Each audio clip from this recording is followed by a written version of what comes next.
all your previous guys, they made you run away. You can bet you'd only have one regret, and that's if you didn't stay. Walk my way. 'Cause baby, no one can promise you tomorrow, but today you take away all of my sorrows. You know I'd beg and I'd borrow for you, so won't you take a chance on me? Right from the moment we met, I knew that I couldn't let my fear get the best of me. And every moment since then has proven time and again that we're exactly where we're supposed to be. Yeah. Oh, won't you take a chance on me? Ooh, oh, won't you take a chance on me?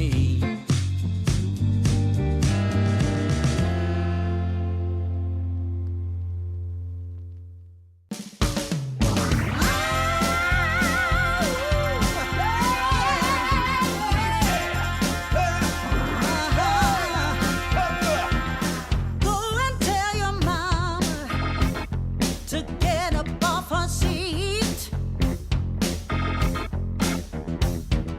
Go and tell your mama to come out in the street. 'Cause it's all going on right here. We're gonna make it perfectly clear. When you hear our voices ringing in your ear. Yeah, yeah, yeah, yeah. Go and tell your mama she better come around. Yeah. We got the mother of all parties, and it's about to go down. Yeah. Yes, we're having a celebration. We're gonna rock the entire nation. It's a win-win situation, so come and lay it down. Yeah, yeah, yeah. Ooh, your mama got to tell. Your mama got to tell. Tell your mama. Your mama, you got to go and tell your mama. Yes, we're having a celebration. Gonna rock the entire nation. It's gonna be a sweet sensation, so come and lay it down. Go and tell your mama. Get up on your feet, guys. Go and tell your mama. Tell your mama, yeah. Go and tell your mama. Tell your mama, yeah.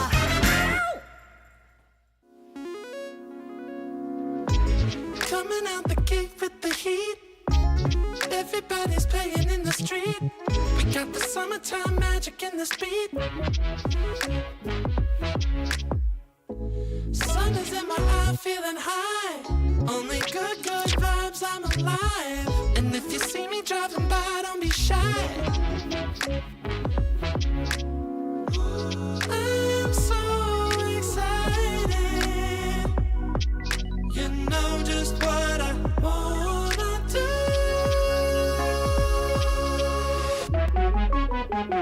I'm glowing on up, I'm glowing on up, I'm glowing on up.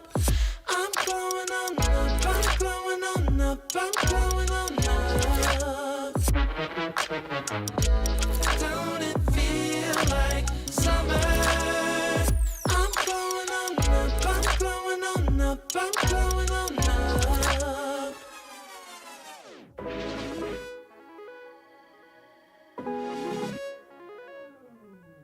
Blow up, show up, soak up aromas, flow to Sonoma. roll up, Tanola, trope up, blow up, slow up, show up, get real, choke up, you're flowing, you're glowing. Astral samosa, you're landing on Europa, your horns blowing, you're chosen. All the deep cuts you know it. I got the pre-glow and the post-glow. Inspiration knows no boundaries where it flows. Your fingertips to the globes tilt to the universe on stilts. Hold on and chill. I'm so excited. You know just what I wanna do.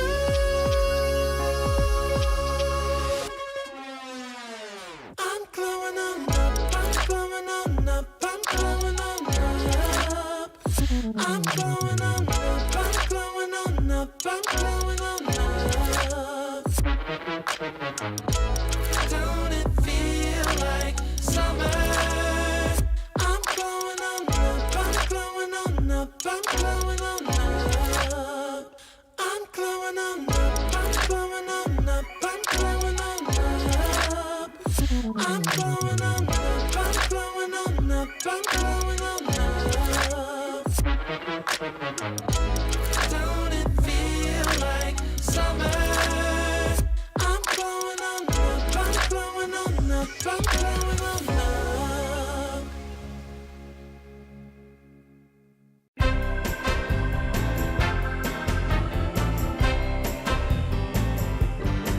Well, there's this girl that I like, but I know that she's wrong for me. But as hard as I try, you know I can't seem to break free. Well, I don't know what I'm thinking of, but I can't get her out of my mind. When she And I can tell just by the look in your eyes that you've been hurt before. But baby, no one can promise you forever. Right now I only know that we should be together. Because it's now or it's never, so won't you take a chance on me? Well, it's fine if all your previous guys, they made you run away. You can bet you'd only have one regret, and that's if you didn't stay. Walk my way. 'Cause baby, no one can promise you tomorrow. But today you take away all of my sorrows. You know I'd beg and I'd borrow for you, so won't you take a chance on me? Right from the moment we met, I knew that I couldn't let my fear get the best of me. And every moment since then has proven time and again that we're exactly where we're supposed to be. Yeah. Oh, won't you take a chance on me? Ooh, oh,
pleasing me.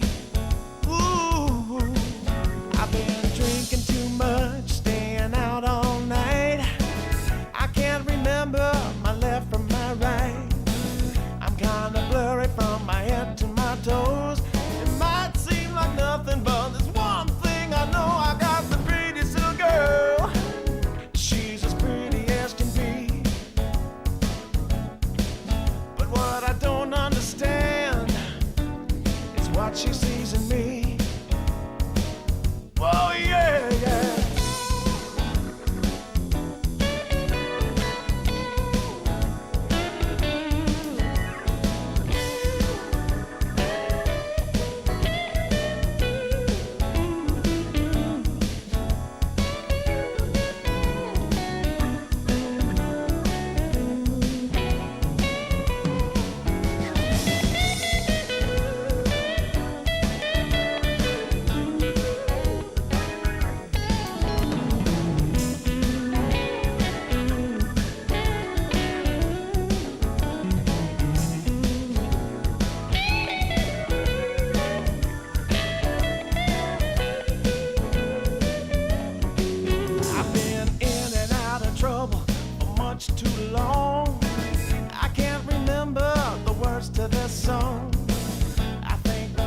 took my heart and then you ran away.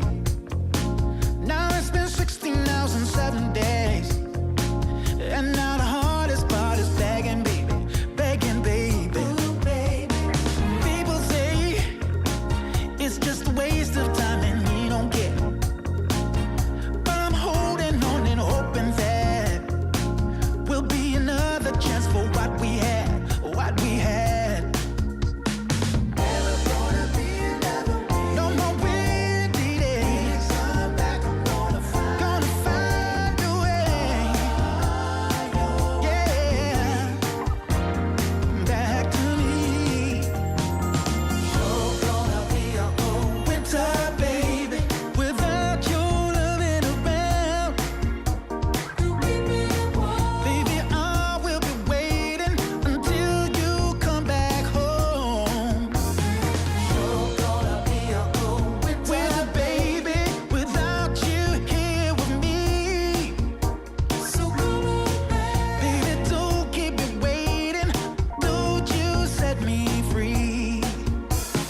Baby, pick up the phone. Baby, pick up the phone. Don't leave me all alone. I don't want to be alone. When are you coming home? Please, come on back to me.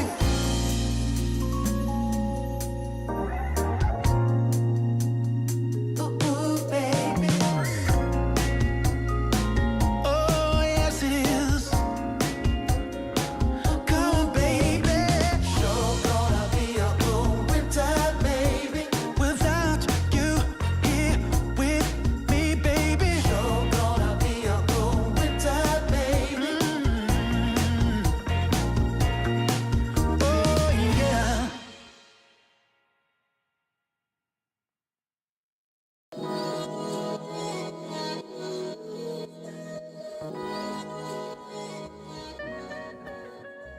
Hello, and welcome, Dota 2 fans. We are here for our third day of group stages. Got myself, Malibu Jesus, joined by Atomo once again.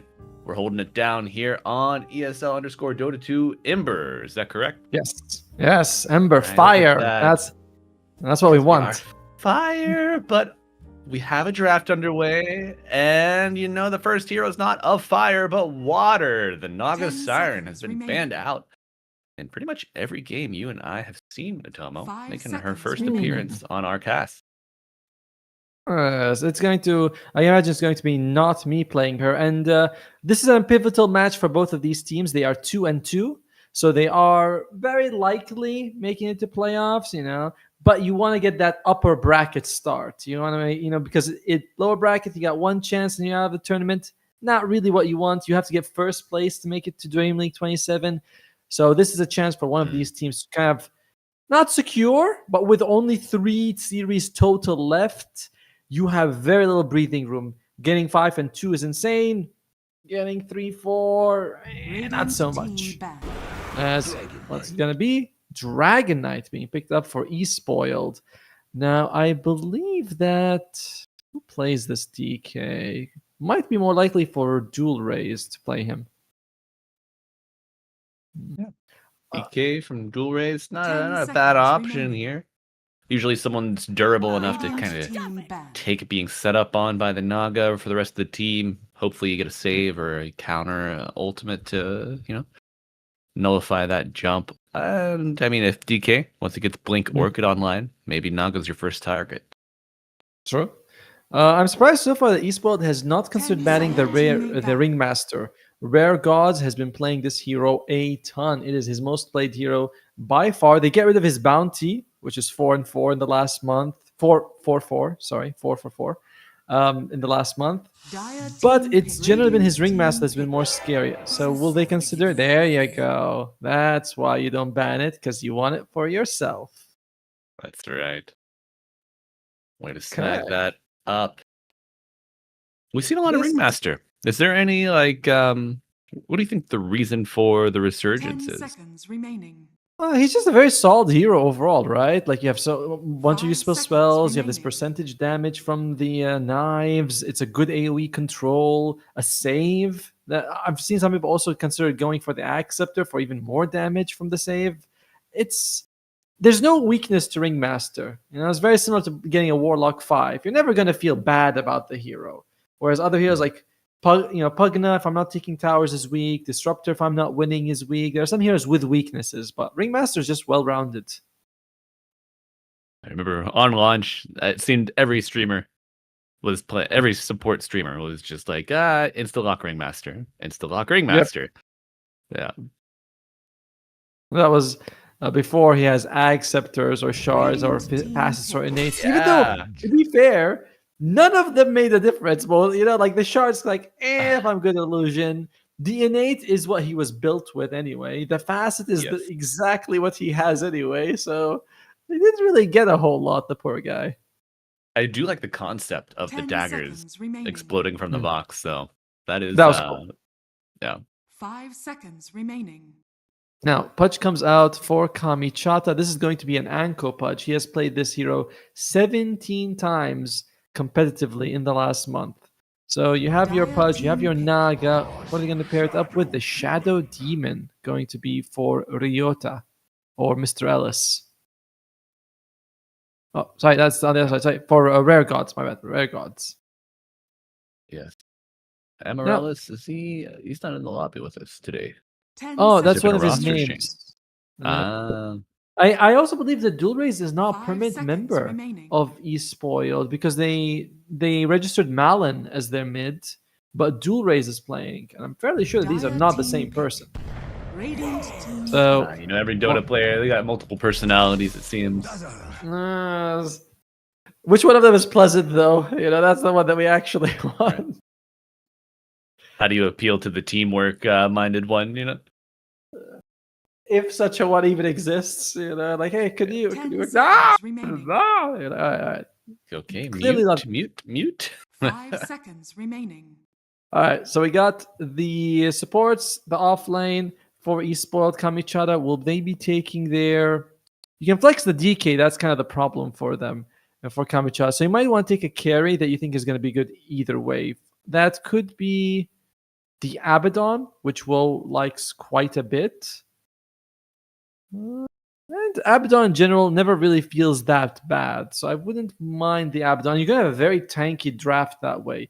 Naga, Sleep save, Shadow Demon save, Pudge is tanky, Abaddon's tanky, so I wouldn't mind the Abaddon right now. Do you think the Naga gives you enough teamfight control to where you can have, I don't want to say the otherwise clunky kind of lineup, because Shadow Demon able to play from afar, Pudge can change the point of engagement quite nicely. But I don't know. I feel like Abba's fine. Abba's fine here. Gives you another maybe way to flesh out your draft with a more ranged damage dealer from the mid lane. That would be instructive. Let's go straight up for that one. Banning the Duck. Kamichata, now I wonder if they think that the bans will tell them a little bit about the DK, about where the DK is going to go, right? Because they picked the Storm. It's very obviously going to be a mid laner. I did recently see a Storm carry. Now, I don't like it, but I don't think it's going to happen. Think about it a little bit here. What were the conditions for this Storm carry? Well, if you have the enemy team didn't have a whole lot of control, which made it work, right? Like he went for like the Parasma just to do damage. We had a bunch of other melee heroes in the front line. We had like a Bounty, a Primal Beast. So people can take the heat off. Like Storm can jump in after. He's like, okay, all right, I've seen a lot happen. Now I'm going in. So it seems like that could work for Storm. Obviously, though, I think this is going to be a Storm mid. Now, surprisingly, though, because Ethereal really likes playing Void Spirit in the mid lane. He's been playing it a ton. So I'm a little surprised he took Storm. He hasn't actually played Storm at all on Kamichata. I mean, we said something crazy, but I'm starting to, inhale my own hopium right now. Starting to believe. All right. Could be a Storm carry. Who knows? 5 seconds remaining. Can you imagine Storm carry, on this random off chance that happens? That's when Valve will drop the patch. When they see that we've No, no. fallen so far, they're like, okay, it's time. Somebody go pull the lever. Just on your way back from getting coffee, I don't care. Just pull the lever, please. The degeneracy is too much. We cannot have it anymore. We So- had to wait. We had to wait for them to break before we could finally push the update out. That's how you get the most out of what the content you make, you know. To be fair, I think that we don't have enough memes and jokes. We need more of them about the patch. Valve is like, you have to hit a quota. They're like, all right, they're not really desperate that much. Once they get the desperate level, you're like, okay, now I know. So potentially a Void Spirit could come out here for Kamichata. They do flex Void Spirit as either a 1 or a 2. Abaddon, if they need a carry, I think that's fine. Or they could just take the Void 10 Spirit, put it mid. seconds remaining. Yeah, I'm feeling Void Spirit or Abaddon in this last pick. 5 seconds remaining. Okay. Spirit or So- ABBA. Apparently, okay, this is completely unrelated, but do you know that Radiant team this thing called the 6-7? I don't get that. Yes. Okay, can you explain it to me? Because I'm like, I don't. I googled. Apparently, it has no meaning. So it's Yeah. So Ah. it's there's 10 seconds remaining. there's no real like true like 5 anything like seconds super behind it. remaining. okay. It was heavy popularized in Philadelphia rappers. One of his songs, Skrilla, was the Okay. name of the artist. And then there was a meme from this kid at a basketball game that just yelled 6-7 with that Okay. song or with that the viral nature of that Dire video. team pick. Just took off. Oh, Life Stealer with the vessel. All right. Life Stealer there, pretty good because Esport has nothing to deal with it. And Ursa, who's kind of one of the better counters against Life Stealer, has been removed. So now Esport, they gotta be thinking, who do we 10 want? They've been seconds playing a remaining. ton of Troll Warlords. So that's a 5 hero that can seconds kind of remaining. go up against the Life Stealer man to man, kick his ass. Or they can pick something for dual raise instead. As you can see, Kamichara, they're not sure about this Dragon Knight. Who's gonna be? You It's may going now to be select your Huskar at heroes. the end. Ooh. I mean, Huskar- easy with the dazzle on the board, with the save from Ryota as well. You've got good conditions for a Huskar game. True, but he's also up against a core Pudge. This Acceptor comes out early. It does reduce Yep. your healing significantly. Shadow Demon as well can kind of sort of, I wouldn't say deal with you, but he does annoy you quite a bit. So I wonder, they're even teams. The draft seems kind of okay from both sides. What are you thinking, Mr. Malibu? Well, I do know, Tomo, that their head-to-head record, Kamichata has won 6 out of the 8 game. Spoiled has only won twice in a best of 3 series between the two teams. So with just knowing that Radiant also inherently has a higher win rate, I think that unless this Huskar gets massive, I like the Kamichata lineup. I think the Lifestealer is a great tool to deal with the DK. Can kind of deal with the Huskar, especially once he gets an Ags online. You do have to watch out for the silence. But Okay. if Huskar gets to like Aghanim Scepter territory at a reasonable timing, Storm's life gets incredibly difficult. Yeah, I think I feel the Kamichara draft slightly more because the Storm is relatively hard to catch for Spoiled, and we have we have like multiple saves. We have the Lifestealer and the Pudge. Prepare We have for battle. Ag Scepter upgrade for Pudge versus Huskar, which is pretty annoying. And it's good against the DK as well, who tends to be a high regen hero. So it's a natural item that perfectly counters the enemy team. So I'm alright. Okay, I'm gonna go on Radiant for this one. All right. Well, folks, Radiant, Dire, whatever side you might support, we welcome you all the same. Myself, Malibu Jesus, and Atomo, we are happy to have you here this fine morning, this fine evening, wherever you might be, for our matchup. We got Kamichata on the Radiant and Spoiled. When's the last time you were spoiled? Atomo. Oh, trying to remember.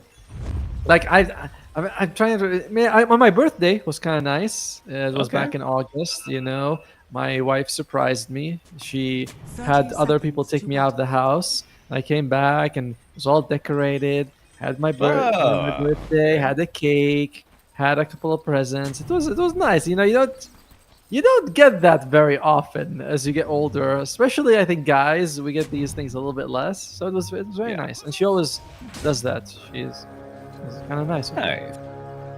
Common I mean- Atomo W. Wife bad. Oh no, wife not good. Nah, I don't trust anybody who's not a wife guy. That's it's like you made this choice, right? And you don't enjoy it. It's not a good look, my man. Not a good look. You can change your mind, you know. You don't have to be miserable. But Hey, we gotta who do you appeal to the think's- boomers here, right? A couple of- True. I mean, this is Dota, you know. We do have a boomer demographic for the most part. Mid lane is going to be dual raise versus difference, Huskar versus Storm. I generally feel like I like the Huskar in this lane. Storm is not ultra high range, and yeah, you could harass the static slide, you can harass the Huskar a little bit, but I think over time the Huskar will come out ahead. He hasn't got a single CS or denied though, so he's definitely been focusing on just ruining difference's life at the moment. Yeah, that the attack speed will start to get up pretty high here as he gets a little lower HP. Armor will help out against the Storm as well. But Difference did have a cheeky little body block on that range creep. Well, nice deny from dual raise. So he had the body block on the range creep, and he got in there and was able to get the Remnant going forward, so that if there was any chance for dual raise to get that CS, he was going to eat right clicks, the Remnant, and just nice little micro plays here from the Storm Spirit. It feels like he has to make sure that he doesn't start falling behind, as that is happening. Oh my! Oh dear. Oh, We're watching this like it's so close, but probably for dual raise, he was like, I was like 17 hits away from dying. All right, boys, like don't yeah. worry. Huskar players, they truly have a feeling for their limits. Unless you're in my pubs, and then they just kind of walk forward and don't know. What? Wait, I can turn off and then turn on again, darn it? No, it just turned on forever. Yep. My greatest theory of crafting was buying armlet and heart on everyone and turning on the armlet forever. I'm like, look, I'm not even losing health anymore. Oh, I'm so strong. Brilliant. Like good old days. I do like Armlet, and I do wish it was built more often. You know, I love a good Mars Armlet. Oh yeah. Yeah. It's just but it feels like it's very specific to certain heroes who can use it, but it's very strong on those certain heroes. It's an interesting item. It's different. Oi oi oi! Oh my god! Whoa That whoa! Whoa. That I feel like that should have been a dead Storm. This is turning into a bit of a massacre in the mid lane, and a lot of times in lanes like this, you think, oh, it might get better with a little bit of time. But no, this will not get better. This will continue to sort of be this tough for difference. Not saying he's not going to be able to get a kill or anything, but oh shit, he killed him. Dire's middle tower is under attack. Is it gonna be tough continually? Yes, chat. The answer is yes. But with that, Storm gets a reset, much needed. However, no zip yet. Oh, Gonna be those a while. tactical feeds. Yes, That's I right. see. We call that a loadout refresh. There's also the bottom lane, which is also going very nicely for eSpoiled, as we have our logos going in. 1913 to the 7 of the Lifestealer. Waste is kind of destroying him at the moment. Yeah. How does this happen? I'm a little surprised out. too. I'm Outskill? This- Oh, I think. I told me. I think I know. I think the Naga has been doing a great job zoning. Great job I do zoning? like this. Yeah. the guy's has got single-digit CS at 4 minutes. What's a bad job? Of Oh no, zoning? I'm so sorry. I'm flipping it, man. My bad. I'm like, why is the Naga down here? Maybe to get the dispel against. No, I am getting up to game speed. Okay. The Ringmaster is doing a great job of zoning. Yes. There we go. And to be fair, he is. So only Anko for eSport is having a good time. I didn't think it would go like this. I thought bottom lane would be quite even, right? Like Lifestealer generally, if even against magic users, you just turn on your rage and go in. And oh, dude, stop bullying the guy. Come on. Dual raise. He's like, where's the difference? I can smell him. Yeah. Nice observer from the Dire up on the little staircase to the right. Will expire soon. Well, Getting nice the move by remnant out. defense. Stupendous. Yeah. Alright. So top lane.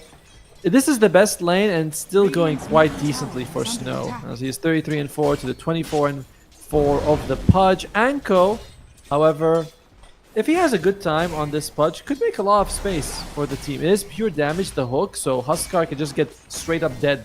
You know, walk around, get hooked, you lose your life. Although, Yeah.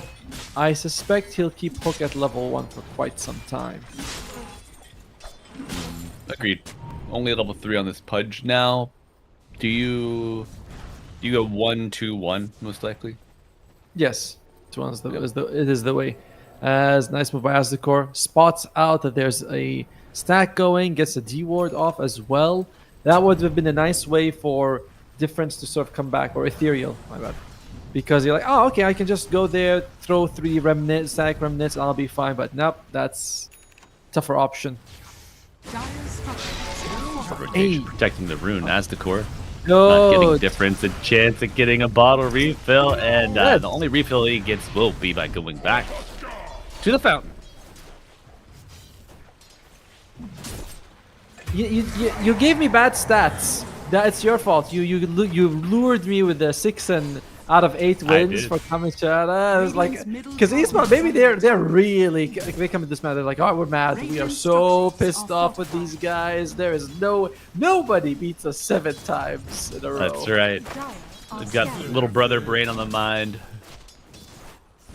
for certain, and I'm just still dumbfounded as to why the Lifestealer is having so much trouble laning into the Mars. I know Mars, great attack animation.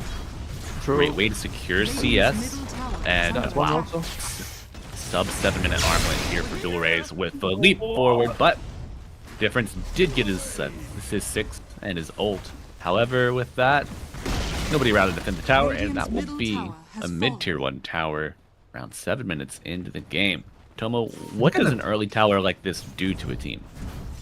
Wait.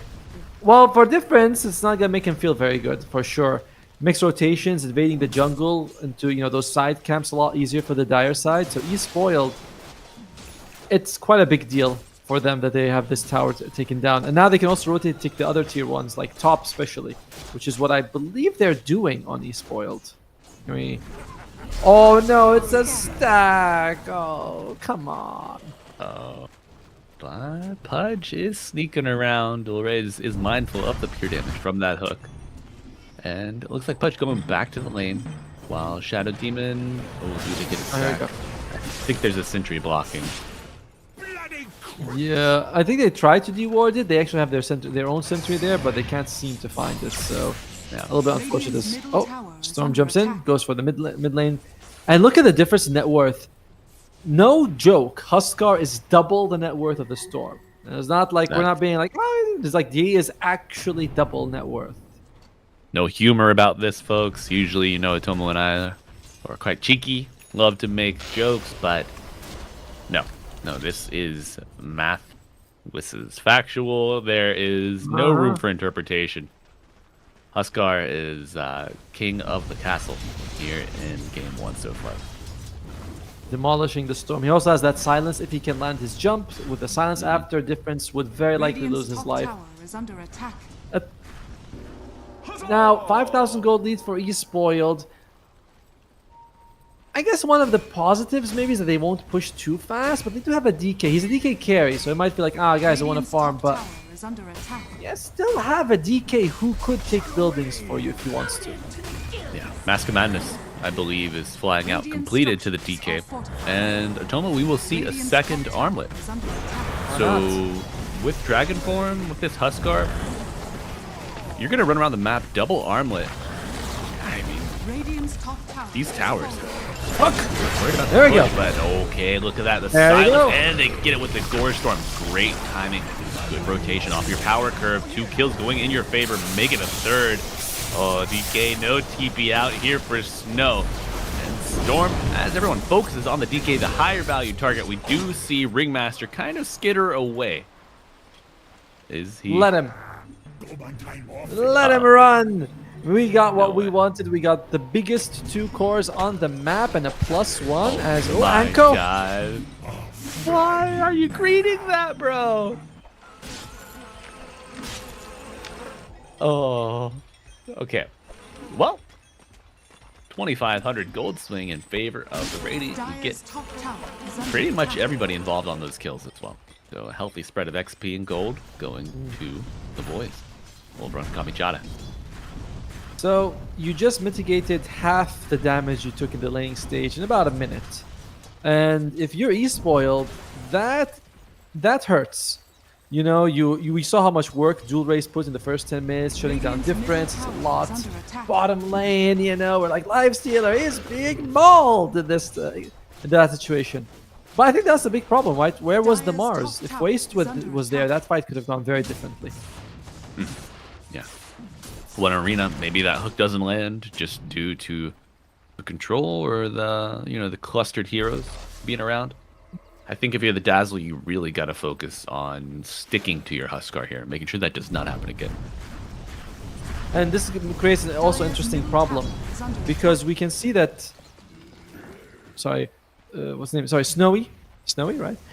He's Snow. going for like more of a fighting build, right? The Mask of Madness on the Dragon Knight. Bottom lane, sir.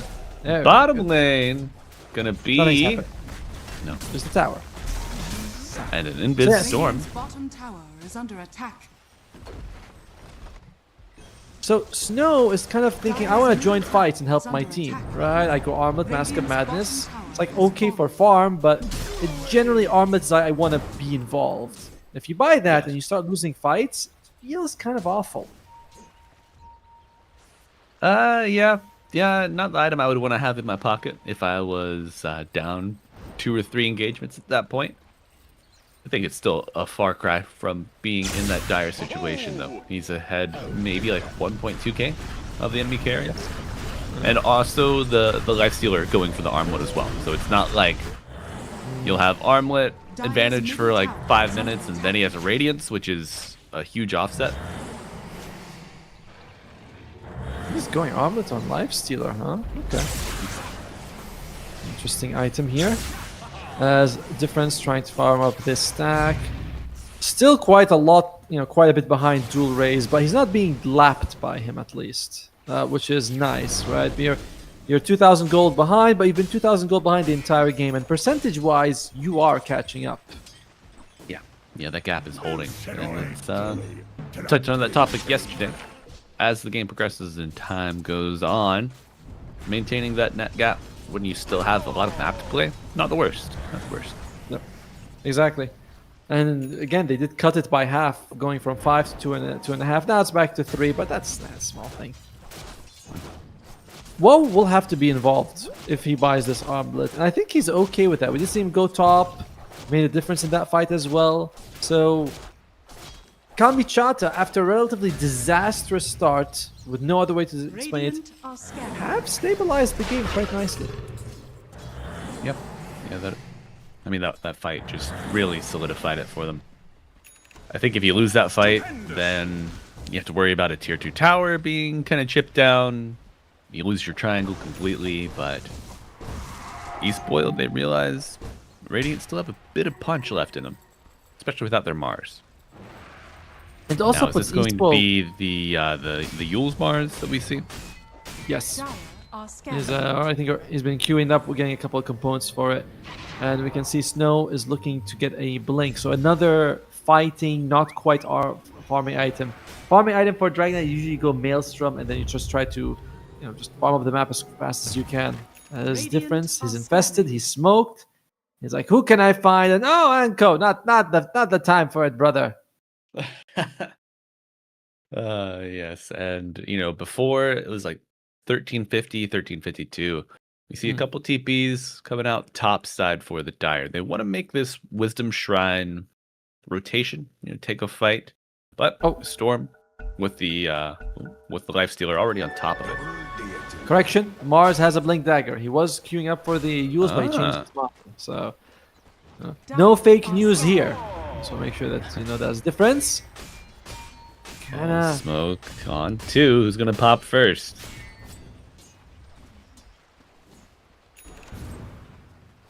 Looks like... Yeah, he spoiled a little hesitant. Alright, here we go. We're ready. Not me would be a juicy start if we can get him. Alright, Dragon Tail. Where's the follow-up hook? And it pulls him out. Who? Ow. What? Who did it hit? Oh, well. Arena. Bill Wonder committed dual race save with the box. And now Anku very low.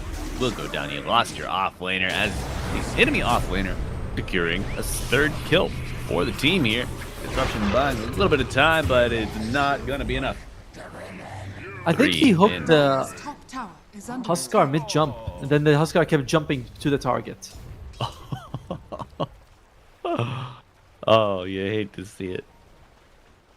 I think I could be quite wrong there. Yesterday we talked about some of the worst talents in the game. I think Lifestealer has one of them. 3% movement speed at level 10. That is... That's pretty ass. I'm sorry. And I think it can be broken as well. So... Yeah, because Ghoul Frenzy can be broken. So it's not like here you go, 3% like this. Oh, difference? Here's a... That's a lot of mana to get out of there, Storm. Good thing they don't have a tower for a TP. And Dual Race is being pursued. Naga is there, and we have a TP from the Mr. Ringmaster. But, now a little confident. Dual Race turning. This could give it away. And no way to remove this silence. The Naga will fall. Not really the best game for Not Me so far, but Naga Silence is one of those heroes that you can have, you can go 0-9, you get 1 good sleep and still salvage yourself with a team? What? Well, that's cool. That's... Big arena. Remember on top of it after the hook, but you gotta imagine Anku gonna go down. Nice save from Rare Gods, delaying. Perhaps the inevitable. Stuck to the tree like a pig. Mars getting another one. And Snow, can he outlast with the Dazzle and the rest of the team at his back going under the tier 2? What's the difference?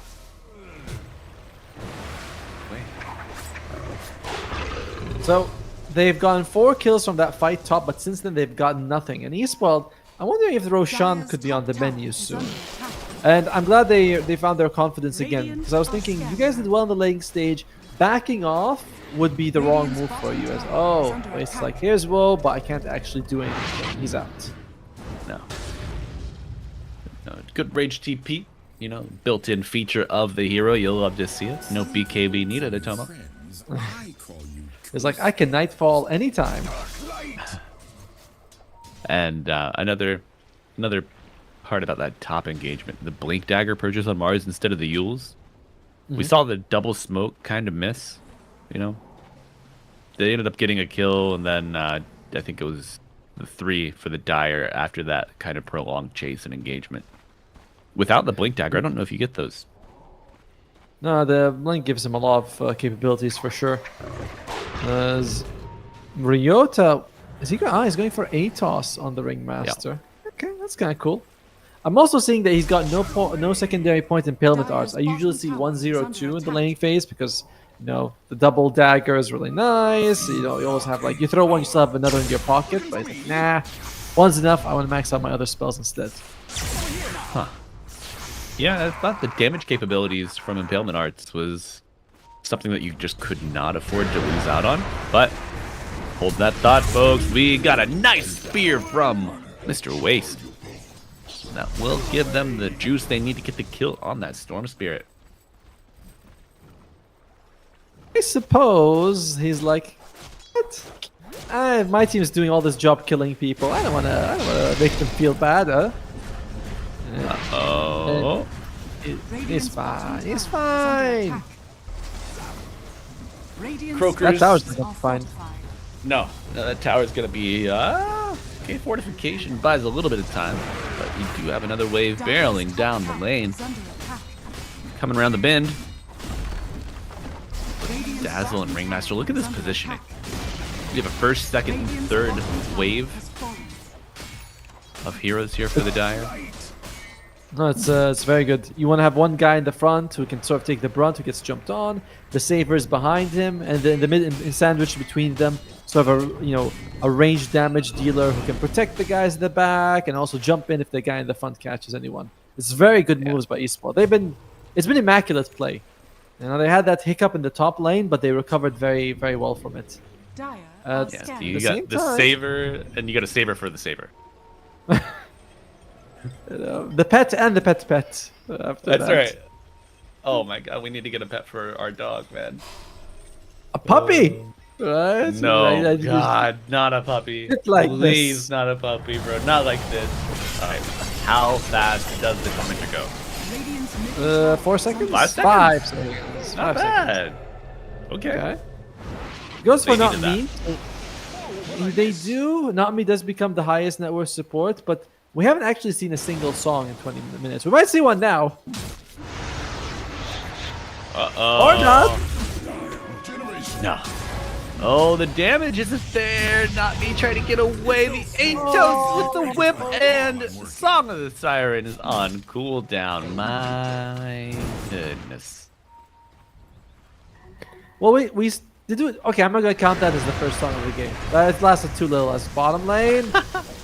It's more of a jingle. Yeah. I was like, Okay. Radiant's courier has been that courier got jingled as well. Did it carry anything? It doesn't seem like it was. No, he's fine. All right, he does have the Sacred Relic delivered, working towards his Radiance. Relatively late Radiance for the Lifestealer. And we kind of talked about this. Armlet, when you're behind, yeah, it doesn't feel as good. I was surprised when you said he's going Armlet first. I was like, huh. Please tell me that Gloves of Haste is a Hand of Midas, but no, Armlet. Dire are scanning. Yeah. So, Midas has been through many iterations. Yes. Do you feel like it's in a good place currently? I do. I think my favorite change ever that's been to it has been the introduction of charges. Yes. Very good. That was a very good change because before that, if you die and your Midas goes off cooldown, you're like, just kill me as well. Like in real life, like I don't want to live anymore. This is the worst feeling. Yeah. But the charges is really good. There's a lot of tactics to it. Like a lot of people don't buy the Gloves of Haste and deliver it. They keep it in the base. So when they assemble it, you get like 20 seconds of that charge building as it delivers. And I was like, that's kind of clever. Radiant are scanning. So I like it. I like it a lot. But it's not really a very good item by itself. Helm of Dominator is just a much better Hand of Midas. Roughly the same cost. Gives you a creep that can do so many things. Gives you gold when you get that creep. Nah, Helm of Dom is better. Yeah, I do. You do miss the attack speed, but you gain so much more. I just will Yes. say on heroes where you want like proc on attacks, like a Radiant's bash middle or tower something is under else, you attack. know, maybe get a crit on your autos. The attack speed is very nice. Smoke here from Kamichara. See what they can find. Oh, they found Big Bad Oh, they're gonna find a Dragon. big dragon flapping those wings, but he's got a BKB and a Mars at his back as well. Whoa, trying to get on top of his next target. Wait. Oh, there you go. Get the grave from Dazzle and a hook from the Ringmaster. Oh no, he wanted the Dazzle, but he got Ryota instead. Put him in the box with a Glimmer Cape afterwards. Still not enough for the save, and now Smoke Spear on the back line, getting walked down by Dual Rays. Can he get in the middle of the fight? Continuing, trying to save Snow. A hook will drag as the core in. They bring down the DK, a 2-for-2 exchange, but it's not over yet, folks. We got a slam dunk from downtown. Dual Rays hopping in. And what's that? A nice spear from Waste, Silence. setting up further kills. The team tip and a bulwark might be enough of a defense for Mr. Waste 21 here with the grave as well. Great team coverage leads to 4 kills for the Dire. Spoiler, surging ahead. Azuko got like 2 grave saves in that fight. That last one as well on the Mars. That is insane. Oh, yeah, that has 2 grave saves on him. And he is doing what you expect sort of not me to do, right? On the Naga side, we have not seen Naga produce anything in this game. On the other side, though, this Dazzle has been insane. Really well played by Azdekor. He's got a Glimmer as well for another save if he needs it. Yeah, Tomo, the difference between the fives is certainly being felt here. Now, I understand the pressure on the Naga is more. With Song of the Siren, your cooldown is much longer than Grave. Harder to kind of judge the best use case for it, but I mean, you gotta commit it at some time, right? Great. There's this weird thing where someone's like, it's not perfect use of my ulti. I'm like, yeah, but it's better than no ulti at some point. Oh no! Snow. Okay, that is unfortunate. Lose a kill, get a ward. Blocked with the whoopee cushion afterwards, and now the arena coming to back up. No. Whoa, what can you do? There's a sleep. See a song. Okay. It's a good one. Brief reset with the Infest on. Your Pudge with the Aghanim Scepter. You just need a Necrophos now, and you might have the cheesy combo. But bad news, everybody. The draft is done. So is Naga Siren. Dire's bottom tower is under attack. It was very nice when he threw out the song, caught 5 people. But I could see Kamicha there like, hey guys, what do we do now? They're all kind of healthy. You know, we don't really have any sort of team fight ability. What do we do? Some people kind of stuck around, so everyone else kind of ran away. But in the end, it is going to be the Naga Siren being brought down, not me. Good sleep, but just doesn't give them anything because they have 0 team fight apart from the sleep. Dire's bottom tower Good is sleep, under but no REM cycle. And you know, it's unfortunate. That gives the other team a chance to pause and shot call as well. Yes, whenever that true. song comes out. Back, go. Aim the Naga, whatever. Get the feeder, get the feeder. Oh no, not like that. Sorry, Naga, not me. I didn't say you were a feeder specifically. It was all hypothetical. You are playing, but you are cosplaying the role quite well in this game. You know, like we're not saying you are, but yeah, to be fair, it's been a tough game. He's been targeted a lot. It's been a very tough game for Kami-chan in general. Now, one thing they do have is hook high ground defense. But is it just another form of initiation for the Dire at this point? Are they so far ahead this early? top barracks has fallen. Yeah, it's like you hook the guy. He's like, "Thank you. Now I don't have to blink in." I'll see you soon, honey. Ah! Yeah. Come on, it's like give grandma a kiss. It's like God no. Oh, is that part of your all's culture, the Tomo? Old lady or old family members saying like give X a kiss, and you're just like trying to get away. Reminding you that you changed your diaper. You know, you're like, I'm 30. Could you? You know, like I changed your diaper when you were a kid. Thanks. And you still want a kiss? Hey! Calm down, Grady. Okay. No, but there is no chill here for the Dire. Only strict knowledge of their advantage and how to tighten their grip on the map. And this game won further. Ooh. I gotta say, I admire Rare Gods. He has the optimism that I only dream of. He thinks he's gonna get an Axe Scepter on this Shadow Demon. It's like, it's alright, guys. I'll Axe Scepter it. You gotta dream big.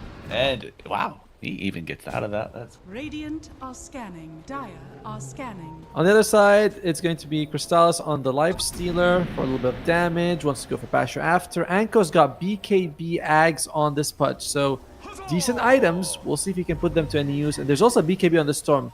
So all the Radiant cores have some way of being magic immune. okay.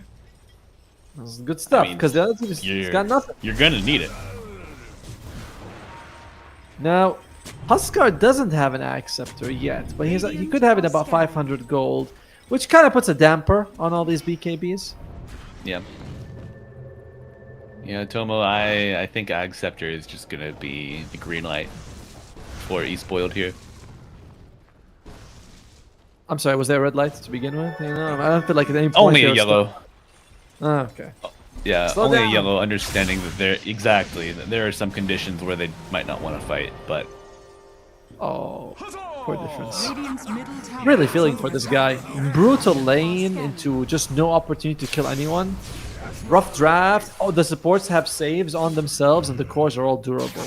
It's a storm nightmare. it is. With no Orchid, you're really unable to kind of just bring down this Dazzle independently at this point, because how much HP does the Dazzle have? 1600.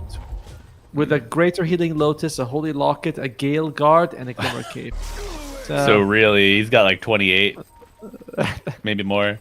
Is that the 900 Lotus it's no, I think it's a 400. or the It's a 400? 400. Okay. Now, if the Mars gives him his 400, they can combine it. But Mars is holding on. Hey. It's like, wait, come on, buddy, let me have it. I Satanic. will say Mars probably wants that for his mana. Dire's middle tower is under attack. Once he gets Refresher Orb, we can give it back to him. As they want to go, yeah, the Tormentor exactly took them 5 seconds last time. And they are taking slightly longer on this one.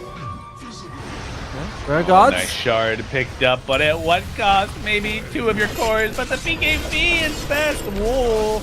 Locking down the Huskar. Dazzle showing up with his projection. And, I don't want to project, but I think this might be a dead Pudge. The Rage TP, a series of Russian nesting dolls here. It's, you have to laugh if you don't want to cry for Kami Chada. Series of tough breaks, but, you get the shard.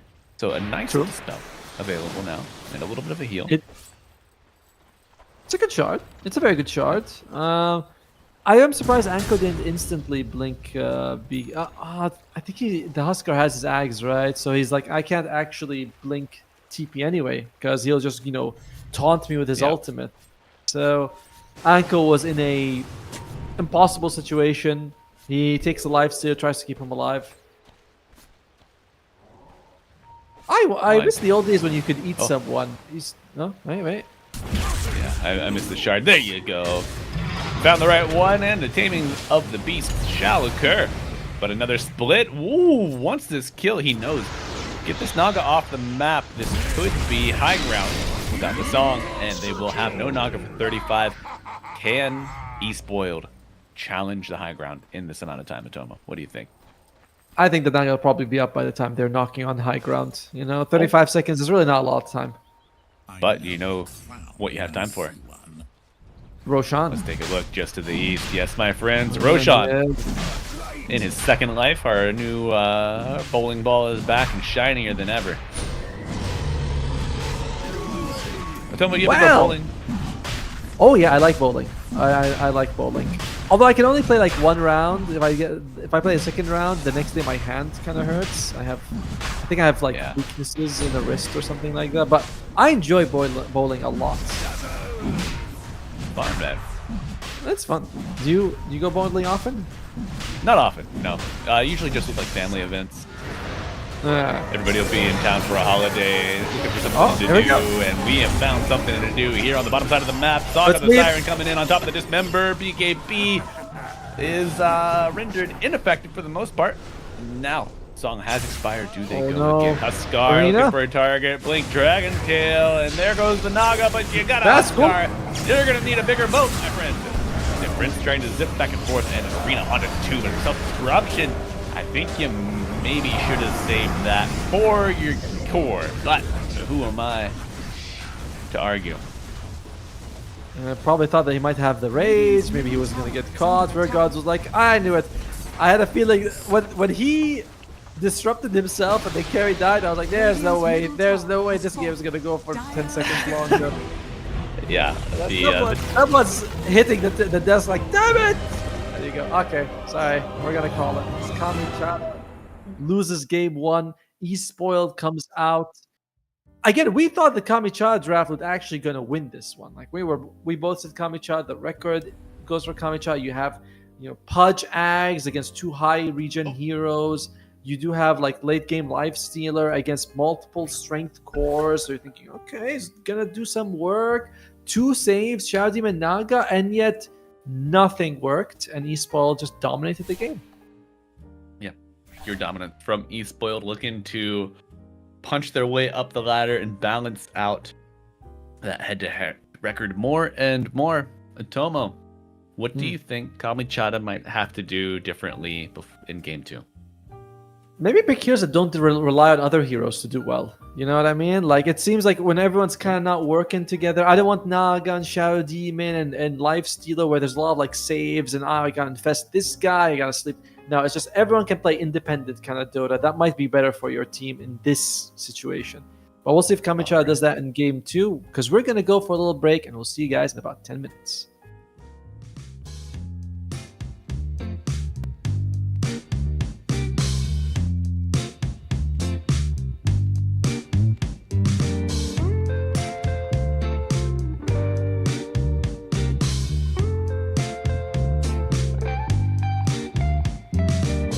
Well, I can tell just by the way that you're smiling that you're still unsure.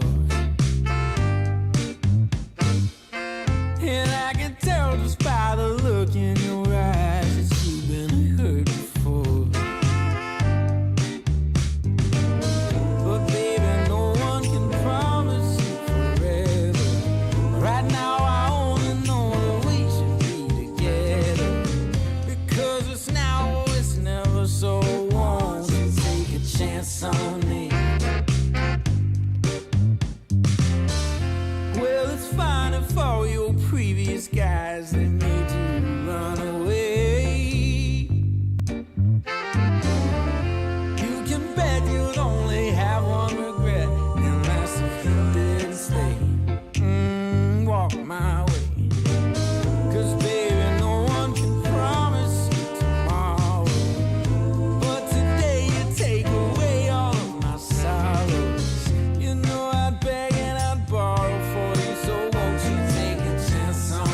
season me. Ooh, I've been drinking too much, staying out all night. I can't remember my left from my right. I'm kinda blurry from my head to my toes. It might seem like nothing, but there's one thing I know. I got the prettiest little girl. She's as pretty as can be. But what I don't understand is what she sees in me. Oh yeah, yeah.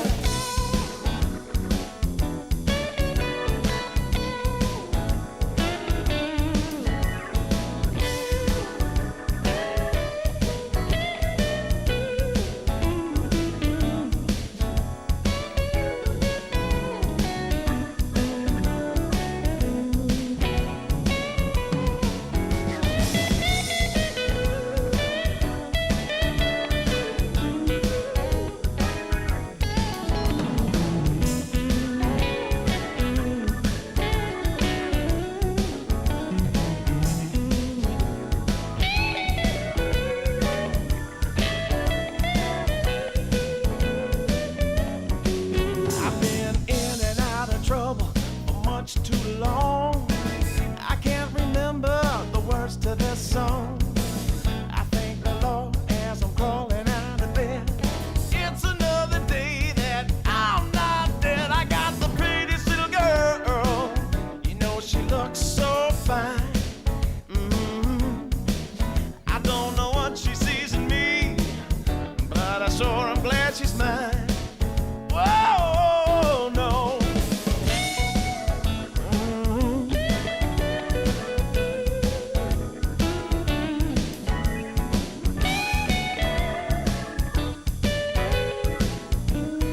Oh, yeah.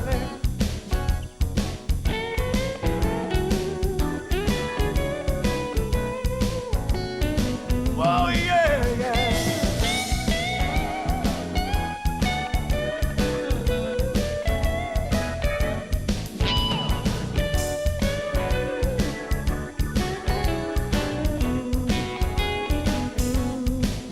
I got the prettiest little girl.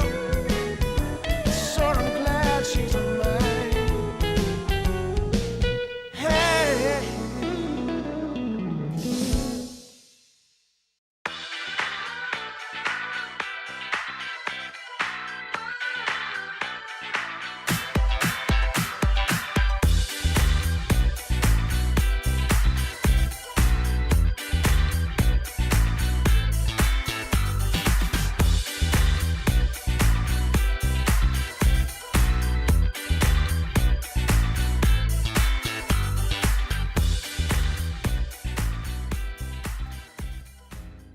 Hello and welcome back, Dota 2 fans. We have a game 2 between Kamichada and E-Spoiled. You know, I'm feeling spoiled with all of this fine Dota action that's been going on lately. Atoma, how about you? Always good to see some of these teams. Like, I like a close game more, but when you see stumps, you're like, what is this team doing that is making them look so good in this match? And for eSport, there was a lot that went well for them in the previous game. They had this great draft, lots of saves coming out from Ryota and Asdecor when they stay behind. Asdecor was 1-1-18 on the Dazzle, which, you know, you're typically target number 1 when you're position 5 Dazzle. Is like, nah, I'm just gonna be fine. So it was good to watch. It was a very nice thing showing by eSpoiled. So, 1-1-18. Participated in 19 kills. There were 24 kills total. This man almost had 100% kill participation. Exactly what you need playing this Dazzle. You gotta be involved. You gotta be getting those heals out, get that armor distributed, get those graves going. And I don't know if we're gonna see another Dazzle. Do you think it's ban-worthy here for Kamichada? I mean, they'll know better, but yeah, there was that one fight where he was able to get 2 big grave saves, and you think, what if one of the first one didn't land, particularly the first one, once was on the Dragon Knight, keeping him alive. You think, Dragon Knight could have been dead. We would have taken a 5 versus 4 fight. Like, it can be quite critical. So maybe Asdecor deserves that Dazzle ban in this series. All right, and with that in mind, let's see what this series could mean for these two teams as we take a look at our group standing. Let's see what we're working with. As we mentioned, this is quite a pivotal match because the winner here kind of puts themselves in that top 4 position with a 3-2 record. Between them, they're equal. Losing, you're within striking distance of Team Public overtaking you. Because again, top 6 is okay, top 4 is good. Bottom 2, that's the danger zone. Yeah, for Perrito Panzon, Team Public to really have a hope, these 2-2 teams, you need I don't know who has to play who, but 2 of these 2-2 teams need to lose out completely, while Public and Panzon pretty much win out. You know, Public has a little more wiggle room than Panzon, but not much. I'll be quite frank with you. I do not believe there's much chance of Perrito Panzon advancing. From what I'm hearing about the other game, there's currently problems with them even getting the whole roster into the lobby in time. They're talking about who's standing. Divide Llama was going to stand in for the team, but he's not allowed to because he's part of another team. So it is just kind of it sounds like they're struggling over there. So. Yeah. Well, you know what, Atoma? We wish all competitors a fair and accessible experience here in DreamLeague Division 2 Season 2. But you gotta show up, man. You gotta show up. Even when it gets hard, you gotta stick it out, play your games, do your best. But we do have 2 teams in front of us. We got East Boiled, Kamichata, ready to go here in a draft for game 2. And looks like there's a Kamichata there. Go, oh, look, no, it's not me, it's not you. It's not that you played Nagasaki bad. We're just making sure that they don't get it. We don't want Nagasaki. They have first pick. It would be a whole problem. Nabi's like, oh, okay, good to know. Yeah, we'll just remove it from the pool. Don't worry, buddy. We got you. But I wanted to play it. We know you wanted to play it, but that's why I've got a couple friends that I'll queue with here and there. I've been subjected to like their Kez or their Pudge. They're not normally on my ban list, but whenever I queue with them, I throw it on my ban list. Me, I like the Meepo, right? Where the guy is like, "Hey guys, first time Meepo." You're like, "Oh, really? With me on the team? Yeah, don't worry about it." Yeah, not today. Yeah, what skill do I max out first? I don't know. Brain, maybe that would be a good 10 one. seconds remaining. I suggest to buy Mantle of Intelligence. 5 seconds remaining. That is such a disrespectful ping, bro. When that comes out. You know what I find also fun is I am tilted, so I'll buy Hand of Midas. And like, okay, that's an interesting move right there. Like, I'm annoyed. I'm cute, and they're like. Cute, my Hand of Midas needs 1,700 gold. I'm like, okay, like, what do you want us to do? You go ahead, buddy.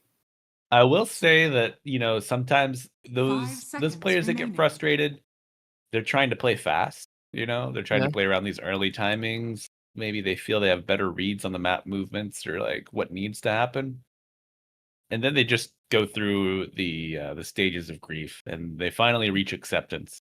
And Midas is like, this game, I saw a path for us to establish dominance by 20 minutes, end it by 35. This game's not ending until 60 minute plus. So I'm just going to go ahead, hunker down, buy a Midas, and do what I can. So sometimes it's like, when the baby kind of cries itself to sleep, that's when you see the Midas. Like, look, the crying is done. Hopefully. He could wake up from his nap. But the pacifiers end with the Midas. 10 seconds remaining. Spoken like a person who's definitely been around the baby 20 years ago, maybe. Because I don't know, like, putting a baby to like letting them cry to sleep, I could never do it. I had one, and I was like, Tomo. That's not soft. The baby's crying because he needs something. It's not like your mid laner where he's just complaining for no reason. The baby cries because he legitimately feels something is wrong. And sometimes he just misses you. And don't you want to be there when the baby misses you? Don't you want to give in? Yeah, it's not giving in. You You said yeah. 10 seconds You said remaining. yeah. Wait. it's not giving in because you want to be there, but it's 5 not giving in. seconds You remaining. need to be there for the baby. Yes. As let's draft babies aside. They have the Pango and the Gyro. Pango kind of doesn't mind going up against Timbersaw. When you're spinning, you don't really care. You also are able to, diffusal. Timbersaw has a decent mana pool, so you don't really burn it, but you could, when he's like half, get those hits off. Could be a bit bothersome for the Timbersaw. Now, Speaking of babies, Radiant which team pick. we're back which to that. Okay. which Dota hero do you think would be the worst father? The worst father. Personally, I think like Axe would be a good father. You know what I mean? Like he seems big and strong, but he's like Axe will teach you, little one. So I 10 think Axe would be a good seconds father, remaining. but bad father. Agreed. Dota. 5 seconds remaining. Trying to think of all the. Firstly, you have to think of all the Dire male team pick. heroes. Which one of them is there? Right. Maybe Sniper. I don't know. I don't feel like. I think techies would have an interesting approach to parenting, right? Usually those wacky people can be quite good at parenting, like they're actually the Yeah. kids find 10 them very seconds interesting remaining. and kids tend to listen to them. You're like, you're kind of crazy, but 5 you're not seconds remaining. crazy enough to put baby at danger level, and the baby likes you a lot and listens, so you're kind of come out okay in that situation. Right. And I mean, with the techies involved, there are going to be a lot of bright lights and Dire flashing, team flashing lights That's and shiny true. colors coming out. So, yeah. Ruminations aside about parenting in the Dota world, we do have 3 out of 5 picks on the board for each team. Atomo, Enchantress Tiny, Timbersaw, or Eastboiled. Batrider, Pengo, and Gyro, and I 10 believe seconds remaining. was it Eastboiled that we saw with the toss to Whirling Death in the 5 trees? seconds remaining. They ran this over and over in season 1. Possibly, because I was thinking, I was like, we haven't seen this in this team in this season at all, but might have been. Kamichara, I like the Batrider pick. I think there's going to be picking another support right now because the Batrider good against the Enchantress, pretty solid against the Timbersaw. Like he can, it's a lot of nice magic damage. Who would you want to get you more magic damage? Now there is a Ringmaster, and I'm shocked Rare Gods hasn't picked it. He has been spamming this hero a ton, competitively as well. Ring or Sky would be the 2 heroes I'd like to see right now. Okay. Uh, Do you have enough control to take the Sky? Or do you need a save? A save against the Tiny could be nice. Can you toss the box? I feel like you can't, honestly, but I'm not quite sure. I mean, you're technically you still exist. It's not like when you're astraled or Radiant team disrupted. pick. When they go with, they go for the Void Spirit. All right, so that is very likely going to be their mid laner, and it's going to be that carry Gyrocopter, leaving a support for last pick unless some shenanigans are happening. 10 seconds Unless remaining. the Unless 4 void, 5 bat. 5 could seconds happen. remaining. I don't know if it would work out too well, but it could But happen. it can happen. Now, what do you want for E-Spoiled? Yeah, Ursa's gone. You don't have much chances to pick up sort of a very good carry if you want to. I think there's a decent amount of heroes left in the Radiant mid team pool. battle. So what are they going to go with? They go for the Abaddon now, saying, team let's not battle. wait. Let's just pick our carry. We can pick our mid later. There's plenty of options. And they do believe that these are all 3 cores on Kamichata already picked up. Speaking of still believing, did you ever see? Mm. Oh God, what was the name? Lost Boys, 10 seconds remaining. the vampire movie Yeah. from like the late '80s, early '90s. No, don't think so, 5 sadly. seconds remaining. 87. Oh, dude. Very good coming of age vampire movie. It came out before I was born. I will team disclaim battle. that. Okay. But it's worth a watch. Unfortunately, Halloween's already passed, so the spooky environment's kind of gone. Some people keep it with them all year. But it's a very, very good watch. Sequel, not so much, but you know what? 10 It's seconds that's okay. remaining. Let's see. I'm trying to think of the. I don't think there's much. There's many very good vampire movies. You know what I mean? It's there's better literature around them than there are movies. A lot of them tend to go for the romantic aspect of being a vampire, which I'm kind of like, you know, What? You not don't my think it's thing. romantic? No, I think the Castlevania Netflix show was the best depiction. Yeah. Yeah, Oh, that man. was the best vampire story you can work with. Oh, and there is Vampire Hunter D, which is also there's an older movie, but there's a newer one like 2007. That was a really good movie for vampire lovers. Come to the right place, chat. If you want your hot vampire takes here, we got them. We got them in depth. So come one, come all. 10 And seconds are remaining. there other than Bloodseeker is not really a vampire. He's just a guy 5 who likes seconds blood. remaining. Queen of Pains, kind of, succubus is kind of vampire-ish a little bit. I mean, she has a lot of lifesteal spell. That kind of implies a vampiric affiliation, at least. We need a vampire hero. Utomo, I'm going to say it. I'll be brave. I'll Okay. put it out there. I'll I'll put my neck on the line for everybody. I'm so surprised Bloodseeker's not a vampire. Like that's He definitely feels like there's room there in his cosmetics to vampire him up a little bit. You know, he talks about blood all the Radiant time. team, Don't be Dire negative, team be pick. positive. And I'm like, oh, this guy's funny. yeah. Oh. You got me cracking up, Atomo. Speaking of Krakens, Mr. Tidehunter making his way to the board for East Boiled. You know, I taking that Timber Saw on early 10 really enables seconds you remaining. to get these beefy boys, the Abba, the Tiny, the Tide, without having to worry too much about it. But you might have damage issues now to deal with this Medusa. What are your thoughts? For sure. It's going to be the carry Medusa. My question now is it going to be a 4 gyro? As that is Rare Gods going to be taking the gyrocopter? Because Rare Gods is their 4-player. I imagine the Pango still goes off. The Void Spirit still goes mid. So probably the gyro would go. Yeah, there's difference. You don't want... Well, difference is there, mid laner. So he's going to be taking the Pango mid instead of the Void. So who's off lane?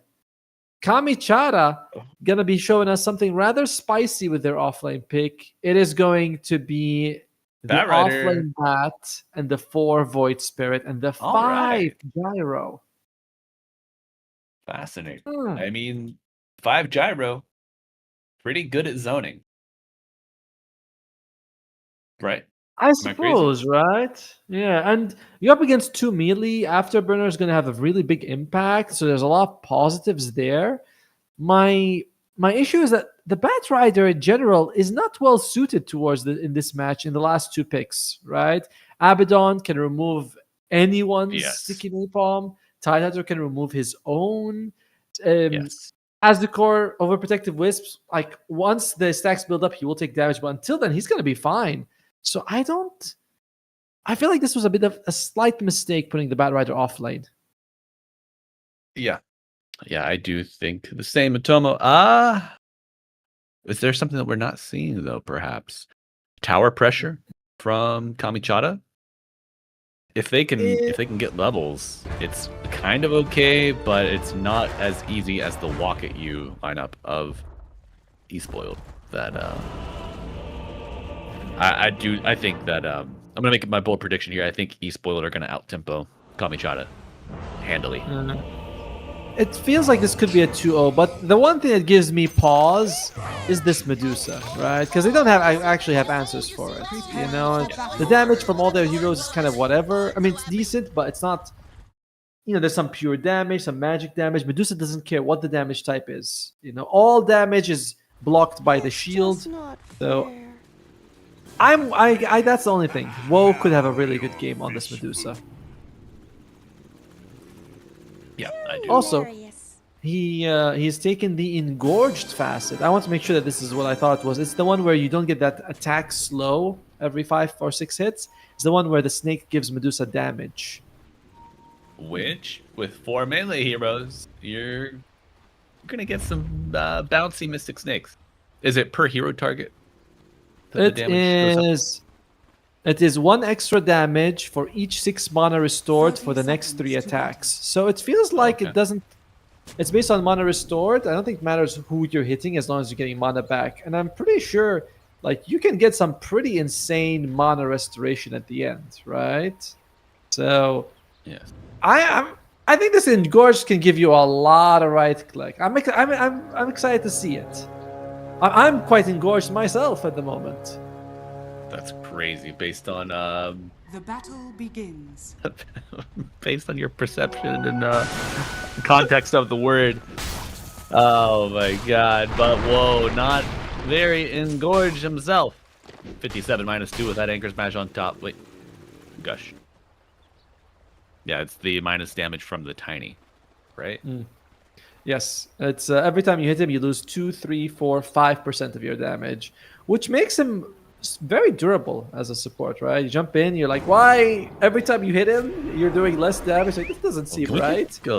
This Medusa. Can we take a look at Medusa, please? Sorry to make us jump around, but He's dead. yeah, I feel like my spidey sense is tingling at Tomo. Like, wait a minute, it's a carry Medusa, but he's here. Now, to be honest with you,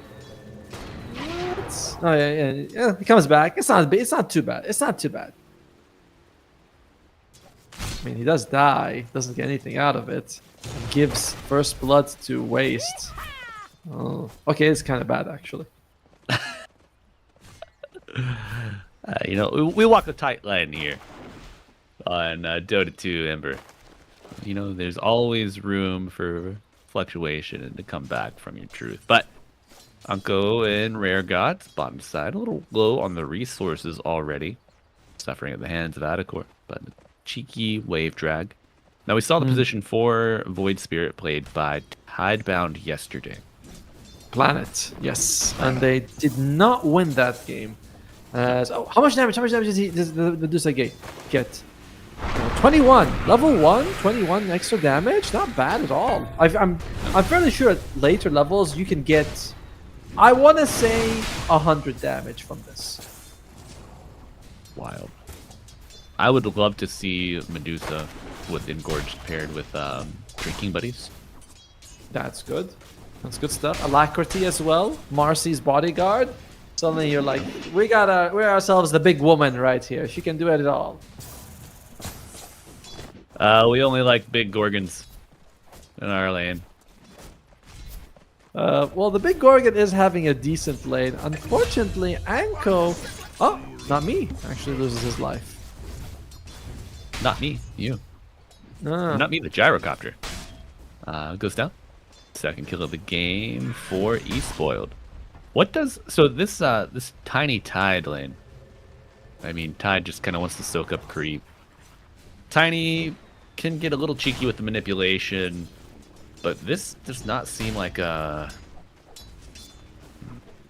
I don't know. I don't want to make that statement because the toss, gush, anchor smash, avalanche. There is a lot of kill potential here in the top lane. And to be fair, I know what you're thinking. You're like, it doesn't feel like they should be able to kill a Gyro, but Gyro, he is going afterburner. He wants to be close. He's going close to 2 melee heroes, and he's a support Gyro, so he's not quite so durable. So you're thinking, oh, I'm gonna go and, you know, rocket blast them, but instead you go in, you get tossed, gushed, anchor smashed. The damage is split among 2 very tanky heroes. And suddenly you're like, wait, this is going pretty badly for me. Actually, I should have gotten it all. Yeah, you're doing less and less right-click damage if you're attacking the tiny and getting hit by the anchor smash as well. Indeed. So, Rare God's still level 1 at 3.5 minutes. Not the worst thing in the world for a Void Spirit, but he is saying, I'm giving you all of me is for you, Anko. It's like, you just take it all, buddy. Yeah, he wants this Bat Rider to have a good start, good game. Maybe if you get quick lasso, you have a couple kills around the map just waiting. Love that toss play. You got options, you know, if you want to throw him back to your Tide Hunter for the kill, always a possibility. Or you just send him back, return to Cinder, you know. Oh. Okay, not bad. The damage is okay. The damage is okay for the Gyrocopter. But yeah, you can... Tiny has that lovely playmaking option, whereas like you can kind of play how you want. Oh, Ryota. Okay, plays being Rocket. made on both sides of the ball. Ryota very low. Floater. Grenade And gets the kill. okay. Blood from a stone. And another kill for Medusa. Blood from a stone. You know, you remind me. That's I wonder if Ice Frog plays Civilization, or because there's a quote from Gandhi, where if you make him like a bad deal, you know, you're always dealing with like you make him a bad deal. He says you're more likely to get blood from a stone than you are for me to accept the deal you're giving me. I'm like, oh, okay. Deep. I mean, it is Gandhi, right? Who, you know, did have some controversial behaviors. Not gonna dive into that any further. I'm just gonna stick to Dota here as we see Mr. Woe. Wishing he had anybody around to help him. I think he would even take a hand from Gandhi at this point. It wasn't too bad. He actually had 2 mangoes and a healing lotus. So if it got diced, you know, you're like, I'm fine. And I think I've asked you this before, but Malibu, mangoes in what tier of fruit? S. Definitely. There you go. The only thing that would knock them down would be the damn seeds taking up so much space inside of the mango themselves. Those seeds are too big. I want more mango. Exactly. They call it flesh, by the way. The mango flesh. That's what I want. Oh dear. It's like, no one's being eaten here. Dual Rays wants some flesh from this Pangolier, and we'll slice it off by the pound. Invis Rune picked up by Ryota. Do we see Overall, a similar start for the 2 teams, with eSpoiled taking the lead, but not the insanely they had this. Oh, well. Oh my, did not expect that. Invisible Tiny and 3 of the eSpoiled players getting in on the joke. Oh no. This could be a wisdom play as well. You know, they got these supports here. Abaddon could dive in. Ryota, he's like, I wouldn't mind me a wisdom shrine right by now. He's waiting for the creeps to pass so he doesn't give them the experience. He's like, I don't want them to know I'm doing this. I'm a sneaky boy. Yeah. And you can't see him. You can't see him. Do you see the pathing? Do you see the pathing he's going through? That's crazy. Pat Rider with the Firefly and the Snot will find Ryota. However, Hellbear Smasher looking to make it difficult here, and Difference going in. It's tossed back. Ryota trying to make some space. He gets the courier. Oh my, Rare Gods does claim his shrine, and I did think that we saw Gyro making a play for the Radiant Shrine. Can we see who got that? Gyro's mid lane, so I don't. It looks like the Radiant Shrine. Okay. No one's picked. Oh, Waste already picked it up. Tidehunter. Sorry, wait, yeah. Yes. Okay. Yeah, so as that move was forming bottom, I was watching the mini map and I saw Gyro. He peeked into the Radiant Triangle. I thought he was just going to shift over and challenge for the wisdom. But more action bottom, folks. We got a Bat Rider trying to get out after being tossed up. The Firefly and his wings are flapping. Will be enough to get him out. Anko is going for a very unusual item build on this Bat Rider, Dagon. Don't see this one very often. Alright, getting walked down is Gyro long for this World Avalanche after the Angry Acorn. But, okay, Difference showing up. A 1-for-1.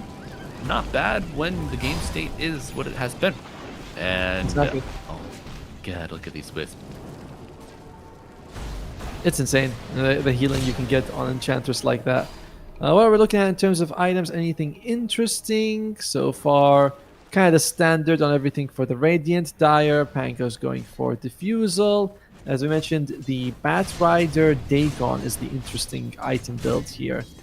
Whereas Medusa, you know, Manta just wants to farm. Gyro going for drums. It's usually like drums into the shard. The shard for Gyro, very good. Very, very good shard. Yes, absolutely, really almost doubles the damage that the hero is going to put out in these early to mid game fights. That Rider unfortunately does not see the courier for Enchantress that's flying over. Tower low, Hellbear really assisting in this push. And I think the Dagon is a very curious pickup. There are 4 melee heroes that will be delayed. That is right, Adelma. And I wonder why. You walk right into the two beefy boys. What tornado? Tornado and a Ravage coming out. Okay, they interrupt the go from difference, and they're gonna bring him down. Chakra returning. And we got a toss. Left hook will do it, but okay, little interruption. Maybe a misplay, but it will not be enough to stop eSpoiled from their charge. The core needs to haul his dear butt out of there. And it looks like he's gonna be fine. It wasn't really his fault on Ryota when that happened. Because he was about to catch the toss on the gyro, but the timber chain was right next to him. It's like just awkward timing. I don't see it as a big misplay by anyone. Sometimes these things just happen. True. The Monkey King jumps on the exact tree that the timber chains, and you're like, huh, well, what's happened? Could happen to anyone. That's right. Somehow it seems to happen more to some people than others, but yes, it can happen to anyone. Some people seek danger at Tomo. Me, I don't like danger too much, Even when they're like, hey, do you want to feed the llama? I'm like, I don't know, he's got a lot of teeth. I don't want to feed the llama. I think I keep my distance from the llama. I don't want to be in spitting range of him, I like my eyes intact. I don't want to be blinded by a llama. Oh my god, blinded by a hellbear and a timber saw. No eyes, no body for Gyrocopter, and now as the core setting the trap will give up his life. Dire's middle tower has fallen. Well, he was healing for a little bit. In the end, though, they do get the tower and they get the kill on the gyro. At least in this game, Kamicha, they are getting some trades. It's like, yeah, sure, we are. Oh, difference! Wow. Yes. Okay. So yeah, even though it's a much better game for Kamicha than the previous one. We were seeing like a 5,000 gold lead at this point. Yeah, more competitive. For sure. Unfortunately, observer reward right by the tier 1 tower as it's ready to expire. Oh. Okay, Fortune favors. Who does it favor? Ryota going for the deny. Oh, he gets it! All of those heroes there. Insane. Gotcha. Blood from a stone, indeed. I'm even surprised they actually left him out because Snow was there, but he's like, I'm too close to my Radiance to risk my life. Just gets the relic.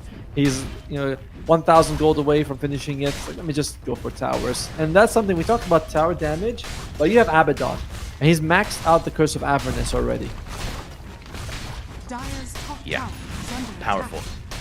Especially with this lineup, you gotta take these early advantages before the Medusa gets online. Furnace will help you get these towers and build that net worth nest egg that you need so much. Woe's definitely got a lot of net worth on him for this Medusa. And that was the main thing that, while I believe eSpoiled will overall take the match, it's not, I don't feel like it's 100%. Right. Because this Medusa can go 1v5 and you're up against a team that does not have any diffusal builders. Abaddon can do it. It's not crazy for an Abaddon to be like, yeah, the diffusal blade is fine for me. Yeah, I like the diffusal a lot. But the Medusa factor, what do eSpoiled need to kind of make the Medusa a non-factor? Oh. Ryota, I think he's gone. Uh-oh, Ryota dragged to hell and back again. A Crimson Guard goes a long way, and I think you're naturally going to build Vlad's on the Tide Hunter, which he doesn't actually have in this game. But a Crimson Guard would be very nice for them. And to be fair, their cores are overall very durable, right? Anchor Smash, as long as you get the Anchor Smash after the Manta, that's a lot of her damage being reduced. Timbersaw reduces it, Kraken Shell reduces it, Shields reduce it. There could be damage issues. I can see now why Woe wanted Engorged. He feels like, guys, there's a lot of mitigation. I need more numbers.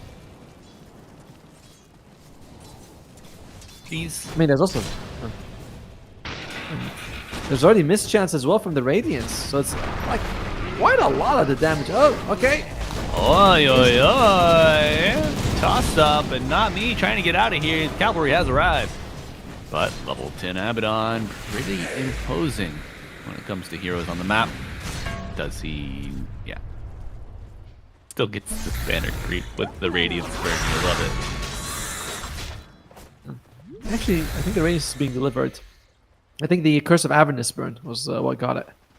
Ah. Ah. Combined. The burn. It's just It's one. the Abaddon still burn. gets the CS.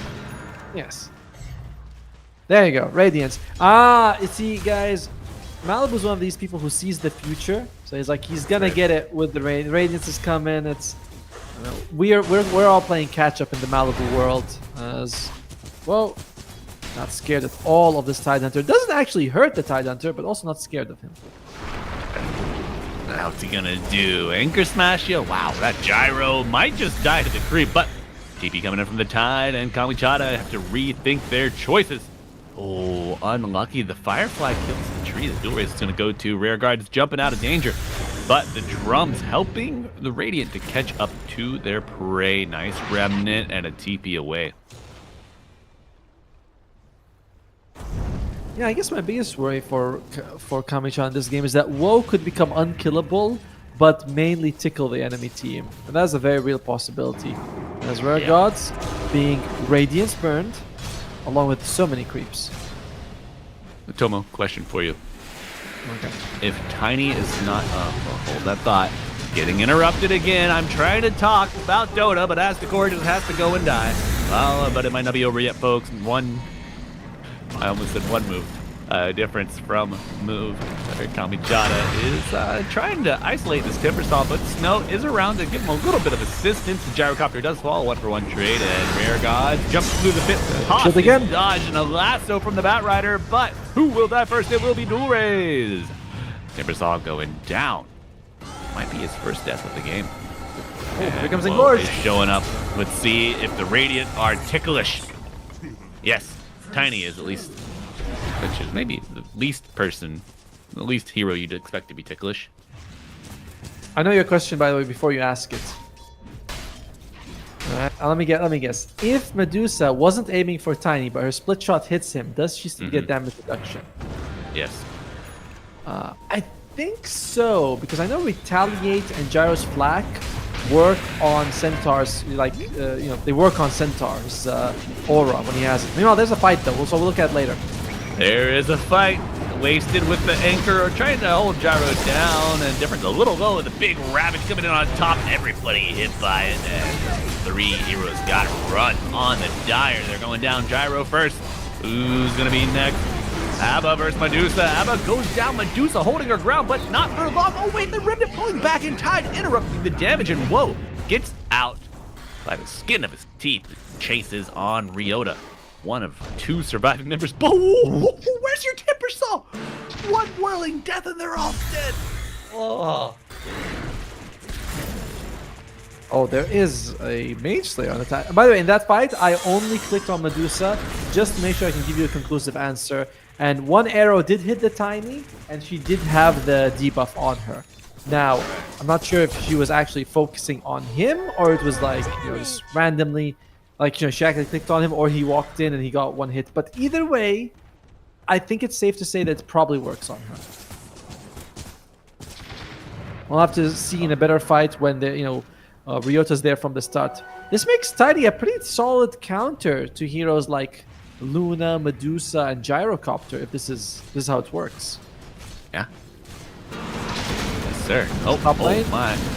No, he's got borrowed time, but the damage is not coming in. However, the control is.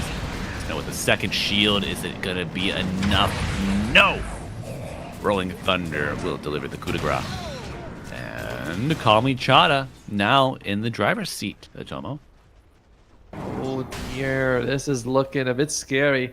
I like what Snow's doing. He's going for Manta and Diffusal Blade, but he is level 12. Medusa's level 16.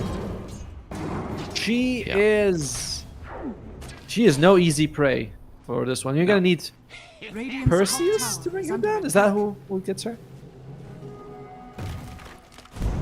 In the lore, I think, is it Perseus? I don't know. Doesn't Hercules also? Isn't he one of his tasks to deal with Medusa? I Alright. thought, yeah. Oh. No, it's Perseus. It's Perseus. Okay, good. top tower is under Alright, our Radiant's top Greek tower lore has not fallen. entirely Dire's useless. middle tower is under attack. Yeah. As- The king, you know the king that ordered him to do it, hated him, and was hoping that he would just get murked by her. Oh, but speaking of getting murked, Tidehunter, Mr. Waste 21, does not get pulled to the low ground. Instead, just stays in place and gets killed, put in downtown. It's the WoW show, and we're all just watching it at the moment as they go instantly. That's something that they even did in the previous game. Kamichara, they timed these, tormentors to the millisecond. And not me, There it is. probably the best person who can get it in the shot in this game. It would be nice on the Corbat, but True. I do think the gyrocopter, he needs it to stay relevant here. I would say that the Corbat, it would have been good if he's not up against so many dispels, right? Like, it's only good for him in this game because of building damage, and you're not quite building taking level yet. Okay, they found It the goes well. Medusa. TP coming out from the Bat Rider. Stone Gaze committed. Now, what can the Radiant do with no Stone Gaze? Dual Ray's looking for more. Gotta be careful. He's already at half HP. Ravage available on Tide. Walking forward. Half mana on WoW. Anchor on. Oh, the Medusa does get ravaged. The Bat Rider already dead, and now trying to pour the damage in, but the Rolling Thunder coming in for some cover. Tidehunter low. Tidehunter still surviving. Does he have another Anchor Smash? He's trying to get to the trees, but he does die to the rear guard. Damage on the ult, I think, jump, and now as the core not long for this world. Whoa, cleaning house. Radiant's middle tower is under attack. All right. If you're Eastball, you gotta be like, guys, that's it. We're not fighting Medusa until Abaddon has the Diffusal Blade. There's no way we can jump on her. She is Radiant's doing middle too much tower is under damage, attack. too scary. His Diffusal Blade's annoying as well. Like, I don't think that there's any reasonable Radiant's way bottom for you to tower approach Medusa without Diffusal. No, sir. And with eventually, when she gets Radiant's Ags, bottom that tower mana has burn is fallen. gonna be spread to every split shot too. But don't worry, Tiny will be reducing it by 3%. Hey, Goes up to 10 stacks, by the way. That's a 50% damage reduction. It's not bad. I still think Radiant has a very, very good shot at this, to be fair with you. It's looking kind of ugly right now, but that's because they don't have all the tools available to deal with Medusa. Once those tools are there, things do change. yeah. 4K lead, 5K lead. Excuse me. 22 minutes is comfortable, but It is. kind of what you would expect for a Medusa draft. Timbersaw working towards his Axe Scepter. Enchanter's about to get that Solar Crest tied with a Blink Dagger, but it is going to be, the timing will always be Snow's Radiant's Diffusal. middle Until tower then, has I think fallen. you have to be like whatever Espoil, whatever Kamichara wants, you can have. We're going to give it to you. On the other side, Axe Scepter finished on Pango, so he has, oh, speaking of Axe Scepter, Pango, Ryota. Yeah, putting that Ag Scepter to use. Tiny is gone while we see Waste doing what he does best, hitting Ancient. He's got the Dead in the Water. Another, super classic and awesome shard. You remember when he had the Mini Ravage as his shard ability? I do. It was I liked it. I liked it too. Like, I thought it was fine as a shard. I'm not sure why we had to lose it. Like, would have been. I wouldn't mind if we kept it. Maybe it can come back as some sort of facet. Radiant are scanning. I don't know. What would you name the facet? Would we name the facet? Tentacool would be. Tentacool is fine. Is under attack. And he gets Tide to wear grab. sunglasses. Oh, I don't like how so many facet icons are exactly the same with different colors. You know, like there's so many that is like a fireball. Then there's like Tiny and Batrider have the exact same facet icon. It's just different colors. There you go. Thank you. So Huh. I want more original fast icons. You know, I think that's a fair yeah. ask, Atomo. You should send Valve an Yes. email. I mean, I would. I don't think that it would be kind of me. They're probably working on other stuff, giving us that big patch, for example. That's some good content. We take Dota casters and we draw the icons for the facets based off of what they do. You're like, all right, you're so good at it. Here, draw it for us, and we'll put it in, and your name will be on it. You're like, oh, on second thought.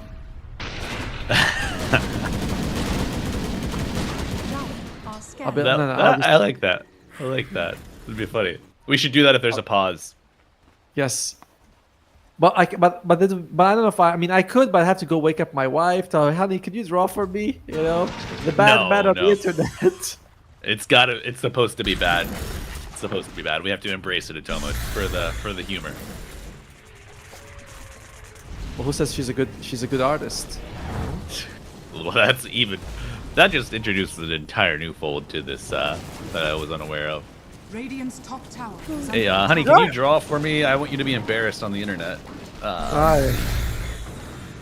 There are actually two unique facet icons in this one, which is the Pango's jump. I don't think anyone else has that same icon for the facet, and the twisted chakram icon for Timbersaw. No one's got that facet look either. Sorry, could you say that again? I had to handle something. Timbersaw and Pango. I don't think anyone has that facet icon for them. Anybody have the snake icon for Medusa? Yes, Shadow Shaman. Wow. Big snake. Radiant's middle tower is under attack. Dire's bottom So I think every tower other is under facet attack. has that one. I think the quickening is also shared with someone, but I'm not sure who for Abaddon. Abaddon might be unique, but I'm not quite. Don't quote me on it. All right, I'll hold my quotes Dire's bottom tower for a better is under opportunity. attack. But opportunity found by Kamichara. Take it mid tier 2 tower, helping to open up this map. Is Diffusal being delivered here for Mr. Abaddon? Where's Don't tell me he's changed his mind and he's going Orchid. No. Please don't go Orchid. I feel like if Snow goes Orchid, I don't know what problem that solves, but it's... I don't know. I'm not seeing this Orchid pick up for the Abaddon. Not sure. He did get the Blink Dagger. So maybe Blink Orchid is a different playstyle that they want Dire's to middle tower employ is under attack. rather than just running at the Medusa. Radiant's bottom tower is I mean, if you under have attack. Bloodthorn and you can put on Medusa, that's kind of nice. That extra damage from everyone, you know, it's decent for sure.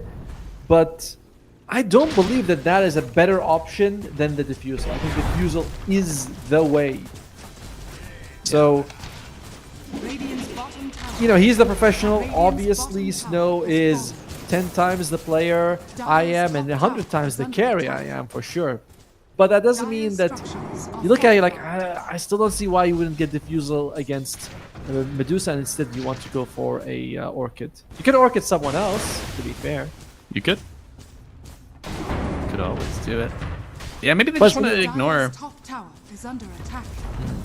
Look at those Dire's 2 top tower is Aether God. Remnants. Oh my very cool. god. I feel Now, like I'm playing a platformer.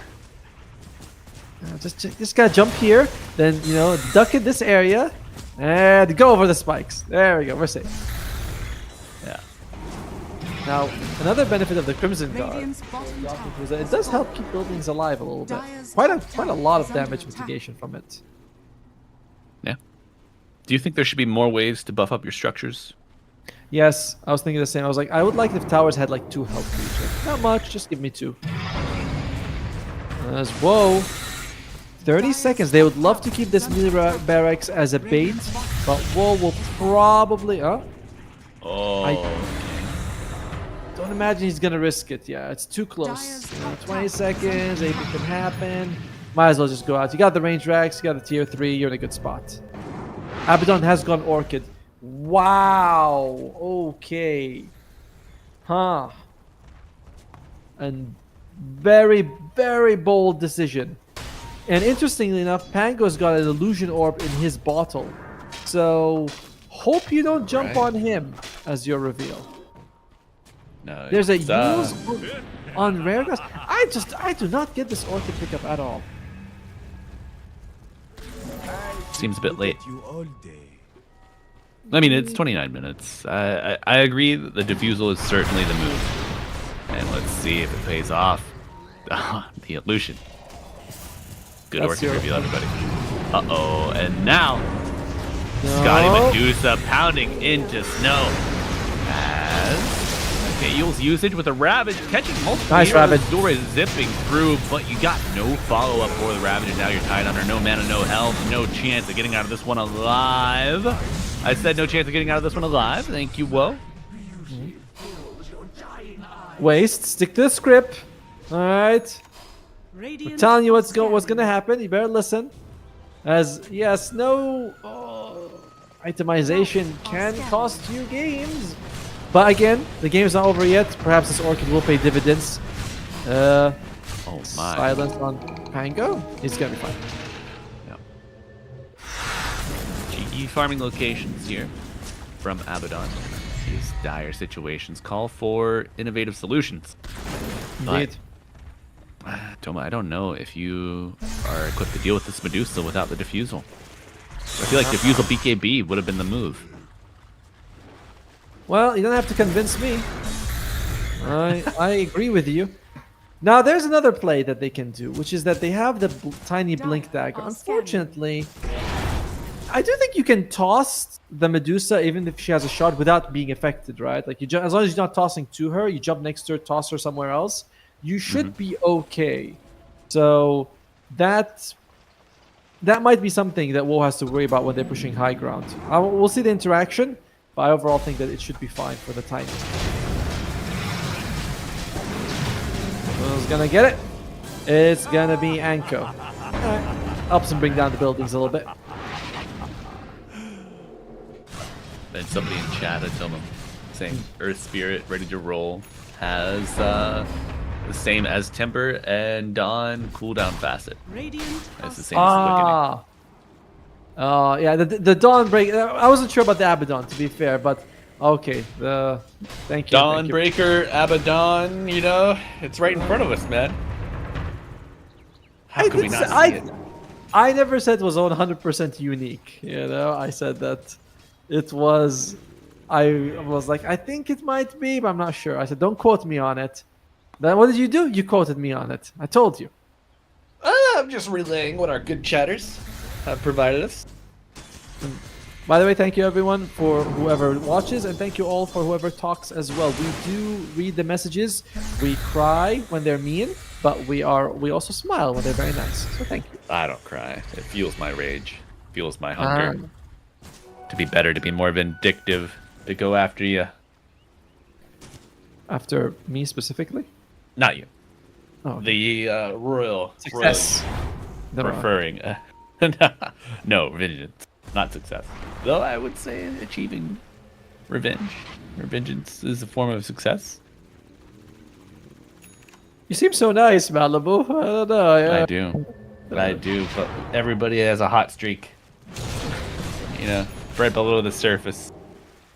And speaking of below the surface, Snow's itemization choices are out in plain sight. It's going to be a full Bloodthorn with the Scotty afterwards. Again, a very interesting approach to. He doesn't seem to be. Oh, wait. Could be a dead Anko, but it's got BKB. Yeah. A lot of barriers applied. Okay, dead in the water. Not going to be able to assimilate, and now Snow looking for the gyrocopter. Rolling Thunder coming through. Timber is interrupted, and the Basher, my God, doing work on this Pangolier. Whoa. Walking on the low ground with the last one, the Timber controlling a big source of damage for the Radiant, and Timbersaw joining the fray. Timber very low, has the shield going with the Agnum Scepter. Is it enough for the region? Getting low, and he is gone. Call me Chata. Showing why they are the big brother between these two teams.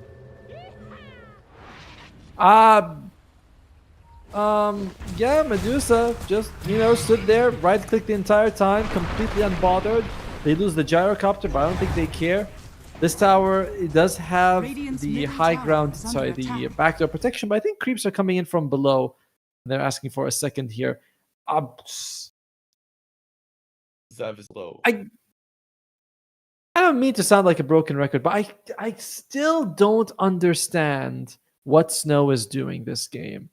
Because your biggest problem is the Medusa, and you're going Skadi.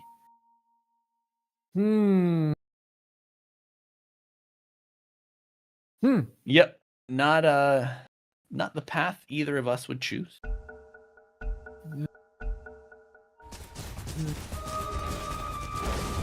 But I don't know. You get these people that are Cooking? just strong-willed. Radiant's Okay. I would say stubborn maybe at this point. Do you think his teammates are saying, "Yo, Diffusal, bro, please come on." Radiant structures are fortified. Maybe they did. I think in the middle of a match, you might say it one time, but then you defer to the guy's judgment because he's like the one playing it. And, so like, I want you to be comfortable. Speaking of comfort, Double force stab, blow toss back. We'll be able to walk back to the mouth of the base undisturbed. Radiant's The also Tide solves Hunter. one of our. has fallen. What was that? I was gonna say it also solves one of our questions. You can toss a Medusa with shard without turning to stone as a tiny. Nice. Well, we're figuring Because out it a doesn't- lot of mechanics. Yeah, it doesn't have to be directly targeted, right? He'll just grab Yes. whoever's ever nearby. I was wondering because sometimes I'm like, well, you technically do use her, so maybe it's like anything in interaction. Okay, here we go. All right. That's interesting, Blink. Tide Hunter, this is not looking good for you, buddy. No mana and a lot of problems for the Radiant. And Goo getting sliced up, but Difference looking to set up the fight. Only Thunder is used, and a Blink has gotten Abaddon out of direct danger. Where is he? Is he still looking to go? This is crazy. Homing missile on Snow.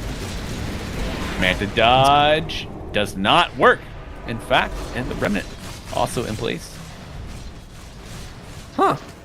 They kind of don't get punished for being around there. I thought that was going to go a little bit worse for them, but this is going to be second Roche, I believe, that Kamichara are, they're standing next to. Roar comes out. They don't seem too committed. Maybe they're a bit worried right now. That is a shield run. It's not super good against for Medusa, by the way, because you don't have a whole lot of health pool. But I say that she's got 1800, so it's not a little bit of a health pool either. Yeah, 900 health on top of that makes the Roche attempt go down a little easier.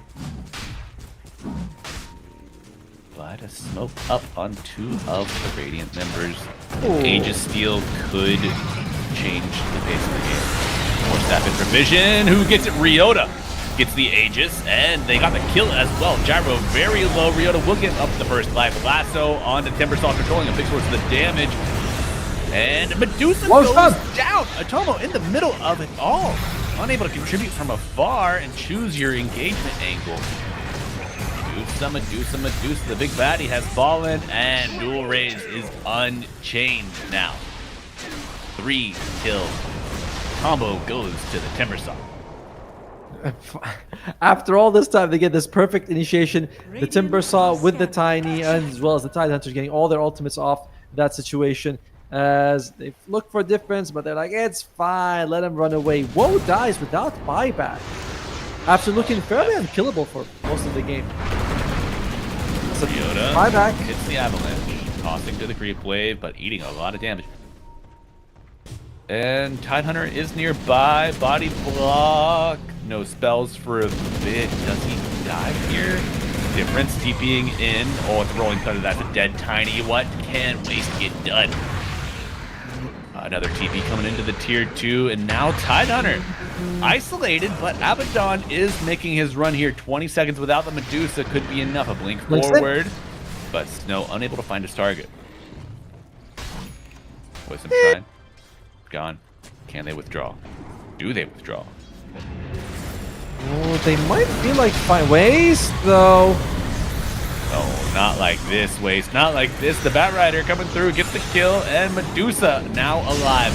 Deeping into the tier 2, and it's a full retreat. But Enko grabbing the Timber Saw, holding him in place, and Gyrocopter showing back up, returning damage to stun. It's all adding up. Dual Rays had such a good run, but gives it up. Oh, God. That Radiant's was a middle tower is surprisingly odd punish from Espoiled, you know, because they got the kill on Medusa. You're like, all right, okay, we're back in action, boys. You know, the queen has been dethroned. Looks like this Bloodthorn is going to work, and yet despite that, they kind of split up. They lose the Tiny, the Tide, and the Timber Saw. They get no buildings either. So, okay, Spoiled. I see you. I'm not sure what you're doing, but I see you. Yeah. Oh, there's something I wanted to point out in the previous fight that I wasn't able to, but I think the Peric cloak on the Abaddon was a big reason why Medusa died. Like your damage back to her. Okay. Yeah. Great itemization choice on the neutral spot there. Nice heals coming out from Azdakor, keeping Tiny in the fight. The buyback on Timber will be enough cause for Kamichada to withdraw a bit from the base of the Radiant. They've also got 2 Peric cloaks. Here goes Timbersaw. All right, will it be enough? We need our Peric cloaks, and we need them now. Medusa's still full mana. Timbersaw very low on dieback. Needs to save something. He's dead for 2 minutes. Azdakor unable to get there to heal. No dispel from the Abaddon, and you gotta imagine this Ravage is everything that's needed. Is it enough? The Yule's controlling the Abaddon. Your big damage source is controlled, and he's gone for a minute and a half. And you gotta imagine, Atomo, this is gonna be curtains for Espoiled hope of a 2-0 victory. We're going to a game. Kind of an odd move, right? We were saying from the beginning, like, well, Kamichada's got the Medusa. Even though we liked what Espoiled had, it was a good laning phase for Espoiled again. Not quite the domination of Game 1, but still pretty good. And then, you know, you see Abaddon going Manta and you defuse it. You're like, I like it. You're seeing the problem. You know this Medusa. Then he goes to the Orchid, and the enemy team's got 4 dispels.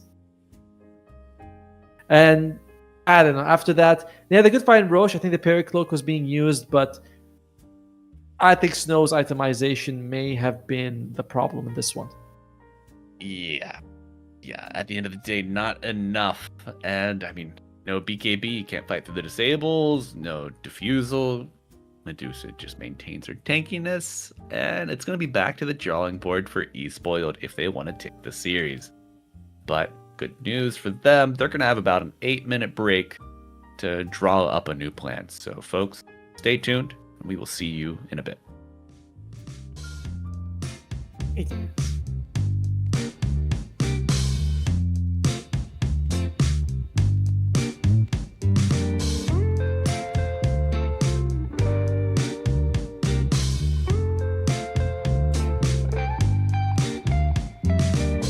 Well, I can tell just by the way that you're smiling that you're still unsure. And I can tell just by the look in your eyes that you've been hurt before. But baby, no one can promise you forever. Right now I only know that we should be together. Because it's now or it's never, so won't you take a chance on me? Well, it's fine if all your previous guys, they made you run away. You can bet you'd only have one regret, and that's if you didn't stay. Walk my way. 'Cause baby, no one can promise you tomorrow.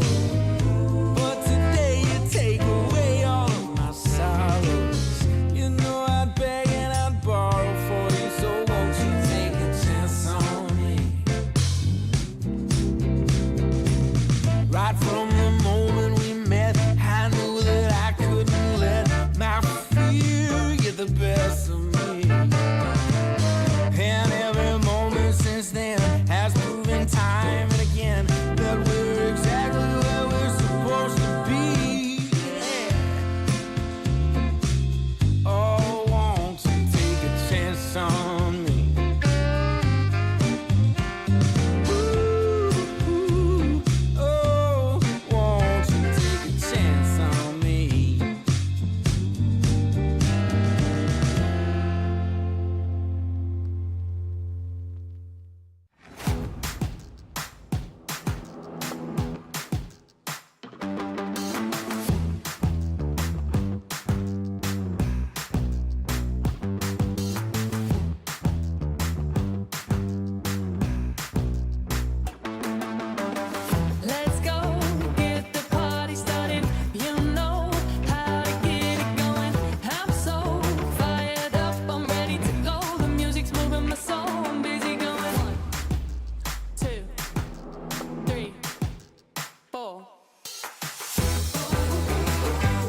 what she sees in me. Ooh, I've been drinking too much, staying out all night. I can't remember my left from my right. I'm kinda blurry from my head to my toes. It might seem like nothing, but there's one thing I know. I got the prettiest little girl. She's as pretty as can be. But what I don't understand is what she sees in me. Oh yeah, yeah.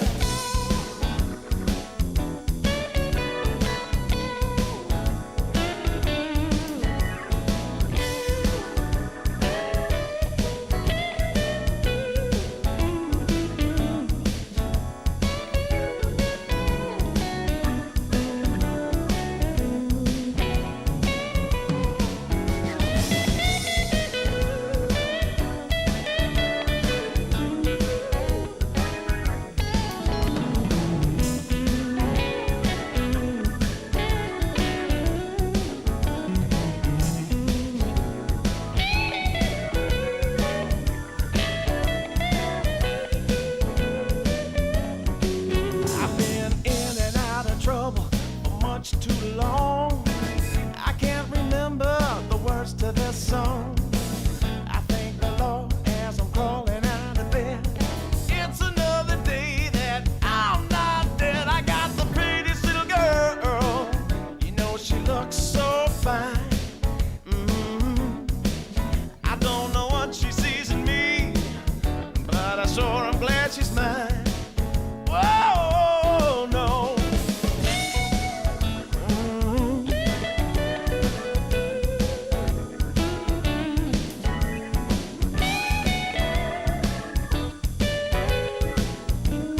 Oh, yeah.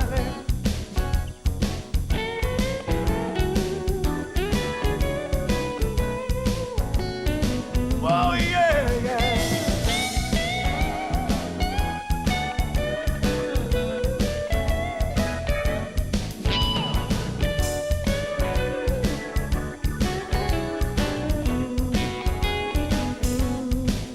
I got the prettiest little girl. So I'm glad she's mine. Hey.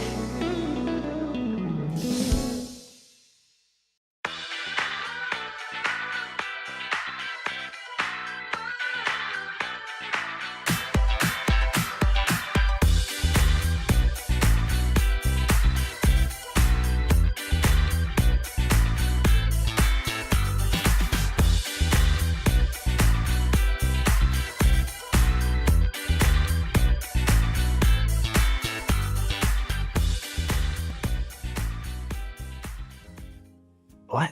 Atomo, do you see that? Atomo, Oh. over there. Do you see that? Look closely. It's a game 3, and it's coming our Oh, way.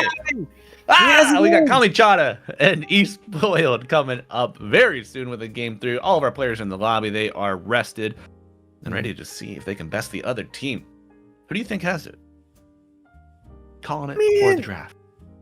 I mean, Kamichada historically has done well. I actually had some notes on some of the players, but we didn't get a chance to. But one of them on Snowy is that he can make some interesting late game decisions. Like I've seen him use buybacks when he didn't need to throw the game. Yep.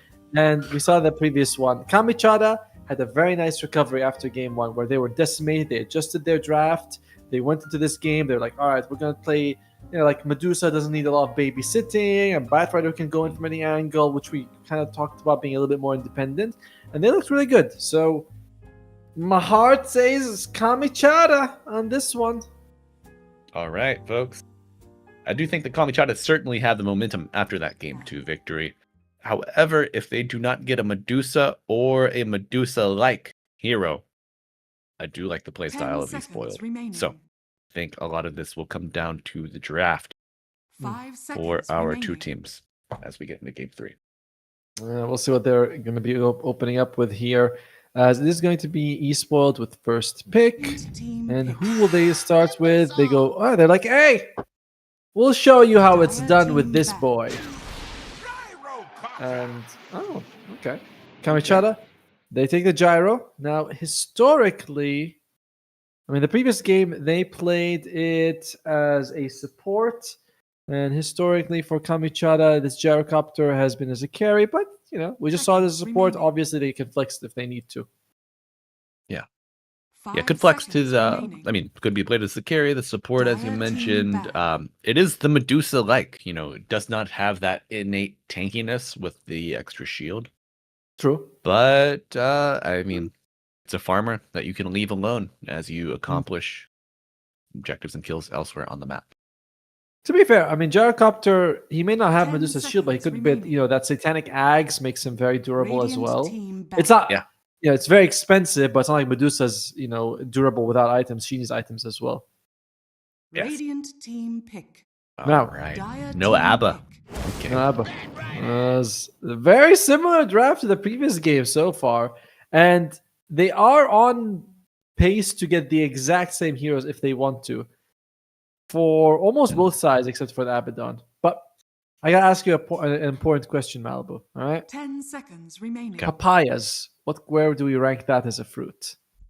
5 seconds remaining. Papayas. Probably A. Okay, we're the same.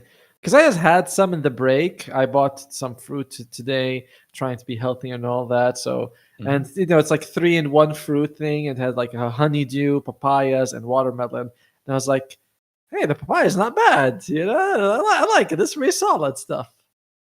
Yeah, I had a lot of them in Brazil, and I enjoyed them there. But before, like, not a really common fruit in A.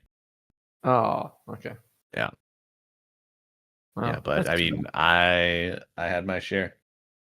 Had my share of it in Brazil and loved them down there. Wish I could have brought them back home with me. But you know what? Maybe I'll go out and get a papaya. Maybe I'll go out and get one today. If we have a sizable break between our games. Dire team pick. unlikely, as it's going to. Yeah, we're probably going to be finishing this game, have like a 10-15 minute break, and going to the next one. As Disruptor comes out for eSport, solid hero against the Bat Rider. You can, Bat Rider blinks in, he can blink into a Stag Storm, he can get glimpsed back. If he doesn't 10 catch someone, he's like, seconds oh no, I remaining. didn't catch someone, I'm going to U-turn. And the Disruptor's like, no, you're not. You're just going to stay here with us, 5 where we're going to seconds love you. remaining.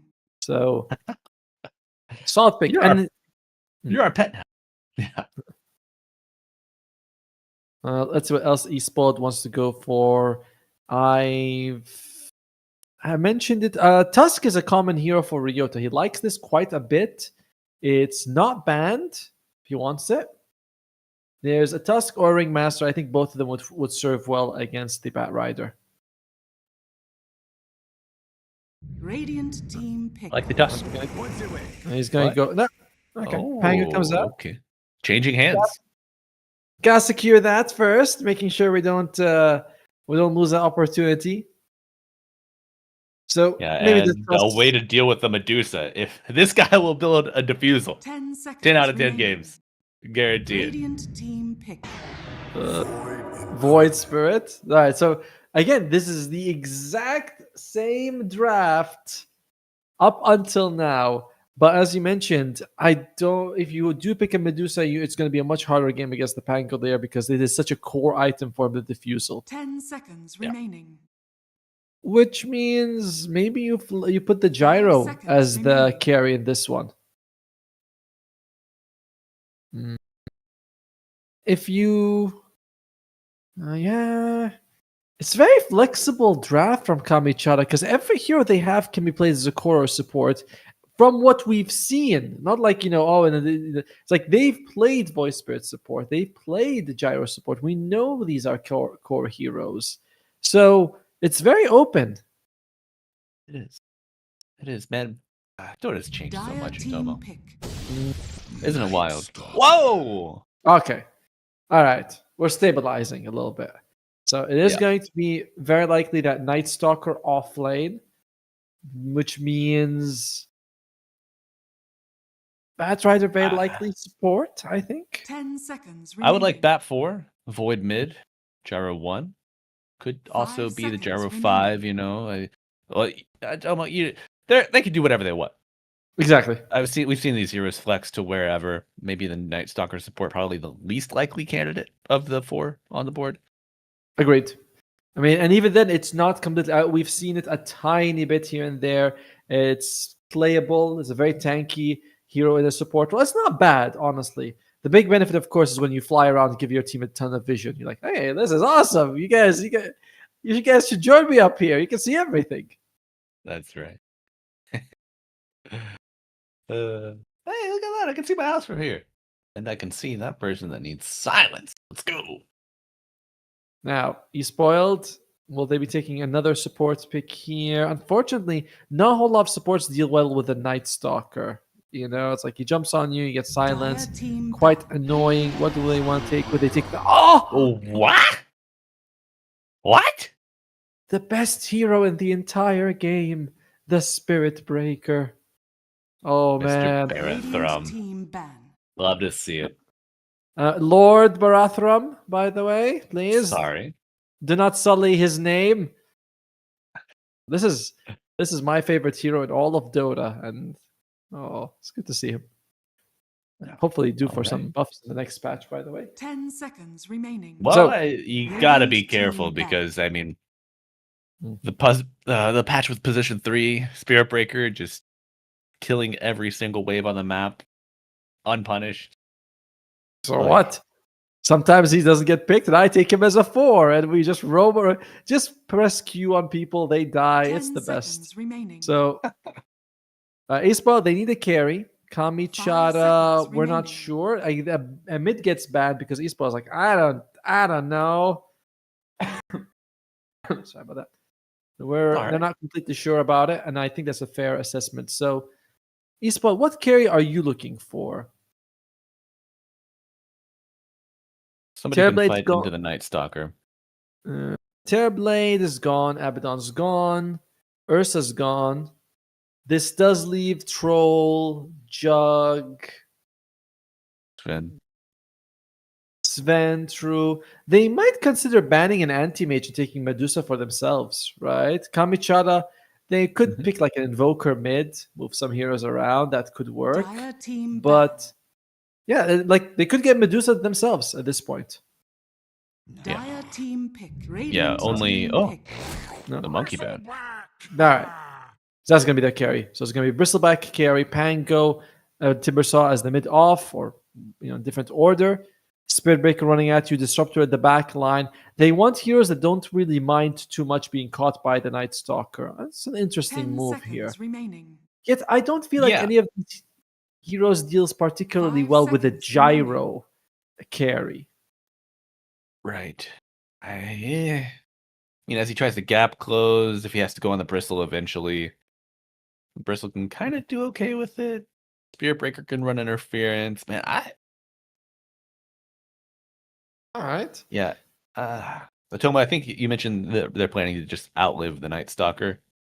Is certainly at the front of their mind, but yeah, they're Choose your getting hero. Medusa again.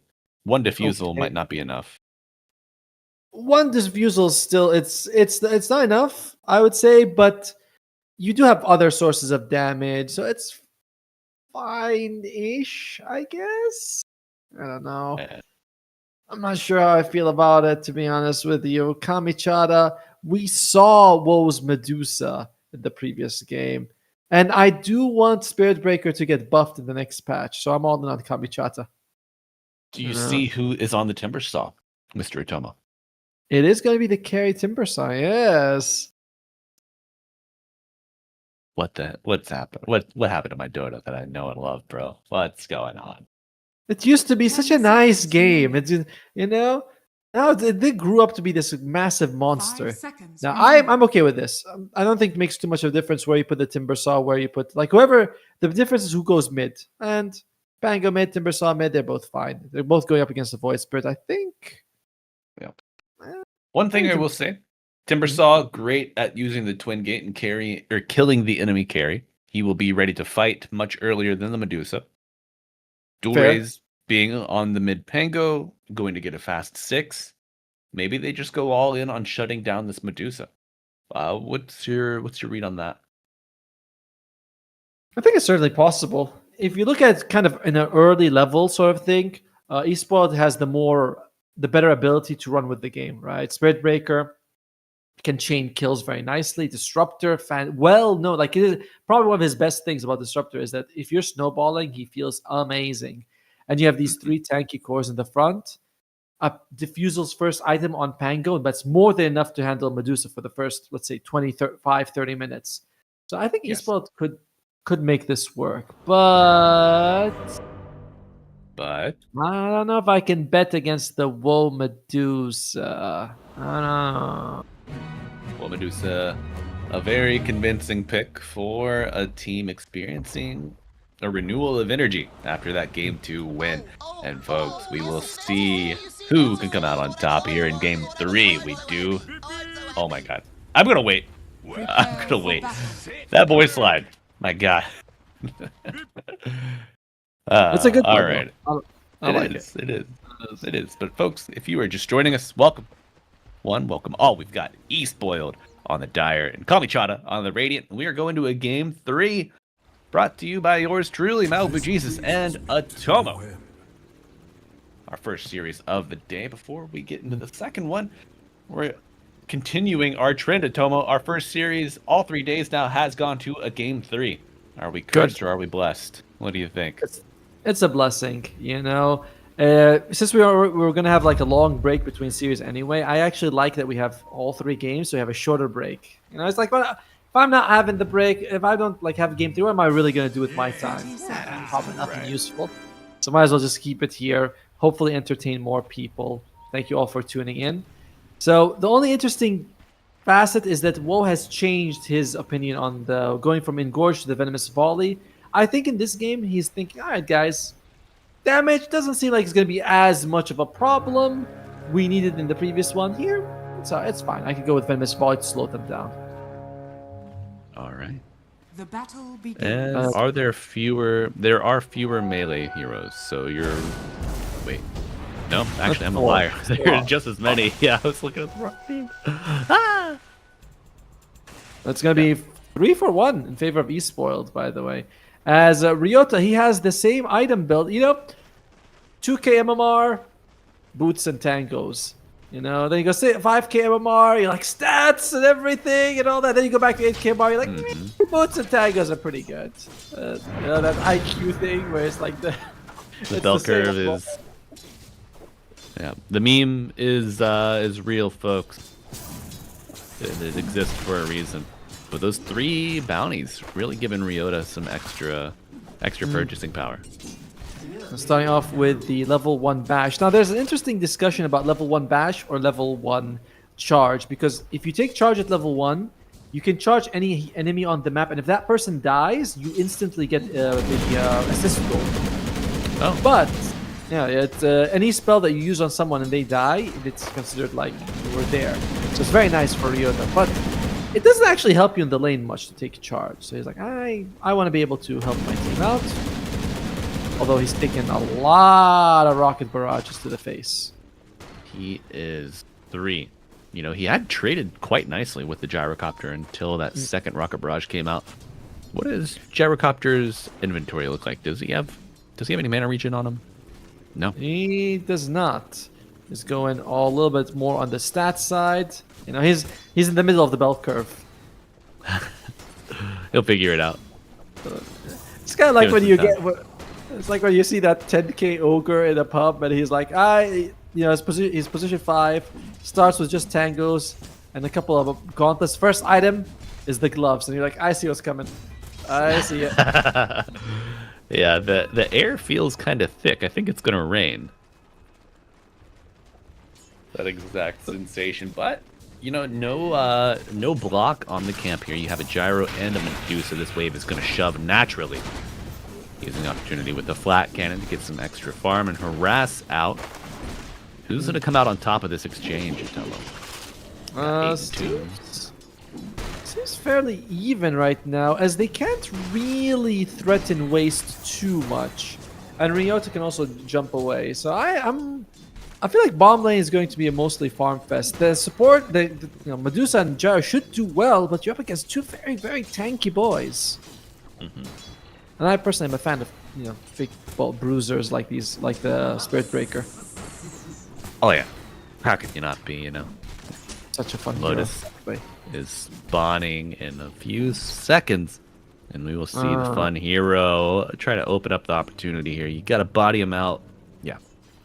Yeah, if you can let the gyrocopter get the rocket barrage on with the Medusa throwing in damage from outside, I think it's not a good trade, but good positioning from the Dire. No, not me also didn't feel like he wanted to really contest this. Oh. Not me. Could be in trouble. Could be. Goodbye. Oh my. Lotus handed off. Okay. Oh, Half health on waste. Yeah.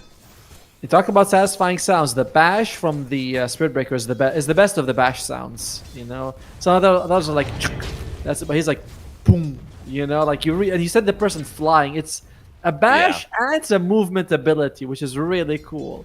I always like that you move them away. It's like I'm hitting you so hard, you're literally flying away from me. The Faceless Void Bash, when it repeats, is pretty crazy. Yeah, it really scratches the brain in a good way. But as far as base, like no multiples, Spearbreaker Bash, supreme.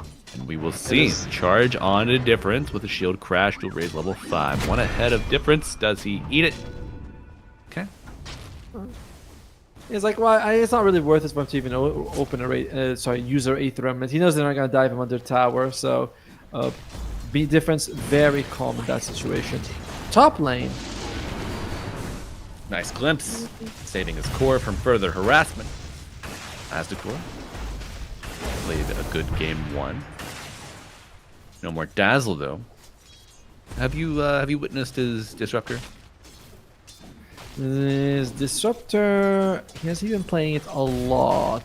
Not really. So yeah, I'm a little not surprised. I mean, it's a good hero. He probably knows how to play it, but yeah, didn't feel like he wants to Dazzle. Takes the Disruptor. I was thinking that this is not the best game for eSport to go up against a Bat Rider. They have no sort of ability to remove his what you call it, napalm stack, sticky napalm. Sorry. Oh dear. Oh dear. Oh dear indeed. The charge coming through. It will not be canceled by the silence. Nice time of arrival. Does Timber have a whirling death? Yes. No. Getting a 5-minute first blood. And the benefit of a Spirit Breaker, you can just go around the map, charging people. It's the way, and he's got a really good hero, like partner in the lane. Because Bristleback can be left alone. We talked about the damage coming out from Kami-chan, the bottom lane. It's decent. It really is. You know, Medusa and Gyrocopter, but somehow it's not enough lockdown or damage to control Bristleback. And he's going. He's got that maxed Quill Spray coming out. Yeah, Bristol's going to be playing on top of the wave always, so, you know, able to mitigate the effects of the Rocket Barrage. And, I mean, if they kill the wave to get at the Bristle with the Rocket Barrage, then the wave is in a very favorable position for the Bristleback by his tower. Yeah, and just we'll be walking back anyway. I'm interested to see what Ryota builds for his items. Oh, 3 people! Now we're talking with portals.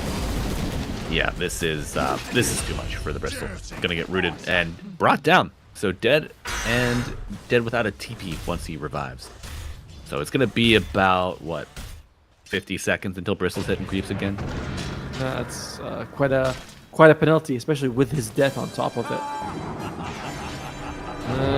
Difference. So raise. Remnant, but a charge to the left. Hoping to play for the Wisdom Shrine. Controlling the Night Stalker. Baladar, very low. Anku. Or Anko. They say thank you. With 1 Whirling Death will do it. Ryota. He is able to make sure he gets the body blocked until Snow is able to use his Whirling Death. That's going to be 1 Shrine of Wisdom. The other one not stolen, not contested. No, can we get a look at the hero levels real quick before... Radiant structures are fortified. The lowest hero is going to get extra experience, right? Yes.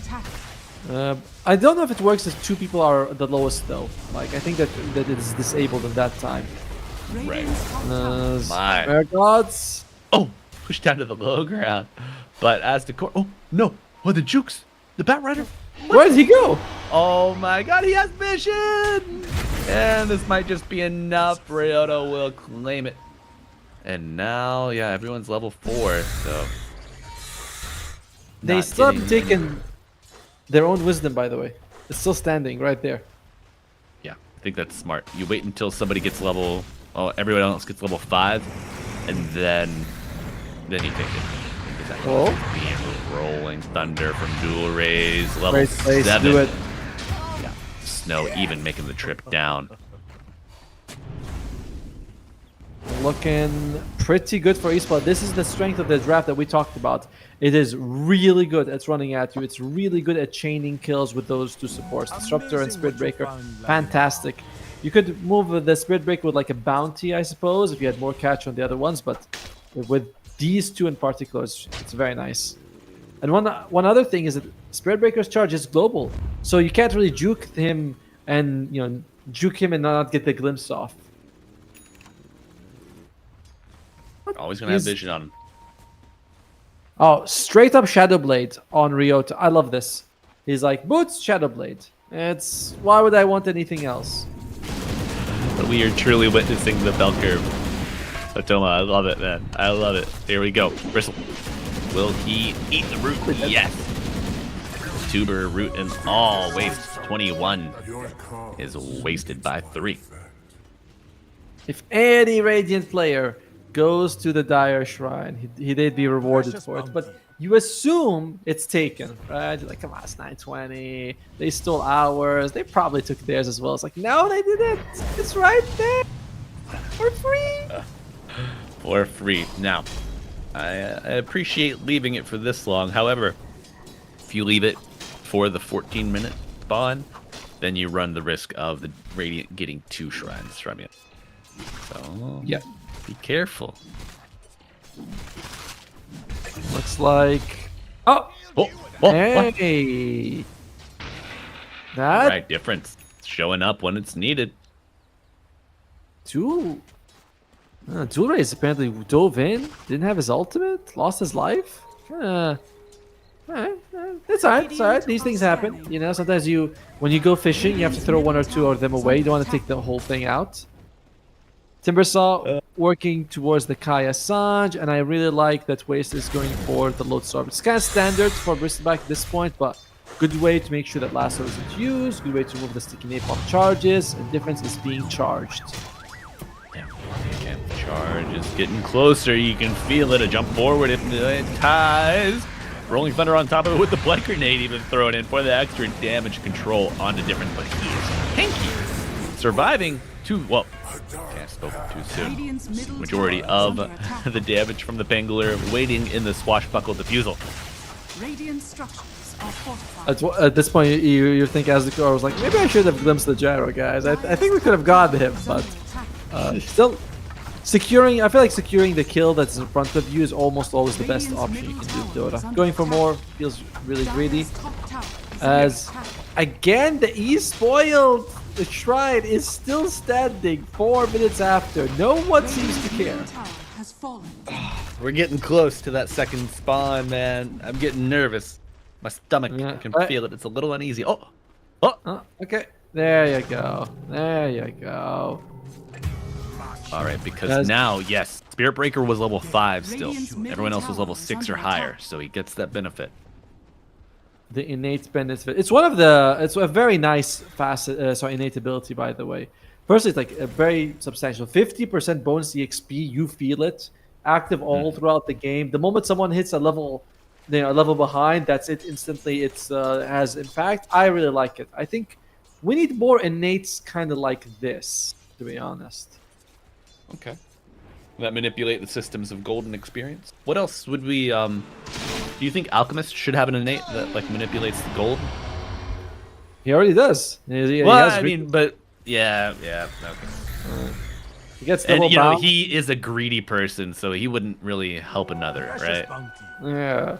I mean, technically his Axe Scepter is all about helping others, but oh my god, I actually did have that Alch support today, and it was a nightmare. First Axe at 23 minutes. We lost at 25. That's how it goes. However, oh no, whoa, the charge. Now, doesn't even need the defusal, having no mana. Popped wand, and there we go. Dire's top tower is under attack.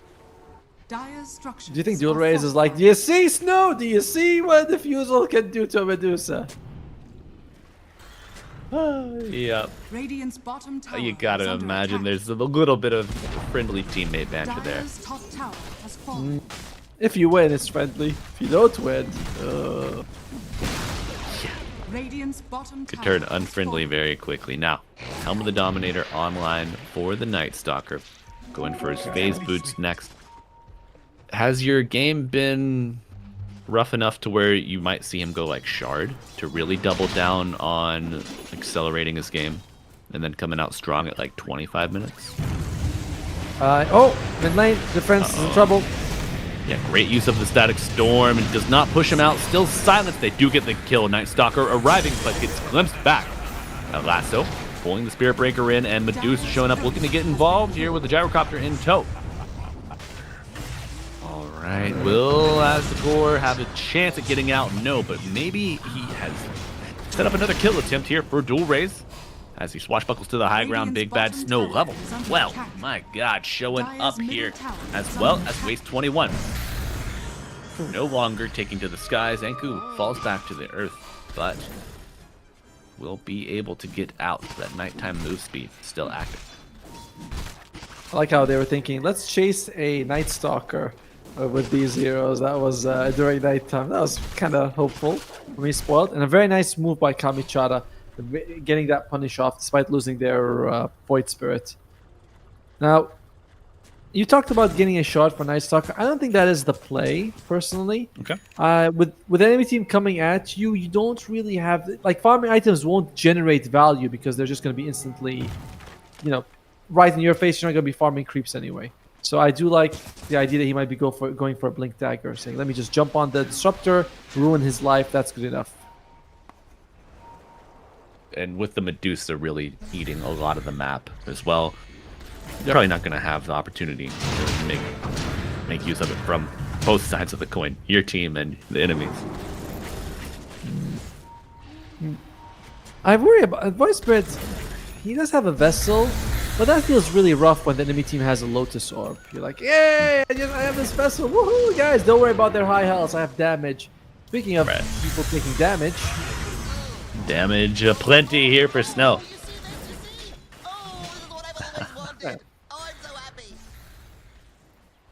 He is so happy. He seems like a happy Timbersaws guy. has some great voice lines. He's schizophrenic. Oh, well, still. That one looks angry. Exactly. Paranoid schizophrenic. It's a tough life for the Timbersaw, but, I mean, the trees did kill his family and pretty much everyone that he knows, so I get it. It would probably mess up the best of us, or the most sound. I would say so. Maybe he's one of those people that I don't think I'd leave the baby with. You're like, maybe... maybe not Timbersaw, I think Pango would be kind of smooth, like, this guy seems like he'd be able to handle baby.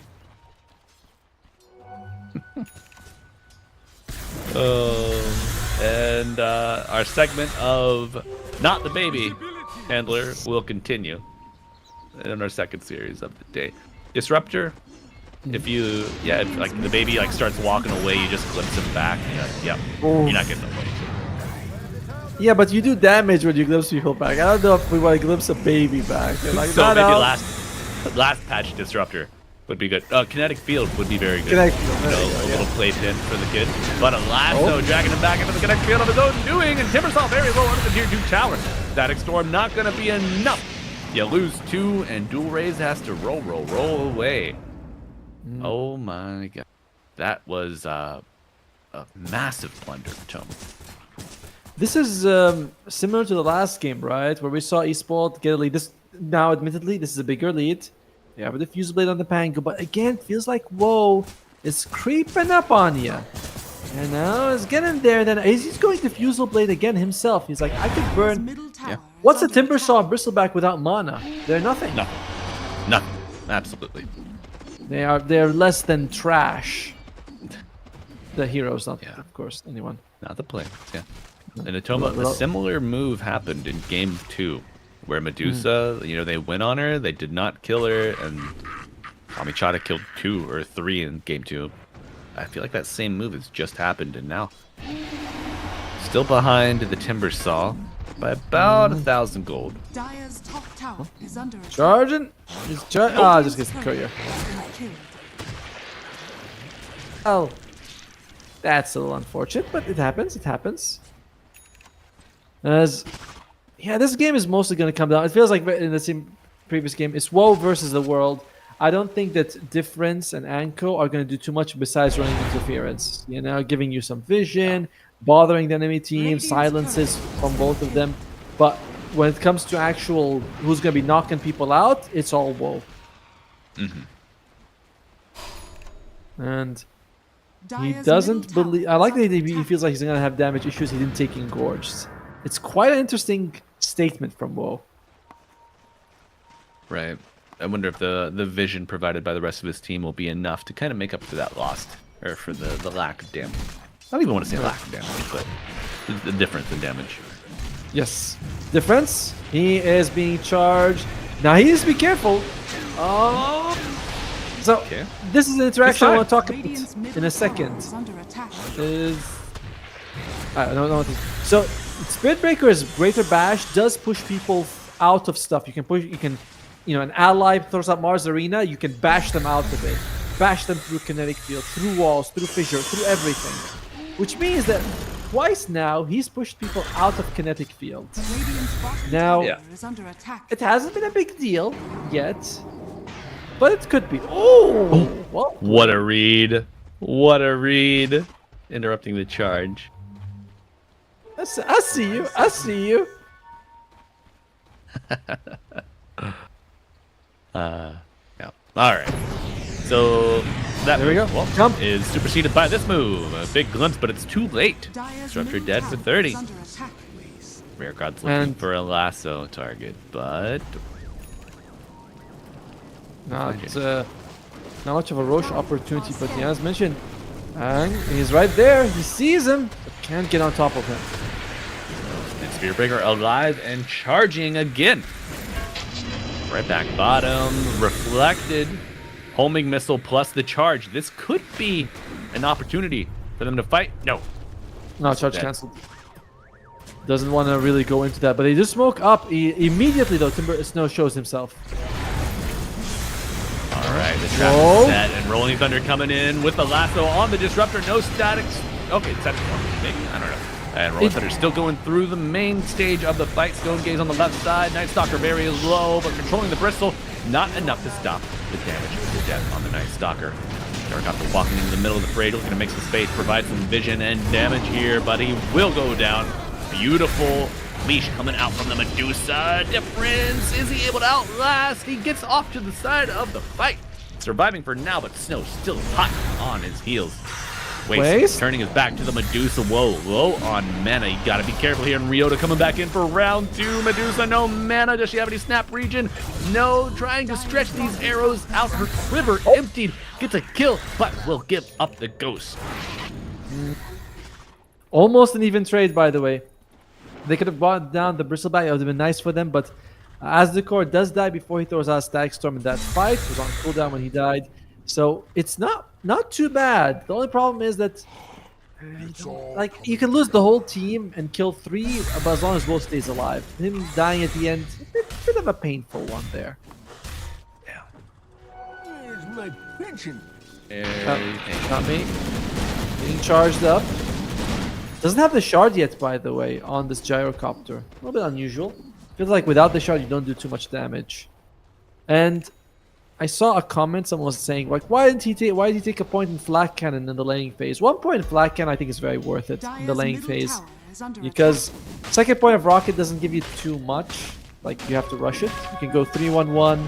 You harass. You are able maybe to secure a creep for yourself that you couldn't get otherwise. Hit both enemies with 1 hit. It's good. 1 point of Flak is very good. Yeah. attack.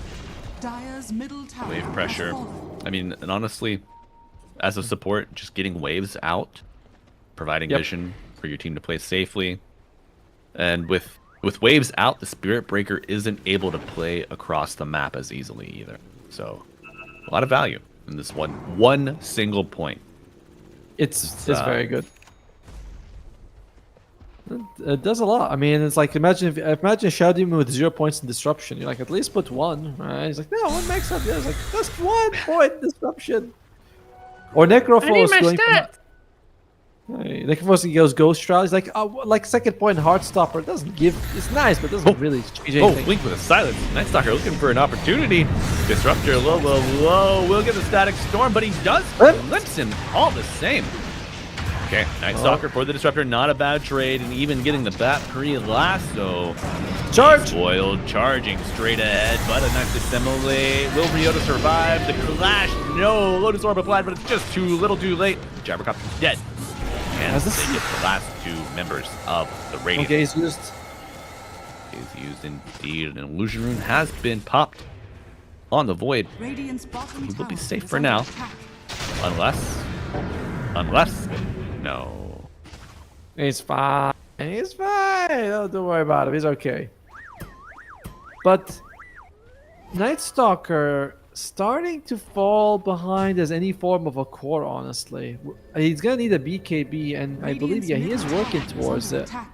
Him and Rare Gods, until they get the BKBs, feel like it's gonna be very risky for the Bat and the Night Stalker to play. Yes. Gyrocopter also is like he has to stay really far behind, which is why I'm surprised he doesn't have a shard. Oh, okay, here, Lasso.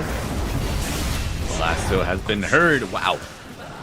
Great Flame Break, pushing him up further onto the hill, closer to the Medusa. Whoa. Gets another kill. There's something nice for the Radiant, by the way. They both have the supports, the Searing Signet, Greedy. So you have a little bit of extra magic damage, 75 gold a minute. Not bad, not bad. I mean, I'd take that deal. You know your Medusa is your condition anyway, right? No, definitely. And it's not like, you know, you right-click that much with either of these heroes, so perfectly fine. As the game goes on, I'm leaning more and more towards Kamichara because I think that this Batrider and Anko, once they get BKBs, is going to be a big deal. Batrider wants to go for Ag Scepter after. With Greedy, that's not, you know, out of the question. Ryota charging someone.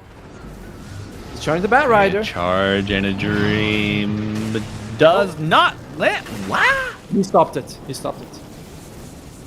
Oh my god. One of two things happened there. There's something that a lot of players do where you stop the charge, so you instantly start running away, right? You're like, but you think you already hit the guy, but you misjudge it slightly. Oh, there's a charge here as well. Second charge will stay through. They have vision and the damage. Wow. Now, to be fair, he was among trees. He was. Like that does a little bit more, but he probably didn't think. You always forget that you are actually fully revealed against Spirit Breaker. His eyes see everything. Yeah, we see in Radiant's bottom like the games with the tower is Nature's under Prophet. attack. Early game, he's making use off of Teleport Spell and Town Portal Scroll cooldown repeatedly. Yep. He's spoiled, doing very much the same approach here, Radiant are using scanning. charge off cooldown to set up these kills, set up this map pressure. Radiant are And reminder, scanning. all these charge are assist golds for Spirit Breaker. So you're getting 100, 120, 150 extra gold. Oh! Uh-oh, Not and this Spirit time, Breaker buddy. needs some assistance here. Rolling Thunder coming in with a Static Storm and Connect Field on top of it. It's a Stone Gaze. Dead Disruptor and a bot back. Spirit Breaker. Who will he charge? Lasso pulling Timbersaw back in. This is their carry. Can Snow get out? Do they bring him down? No, Snow is out. And I heard another strike bringing down the Night Stalker and the Radiant Dual starting raise. to fall. But dual raise out of mana. This Medusa Diffusal adding up. Is it enough? Yes. Tango goes down. They get the gyro as well. A TP effort dash will not land. But charge should be available soon. Should waste. Give vision. No. So it's a 3-for-3 trade. Core and 2 supports. Buyback used on Ryota. And it seems like, yeah, the Radiant walk away with a tiny advantage. And that would have been significantly worse if Ryota did not buy back. So Ispa's thinking, guys, we need some sort of ace in the hole for the next one. We're going to go for Roche. Yeah. I think the Roshan here is the biggest win of this fight for either side. many interesting items. Difference working towards the BKB, Night Stalker working towards the BKB, Medusa working towards the Axe. The mana burn she's been doing has been quite annoying. So hitting it with everyone, it's a very nice build. I like it a lot. What Wo has been doing. Oh, yeah. He's also Yeah, level so- 23. Sorry. 2 games in a row with that build. 23, my god. Ryota This is is- look. Oh, sorry. Yeah, Ryota's looking for a BKB on this Spirit Breaker.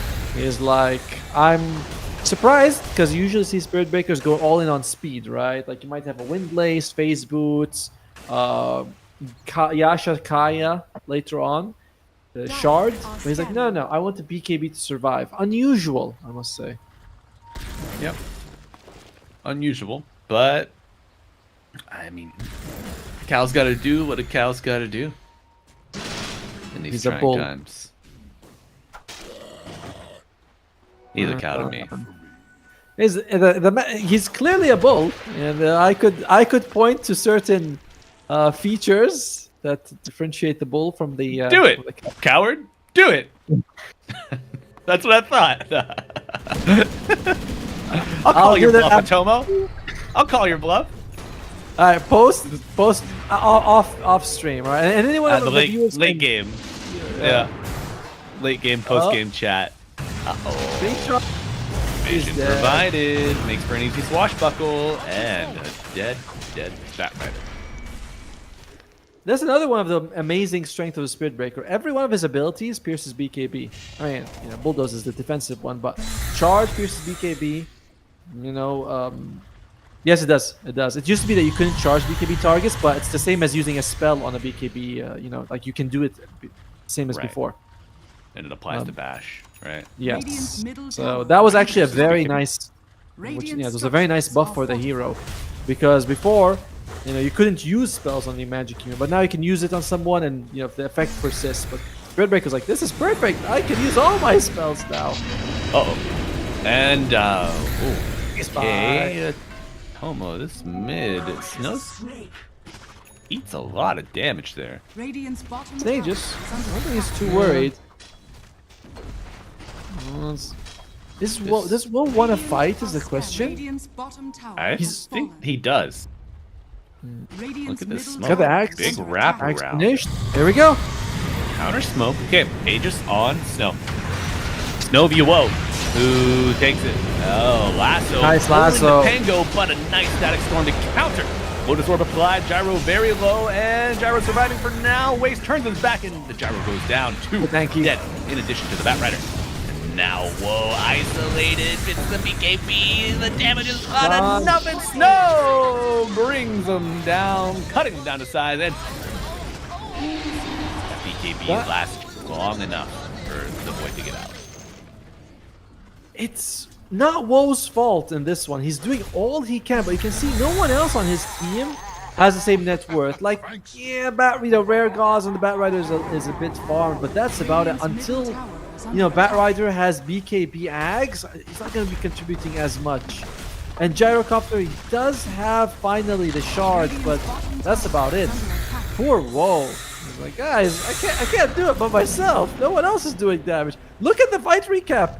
Literally no one else is doing damage. Under attack. That's so tough, man. It was a good lasso to interrupt the Rolling Thunder, but countered with the Static Storm. Disruptor Radiant's is top ready to tower make a is play. under attack. Disruptor could lose his life here. Nice. Okay, but a kill in turn. They get the Gyro.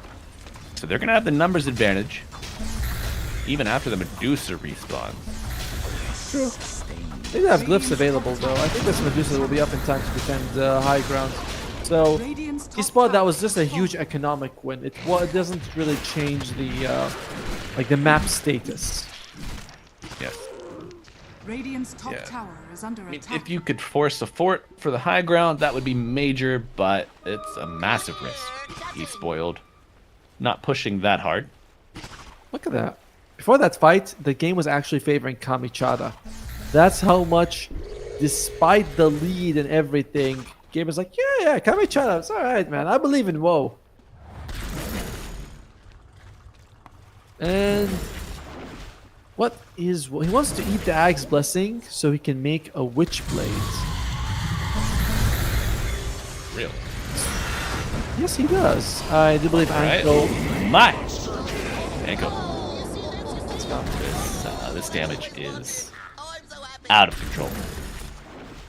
Does Witchblade apply to every target with an Ag Scepter on Medusa? Ooh. With the Ags, it might. I know other multi-shot mechanics, it Don't. applies to the first stricken or the main attack. Yeah.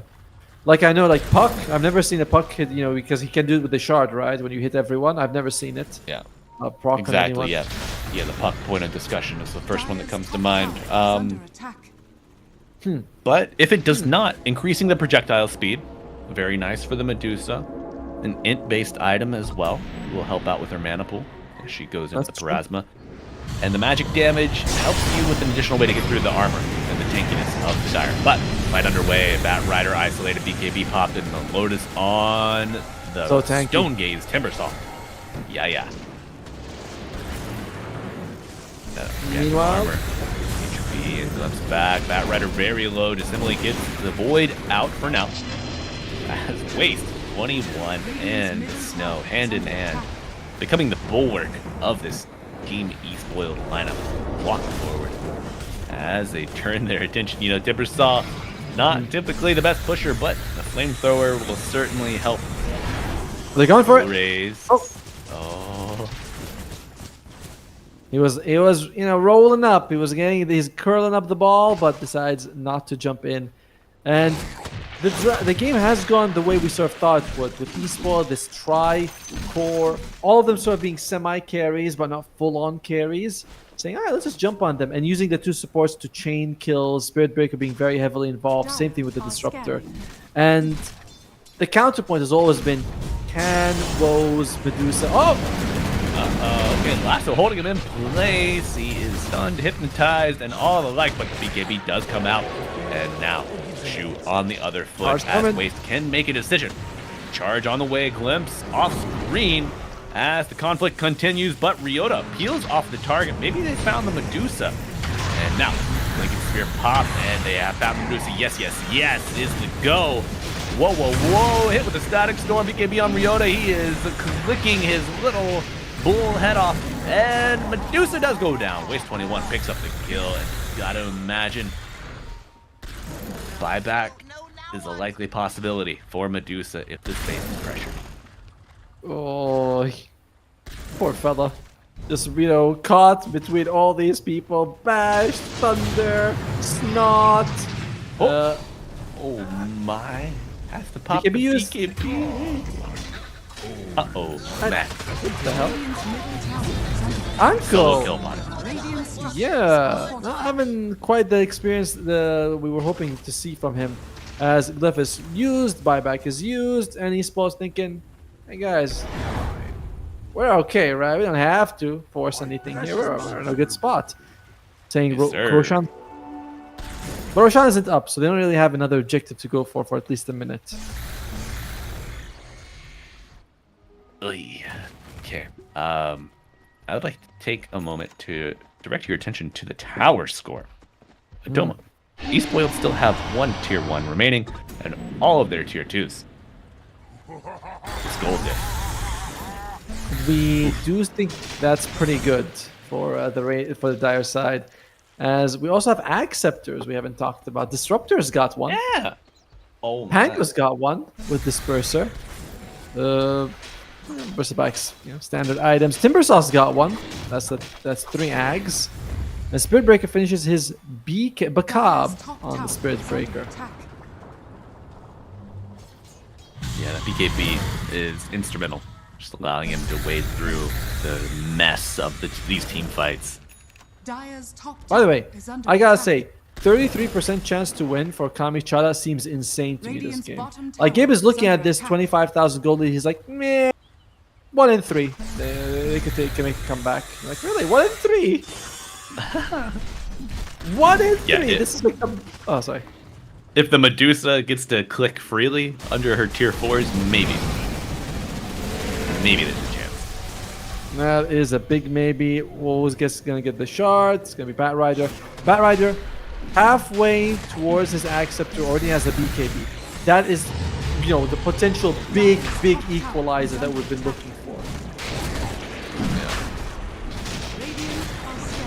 Anything good. Bat Rider will consider selling something. Sell the Tranquil Boots? You know, you're like, I don't need it. Oh. Yeah, you can get some decent money, Tranquil Boots and Magic Wand, sell them out, finish your for your Acceptor, jump in. But you know, I don't think they've had problem catching. I think they've had damage issues. Well, they're gonna catch the Medusa here, Tomo, but it's the other team, and she gets glimpsed back.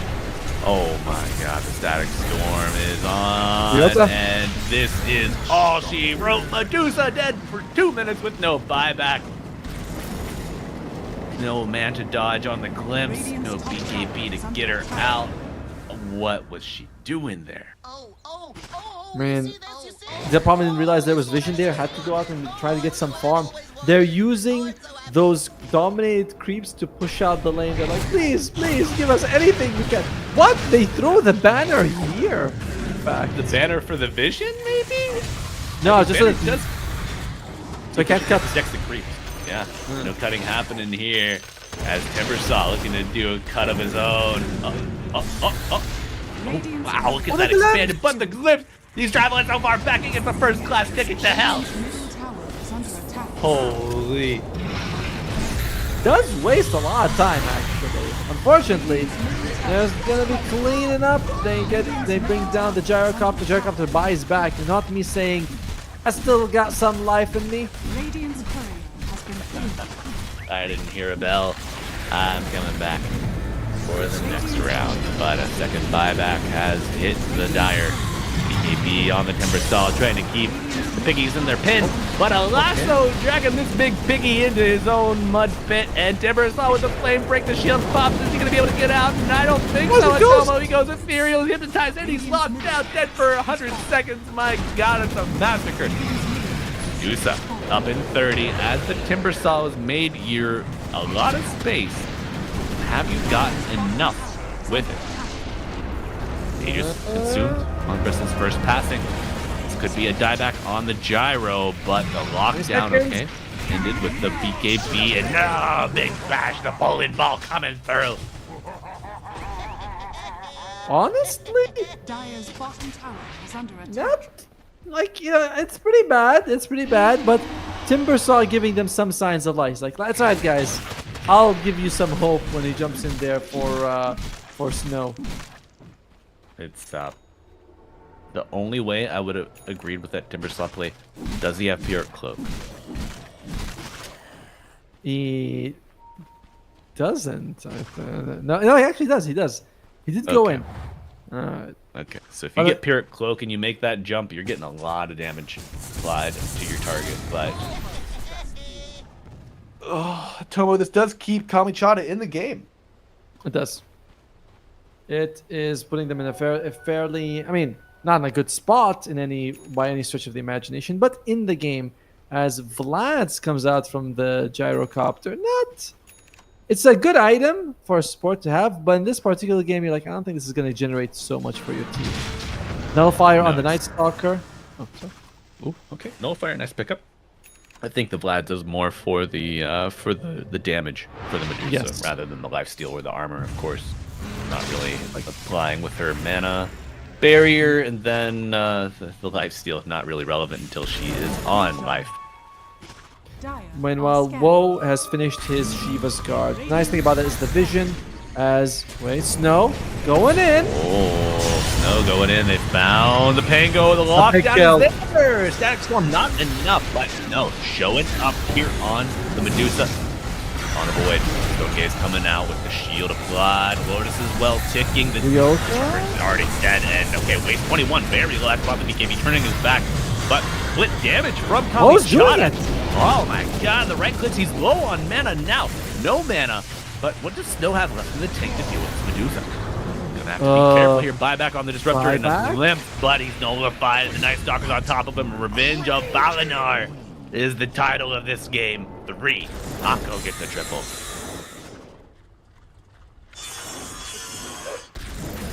All quiet on the Western Front here, as you gotta imagine these spoils are ruminating and perhaps upset with their timber saw after that fountain dive about 2-3 minutes ago now.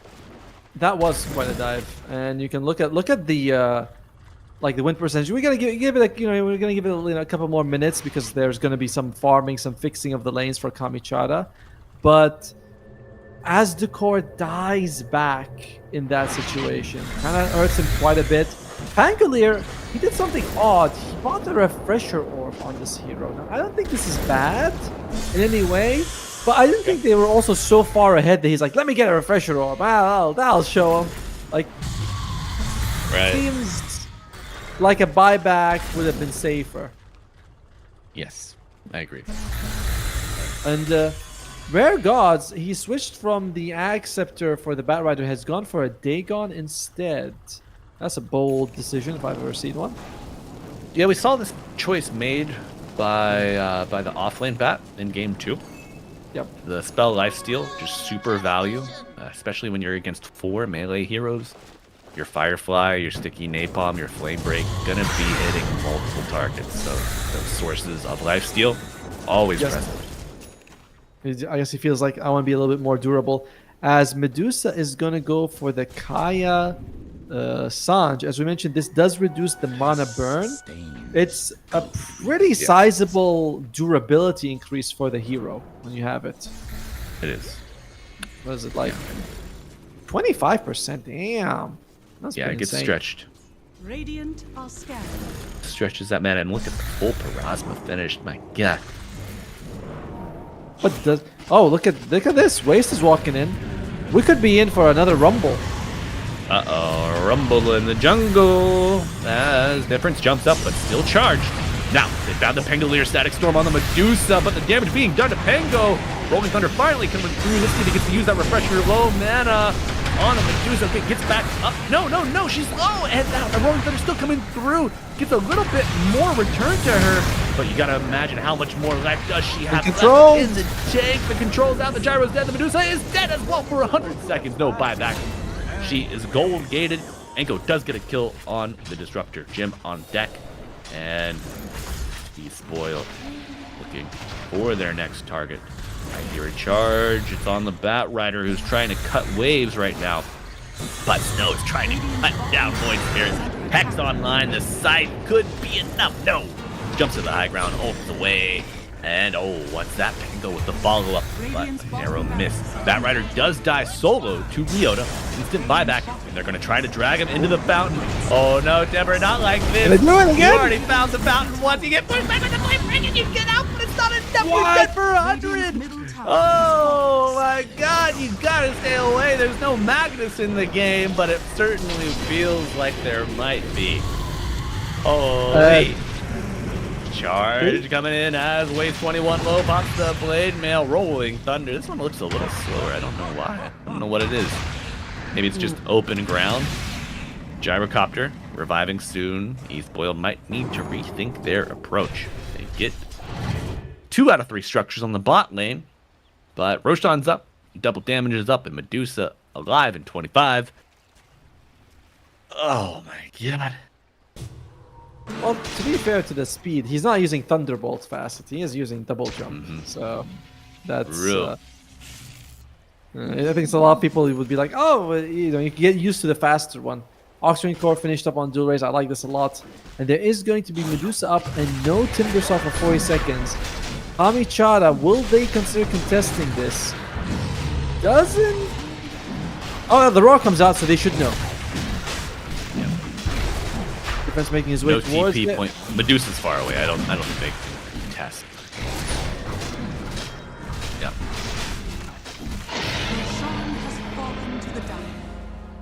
Well, in the end, it's going to be Aegis on Waste. They're like, let's not give it to Snow. He's just going to dive in. And this is something I've mentioned before. Snow's late game decision making was a little sussy. A little bit not quite there. A little.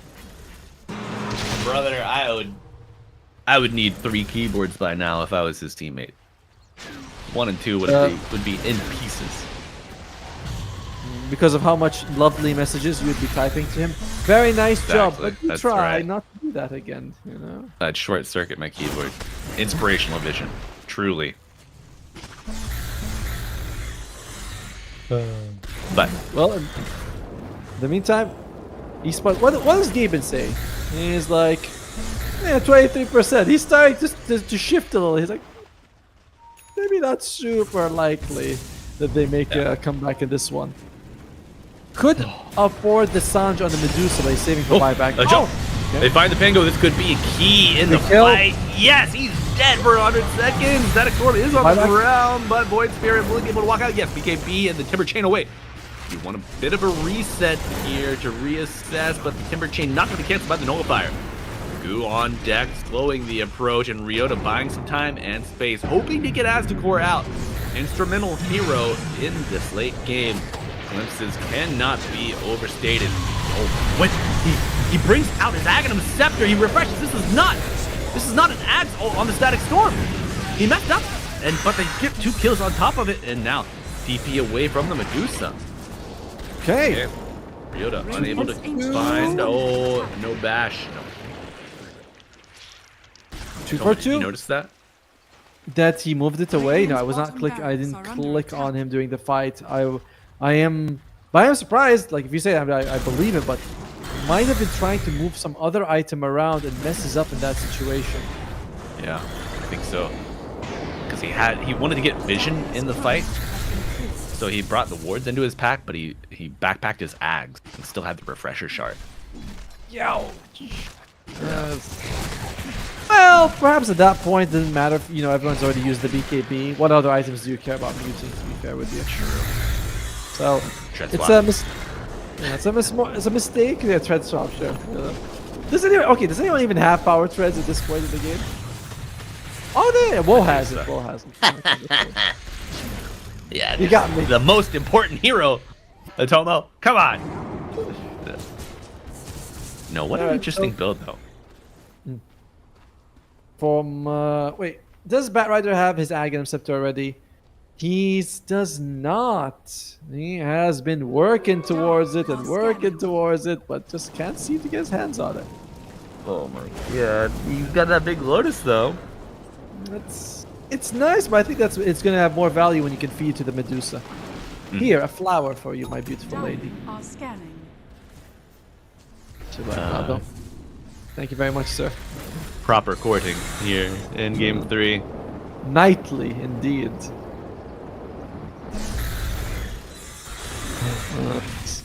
Meanwhile, this age is not too long for this world, about 80 seconds. As we are going the distance in game 3, we are definitely going to have a short break between this and the next series, which is what we want anyway. Right. Now, heart in the backpack for the bristle. What did he get rid of? He's got the He had a Aegis. blade mail. I think. He's had a blade mail at some point. Sure. Oh, Okay, lasso? lasso. Good target. The disruptor value target, and oh my god, that's an expensive bait. I do not know if it's worth it. Charging on the Medusa. Going through the back line, and Night Stalker with the silence takes to the sky. Buyback on the disruptor. Night Stalker, wow! Oh, BKB coming in too late. Bristol still has the Aegis. Wants to die, says kill me. Do it. Static Storm onto the Void Spirit, and Gyrocopter trying to get away, but will not have such luck. 2 buybacks. And different with the BKB. Night Stalker very, very low. Is he gonna get fly out of this? No, he is grounded. Bash on the charge, and Medusa isolated the backline, getting picked apart by the Dire behind enemy lines. Medusa even getting low with mana, and she goes down to the Pingo and the Bristle, while the rest of them deal with the rest of the team. Buyback on Medusa, fighting by the Ancient. we've seen this Lasso. before. Your Fountain is your biggest ally here, but you're not able to utilize it. It's been a shining source of damage for you, and I don't think Snow is going to get in the Fountain. No, please, don't make me a liar. They do bring down Aztcore again. It's a 3-for-3 fight in the base. But you've got some big creeps backing you up. Fortification used. The Outrider very low. Will fall dead for 2 minutes. No buyback. And Rolling Thunder adding up with the roll up, giving him the ability to turn on a dime with the Blink Dagger, further controlling the Medusa. Tips coming out from Aztcore. Cheering his buddy on from the sideline. Says, yeah, go! And they do go the distance. Atomo, he spoiled. Take game 3. Woes Medusa. Not enough to get them 2 dubs. No, I mean, to be fair, he had a support staff that wasn't really damage dishing. There was like a lot of, they're mobile, they give you some control, but it was all WoW doing damage. And I mean, I'm going to look at the the graph to see how much damage he did. Medusa did 68,000 damage, and his best ally is Void Spirit 34. So you really are looking at just the Medusa, and Void Spirit, a lot of his damage was coming in early game as well. Like, first 20,000 is in 40 minutes, and the rest he just didn't do so much. So, good try by WoW, but eSpoil played their draft really well. They had this Spirit Breaker Disruptor combo. They had 3 tanky cores. They itemized with the idea of like, yeah, we're just gonna survive, and we don't really care what you're gonna do on the Medusa. And then you think about it, like, maybe you should have taken Engorged. That damage felt very impactful in game 2. It does feel like he was lacking it a bit in this game. Absolutely. The WoW show comes to an abrupt end in game 3 of Tomo as the damage falls short. And the contributions from the team just not enough. But folks, our contributions will continue here after a short break. We do have Perrito Panzon in a rough spot, taking on Team T at the top of the group. And we have about a 20-minute break coming up? Yep. All right, so folks, you got it there. Go get you some lunch, stretch those legs, and come back soon, because we will see you for our next round of play where Perrito Panzon takes on Team T.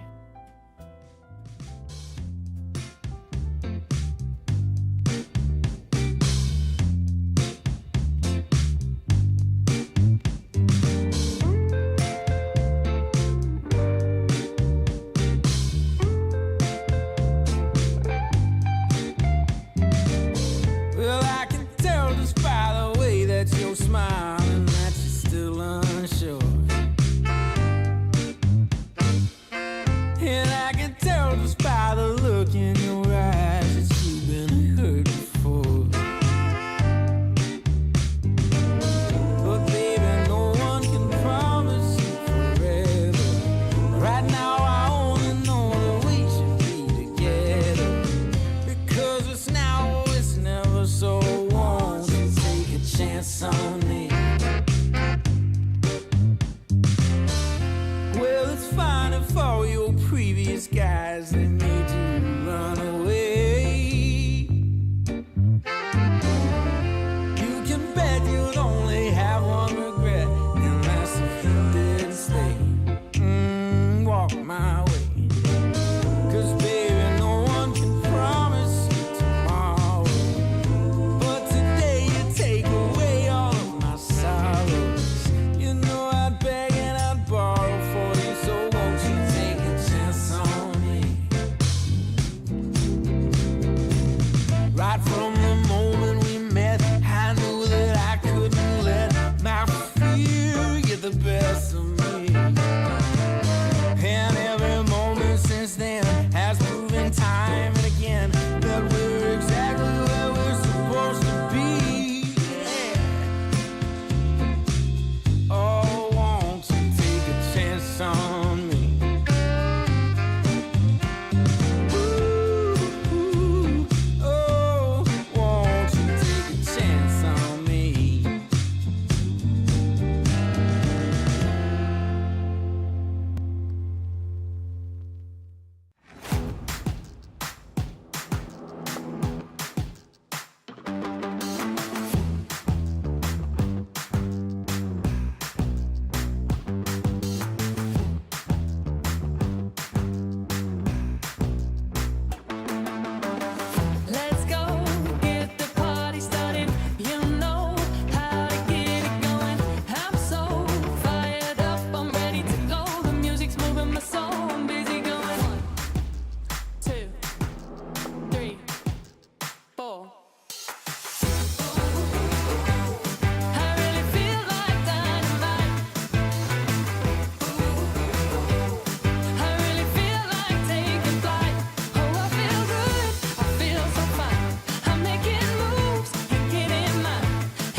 what she sees in me.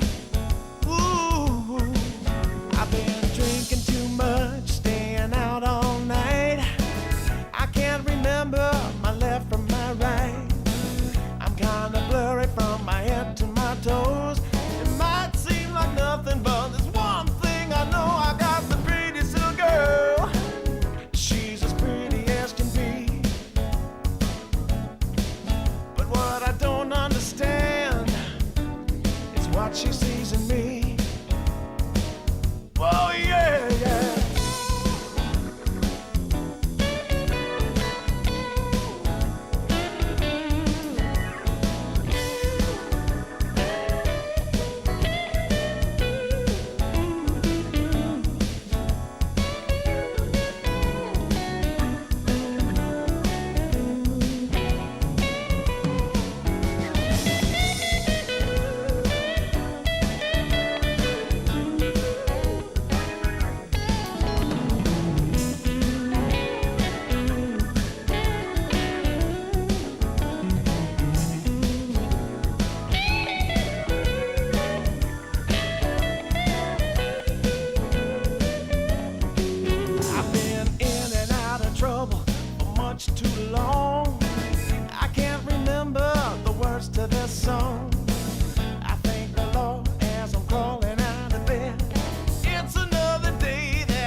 Yeah, yeah. Ooh, everything I want, everything I need. Got everything I want, everything I want, everything I need. Everything I need.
Sometimes I'll be foolish. Sometimes I know I get mad. Sometimes I say the wrong thing to you that makes you feel sad. But one thing is true in all that we've been through. You've never stopped loving me, no matter what I do. So let me say, yeah, that every day I try to find the words from my heart to say thank you. 'Cause you take me as I am.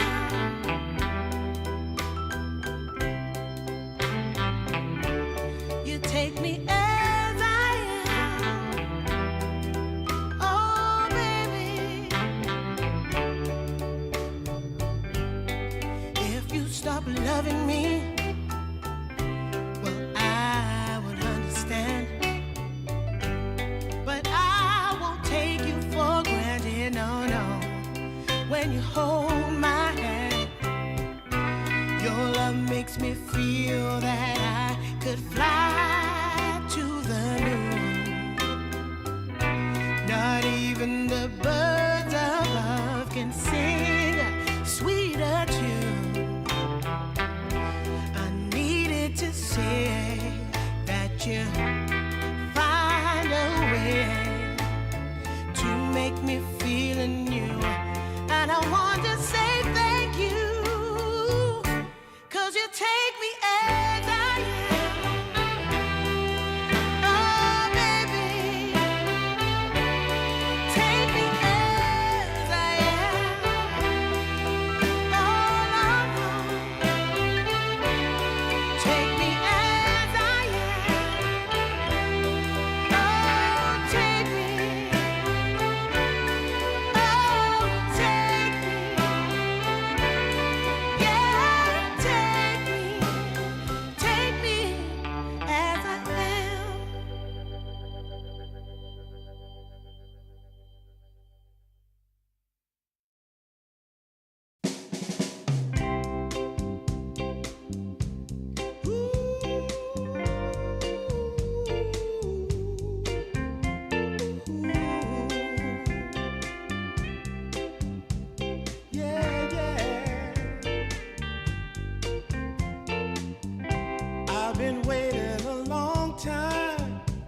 Just longing for a glance from you, yeah.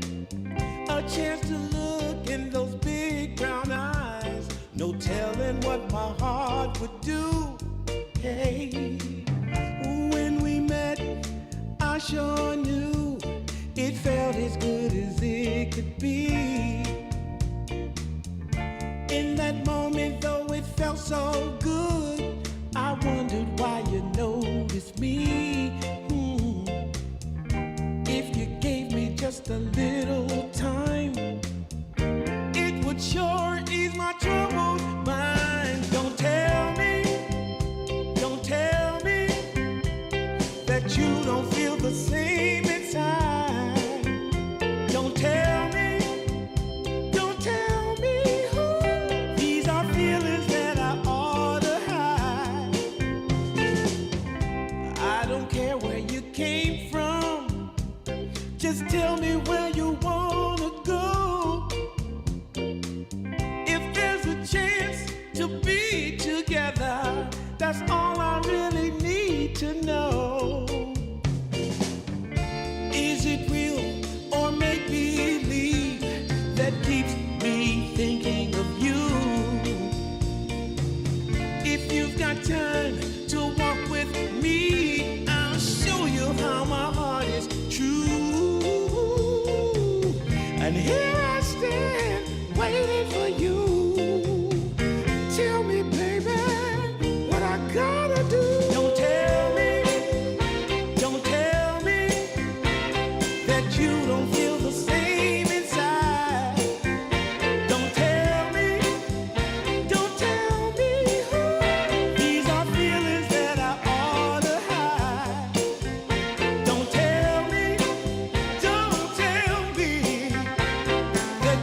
We've seen the magic tricks. We don't care. We've got more.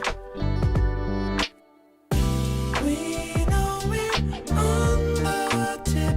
We're ready at the shore.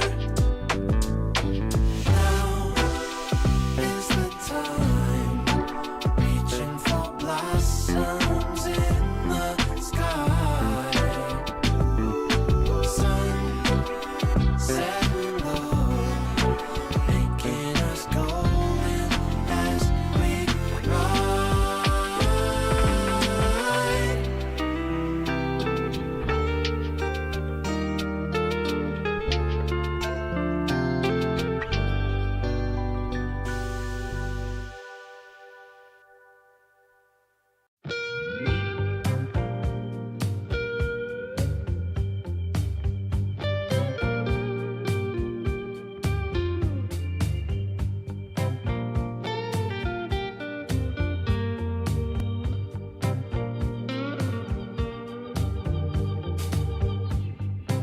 Now I got worries pounding in my chest. It's so hard to sleep, baby. I can't get no rest. All sorrow and sadness. Tell me what I'm gonna do. 'Cause baby, without you, I'm all wrapped up in blue.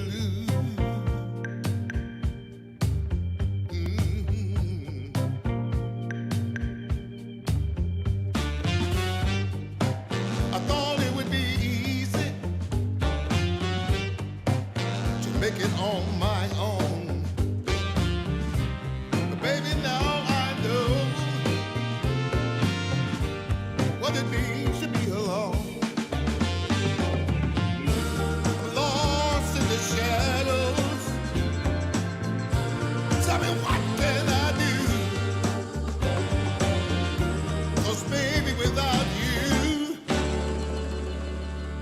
I'm all wrapped up in blue. Wrapped up in blue. Wrapped up in blue. Wrapped up in blue.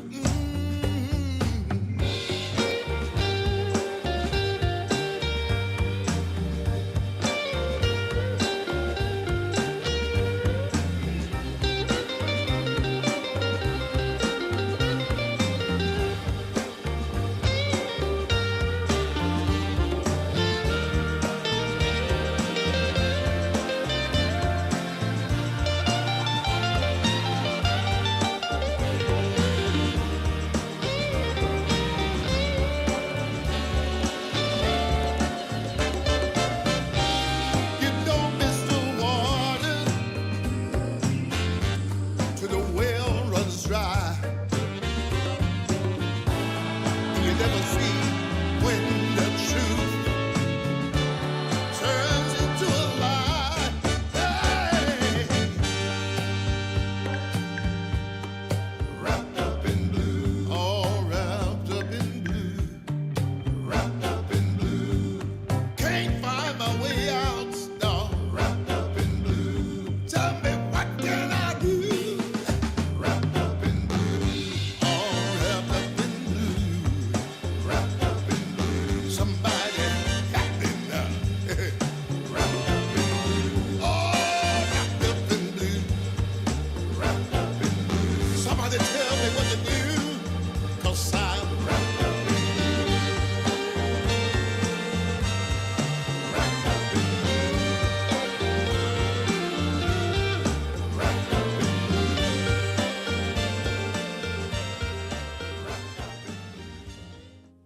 A slow clap for everybody attending today. We got Team D versus Los Perritos Panzon. Yes. Puppies are showing up here, and it's do or die time. Atomo, Mm. what can we expect to see today? Any surprises? Well, I mean, team, Perrito Panzon, they've made some changes. K1 isn't playing. It's actually, I think, Costabile is playing instead.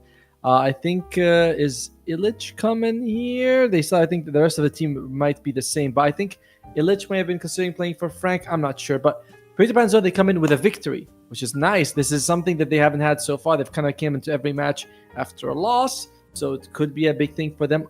Unfortunately, they're up against Team T, which is one of the strongest teams, who came in with a loss. So I do think the Team T is going to be playing this one pretty hard, and I feel like we're in for a 2-0. Yeah, I would also say that 2-0 is likely a safe bet. I do believe that if Illich joins up, okay, yeah, we do see him in the lobby now. Illich, a stronger offlaner in my mind than Frank. Yes. Hopefully, these with the South American rosters, these players are very familiar with each other. Sometimes there can be conflict of personalities or play styles, but I think the familiarity between all of these players might allow them to plug and play with fewer disruptions than we might see in another region where there are just multiple players available for every role.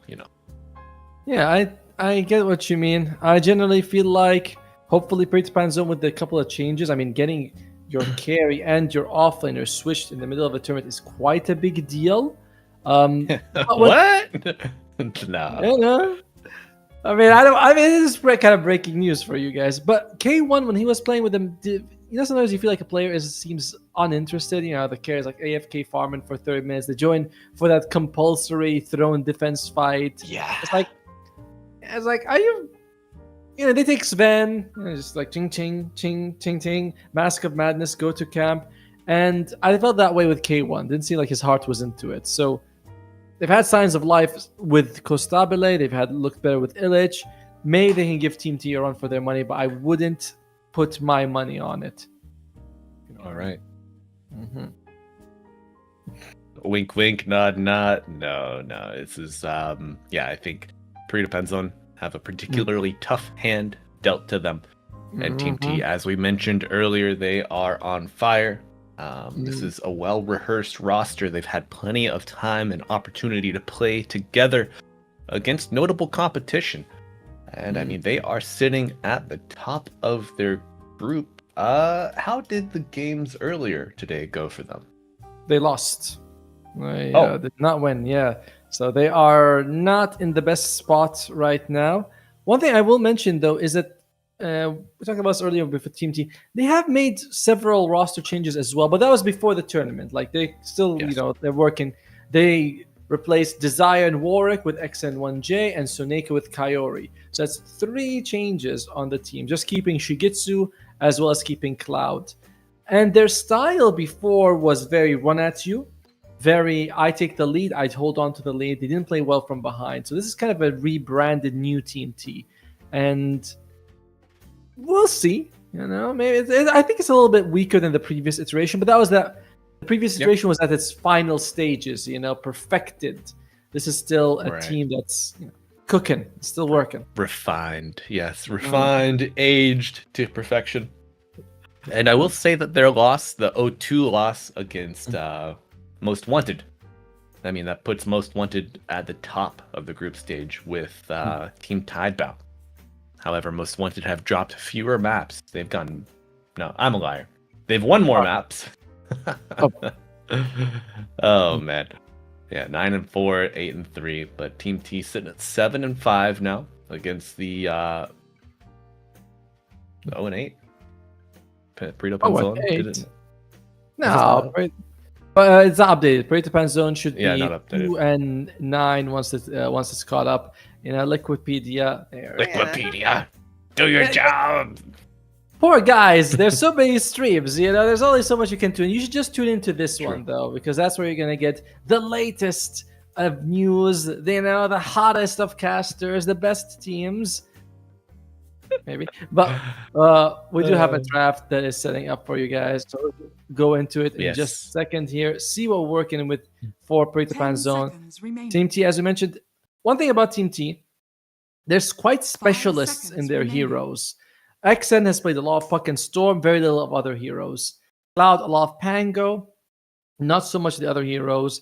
1J has been a Pudge specialist. Coyotes with Warlock. Obviously, they can play others, but there you go. Pango removed by Perrito Panzon. They're like, yeah, we don't want Cloud to get his most played hero. Let's just remove it from the start. All right. Getting it off 10 seconds remaining. to a good start here in terms of bans. No Pango. 5 seconds remaining. Timber, no Gyro. Ah, we saw a lot of support Gyro today. Is this something that you enjoy, Tomo? I like Sport Gyro early and mid game. I feel like you do a lot. Rockets flying out. You have the rocket barrage itself, the homing missile, the damage coming out from LT. It all feels very impactful. But later on, the hero, doesn't feel as good. You throw a rocket, he Lotus Orbs, he returns a rocket right back to sender. Your ultimate damage with the afterburner fast isn't too high. Late game, I don't like him. I like him early game. All right. I feel like that's a very fair assessment. And that's kind of how it should be with the hero, I think. If you build him out as a support. But I want my heroes to be useful throughout the entire game. I want no downtime. To be overpowered, right? I don't want any power spikes. I want a nice even plateau where I'm the strongest boy the whole game. Oh, speaking of strongest boy the whole game, XN's Puck gets removed as we mentioned. Puck, Storm, Pango, Pudge, Warlock. These are the heroes that Team T always wants if they can get their hands on. They do get rid of Jakiro for Team T, which is something that Moose likes. He's the only, again, not specialist, but if he has a choice, he will take the Jakiro. He does not have that choice this game. Oh. Moose played Chen last game, game 3 of Team Public versus Perrito Panzon, and he had a tough time keeping his army. There was a Queen of Pain, there was a Coddle, there was a Pango, I think. 10 seconds. So remaining. Hopefully, Moose has an easier time keeping his creep army intact 5 here. seconds remaining. It's like herding cats, Sometimes they just don't want to work with you. But Team T, what will be your opening pick here? And it is a Storm. And just like that, they want to make sure XN doesn't get further hampered. We mentioned he has 2 mids, Puck and Storm. Puck's gone. Doesn't feel like the Storm is going to survive through another ban phase. So they just say, let's just take it right now. Now, is there anything that you could pick on mid that would just absolutely decimate the Storm Spirit? Yes. It's called a Huskar. And it is... I don't know if PP will want to play with that or not, but we did see Huskar in the previous series game, the first game, absolutely destroy Kamichata. I believe he spoke to they killed Kamichata. So, Tomo, I would like to interrupt you and just say that PP did play Huskar in game 3 of the previous series. So recent in their mind, recent, and even the memory of his fingers. I bet he still feels those burning spears. 10 seconds remaining. Why not? I mean, if it's a good matchup. And they get rid of the 1J Pudge and the Coyote Warlock. So 4 of the bans going to what we thought they were going to be, which is the most picked heroes from Team T. So Team T, obviously you're not going to have to dig deep, but you're going to have to dig a little bit into your hero pool, being like, I just can't just take the first thing that I like every time in this one. Our predictions. We should get hired to cast some stuff. I don't know, man. What do you think? Well, I don't know where you think you are right now, but you are technically hired to cast some stuff. What? You're getting paid for that? No. No. ESL treats us very nicely. We are always pleased to work with the company. It's always a pleasure. Production staff top notch as well. No complaints, only positives. Yes, and good teams. This has been Div 2 has been so much fun. Just getting to bring regular matches that otherwise people might not get the chance to see. It's a good opportunity for these teams. It's like it's not just the money aspect, but the fact that you will qualify for if you win this to a major $1 million event. So it's like you have your steps. And talking about a person who can sort of rise to the top, Nyx Assassin, a weak laning hero, but fairly solid damage, great mobility, depending on which facet you take, can be a counter to Medusa if Perrito Panzon wants to go for that route. Not a common hero, I will say. Remaining. I won't say I'm a fan. Sorry, continue. I was gonna say I understand why you might not be a fan. Poor guy's been nerfed to oblivion. His mind flare, initially insta-gibbing creeps. That was removed. So now less of a counter pick to the chin. Still good to kind of provide vision and prime the target for the Storm Spirit to jump. It is an effective 1-2 punch. But a hero that we have not seen. The trend continues, Atomo. We have a Nyx, we have a Lion as well. Someone recently posted a very interesting. Oh wait, we're gonna go for this. A Doom comes up. A very interesting thing you can do with a Lion is if you can just before the horn blows, kill yourself to Roshan. You start with that 90-second buff in the laning phase. So which is nice. It's a good way to farm reports. Is my experience with that. 10 seconds remaining. 2 Lion games. I'm already in low priority. What's going on? That doesn't seem now right. you buy an urn, get an urn on that Lion, and now you're cooking. Yeah, you get that urn charge, get that Talon back a buff. Is that where I put myself after I get flamed by my allies? Right. So let me just crawl into this urn myself. This is where I'll feel safe. Exactly. Now here's interesting. They're doing a very cool draft from Perrito Panzon. So we're gonna go Team T, Centaur. Nice way to disengage. It's something that Cloud plays a decent amount of. If it's not Pango or Timbersaw, he goes for the Centaur. Now, because of that, 1J. Will 1J consider going for a Skywrath Mage in this one? 10 seconds remaining. I think Perrito Panzon is going to group up. They have a chance, obvious. But they're also up against a draft that's very good against non-grouped up heroes. Nyx Assassin Storm, they love finding these solo targets together. But if you stick together and Perrito Panzon, Chen, Heal, Lion, Storm never wants to jump anyone if Lion's next to them. He's like, I jumps in, he's like, oh no, Hex! So as long as Lion is with people and Chen is grouping them up, it's quite dangerous as they go for an AA. Very nice. All right, This is looking at the possible Huskar pick.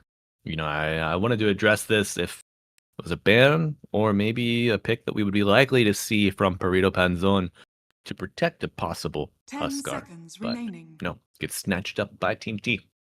Indeed. 5 seconds remaining. Will it be a PP hero or a Costabile hero here? Fortunately, because we didn't know that these two guys were actually playing today, I don't have their list of heroes that they like. So I'm just gonna, change the name from K1 to Costabile and work with the same heroes. That's how it works, right? That's fine. Yes. Yeah. Totally fine. Oh. Now, up against the Centaur Warrunner, you still have the Ursa, you still have the Lifestealer, and both are fairly good options. So I think that you would want one now and consider banning the other so that Team T doesn't get their hands on it. That would be the general idea. Save the mid for last. You don't have to worry about the mid for now. It's as you mentioned, Huskar's unpickable, even though it would be the best matchup. So what's it going to be? Take an Ember. Wow. Radiant team ban. Chat, if you've been watching, you know our feelings. Man, I don't know. The reach from this team. Stampede to get Nyx in position to lessen the mana cost of the Storm Spirit approach, or if this attempted gank goes badly, you have Stampede to bail your team out. But you can get on top of the Chen, you can get on top of the Ember, make Doom a non-factor even. Yeah. And by the way, Nyx Assassin is up against Scorched Earth and Flame Guard. So he could get those easy stuns off with his spiked Carapace. Yeah, absolutely. So I'm not sure how I feel about it. Meanwhile, Team T, yeah, both teams are going to get rid of cores.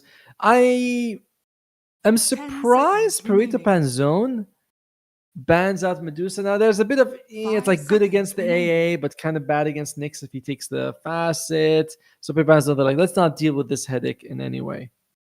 But I generally feel like Lifestealer and Ursa are the premium team picks in this one. Yes, I would think either side would welcome the addition of the Lifestealer Ursa. So we did see our first Lifestealer of the tournament earlier in our first series. I think We Lifestealer don't might have enough. Seconds remaining. Sorry, continue. You just don't have enough bans for both of them. So 5 ban one, pick seconds one. remaining. Are there any big who's Dire less team countered? Oh, the think terrible. Lifestealer Okay, leave one in the looking- pool. There it goes. There goes the Ursa, as we mentioned. Now, I wanted to see the Lifestealer on Team T more because you can infest Nyx, you can infest Centaur. I think if you're doomed when you infest, you still give them the extra health. But I'm not sure about that one. I could be wrong. Chat, you guys are all wonderful people. 10 If you could, seconds one of remaining. you guys can correct us. Can a doom target, if infested, get 5 health? seconds Because I remaining. know you can like do other things like the Sunder and things like that, but I'm not sure about the infest. So they're waiting. They could go for something else instead of the Lifestealer. What would Shigetsu want here? Shigetsu, Faceless Void. Okay, Troll Warlord. Meh. We've seen a Weaver picked up True. quite a lot. Brood Mother. Oh my. Oh, Mommy is okay. here.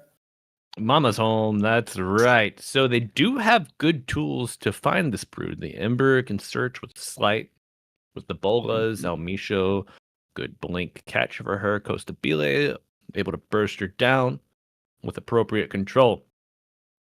But this could be a nasty, nasty game for Shigetsu on the Brood Mother. I think Any Team T's predictions? draft is really, really good because if you look at it, they have different styles that they can play with. If you want to go team fight, let's say, oh, we're going to have to fight. You have Centaur and AA, which is fantastic. If you want to pick off, Yes. the enemy team is not, pushing together. You have the Nyx Assassin and the Storm Spirit. And if the team is pushing fast as 5 and you don't feel like you can beat them, you have Shigetsu Broodmother to split push. So you have options regardless of what Perrito Panzon does. Perrito Panzon on the other side is definitely, I think, more limited in what they can do. You can't really split too far against a Nyx, and your sports are squishy. So you have to play either catch or push. But a normal, I farm, 2 of us go for pickups, I don't think that's the way to play it. So, tougher game for Perrito Panzon, 100% in for Team T. I mean, when I say 100% in, what that means, right? That means it could be a toss-up, folks. The caster curses are strong here on ESL Dota 2 Ember. But, that just lets you know we got our whole heart in it. Folks, if you are just joining us, welcome. We have a game 1 on the table between Team T and Perrito Panzon. This is do or die time for Perrito Panzon. They have to win out to have any chance at forcing a tiebreaker. And we otro caso brood sacas. He's like, other hero, please. Trash the brood or get rid of the brood. Right. Yeah, you're supposed to tell us. Everybody's speaking in their L1 here, their first language. You love to see it. Illich trying to bridge the gap and go multicultural for us. But in addition to the teams, we have myself, Malibu Jesus, and the handsome Atomo, bringing 30 you seconds the to action battle. here in our second series of the day, folks. Oh, you're better looking. I know, but I can't. That doesn't mean that I have to knock you down, Atomo. That's true. But I'm also lifting you up. See, so it's a nice circle. We're a team. But speaking of team, some facet choices to go through. It is going to be Bone Chill on the AA. Personally, I think this is the better one. It reduces the strength of the hero that you hit. but exposure does help you farm. So there's certain arguments to be made for both of them.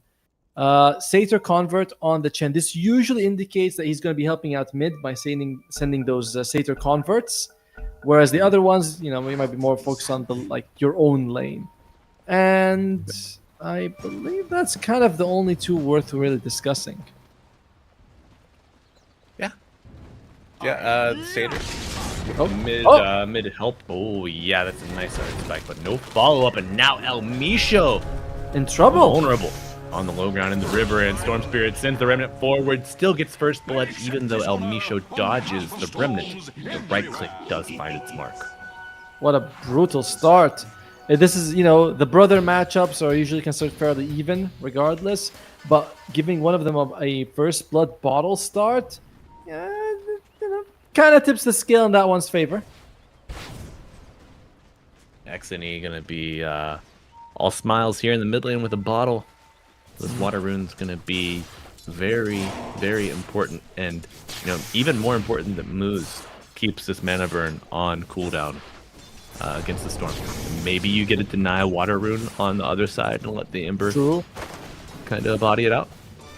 Yeah, it's one of the benefits of having these extra creeps and something resembling macro skill, which sadly we don't have.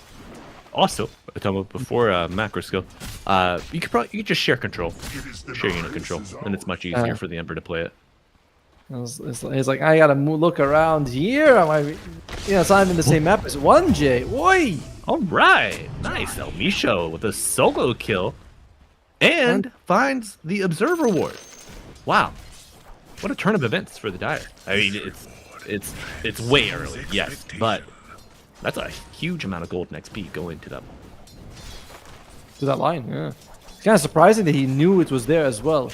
So let's look at the lanes a little bit here. So bottom is going to be Chen Doom versus Broodmother and AA.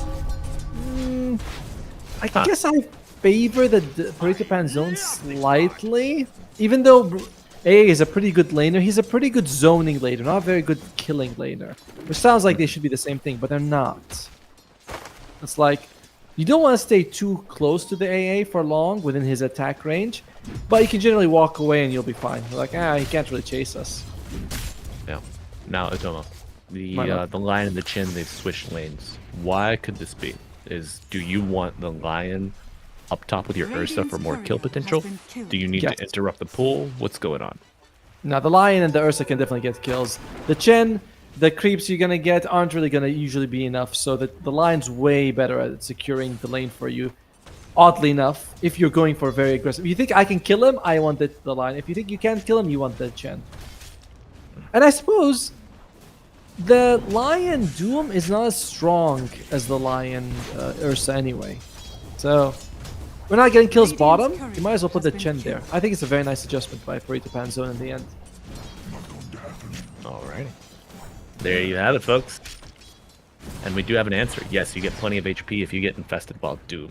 Chat. Thank you, Tapoki. Thank you. Not our friend. And a nice Earth Spike from El Misho with the body block afterwards. Eating some damage from the Radiant Creeps, but Cloud, gotta respect the click damage from Costa Bile.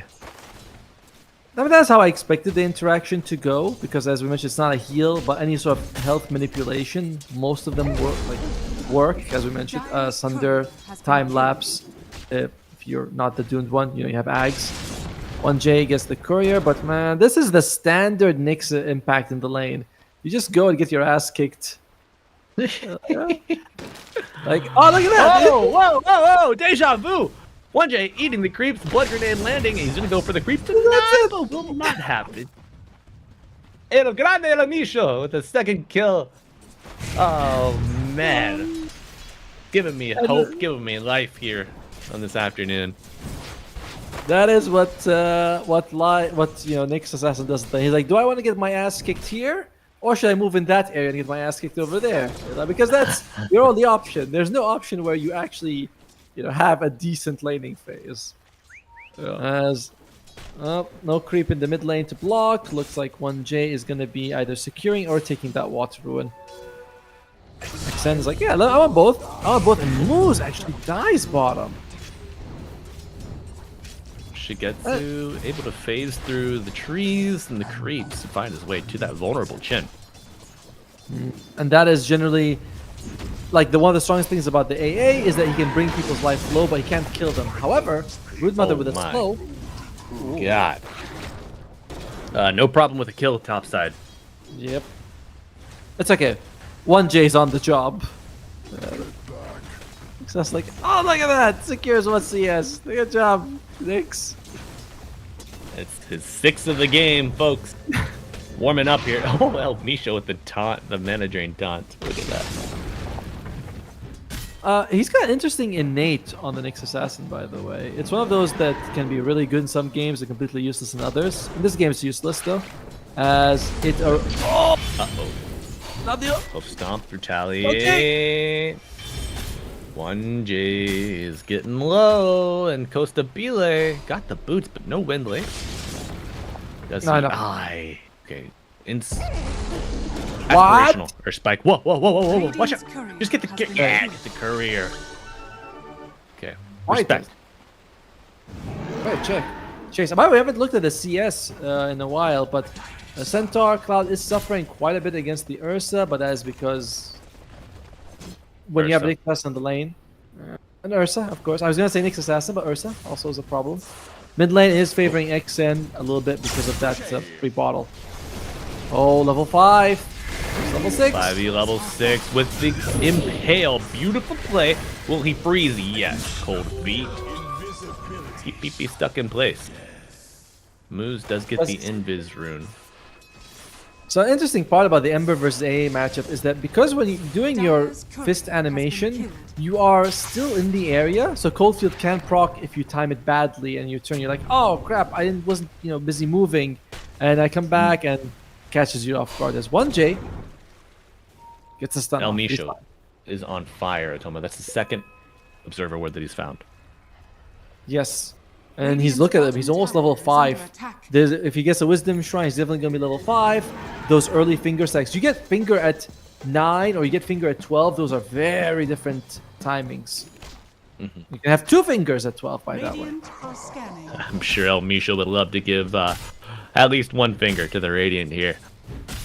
Get this team off to early advantage. As we're 3-3, narrow net worth lead for the Radiant. Team T. It's mostly that. Ooh, look at that. They support. All right, there you go. Doom goes up, and suddenly it's just XN a little bit ahead. Everyone else quite even. As AA is level 5. Whoa. Oh yeah. That ice blast. It's like it's coming, boys. Don't worry, it's coming. It's coming. Ice they're Blast gating. v finger. Oh yeah, twin gate. Good call, Atomo. Everybody's coming. Being careful though, Kaori senses something is up, but Shigetsu, Spider Sense, not tingling. No, it's on the edge of the low ground. Okay, Earthshock down. Now Shigetsu simply walks up, but Chain of the Lion, is it enough? PP also making his way He's down fast. the bottom. Stampede, yeah. Dyer's top tower is under Okay. attack. Stampede used at the right time. That is a 5-man rotation, by the way. If they get the tower, it's still something.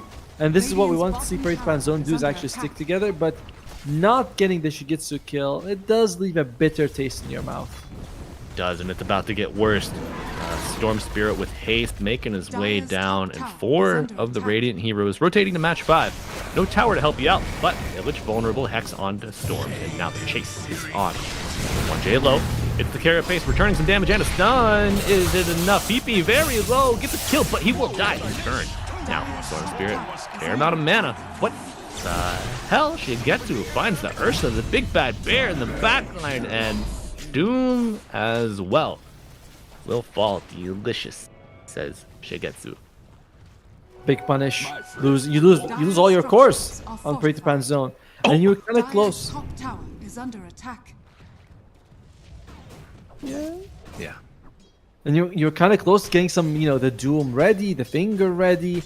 It was a little bit unfortunate that the fight came and just grid rotation overall from the Radiant side as, PP. Dyer's top tower. He's working on those spiders. My god, it takes him forever to fist them all.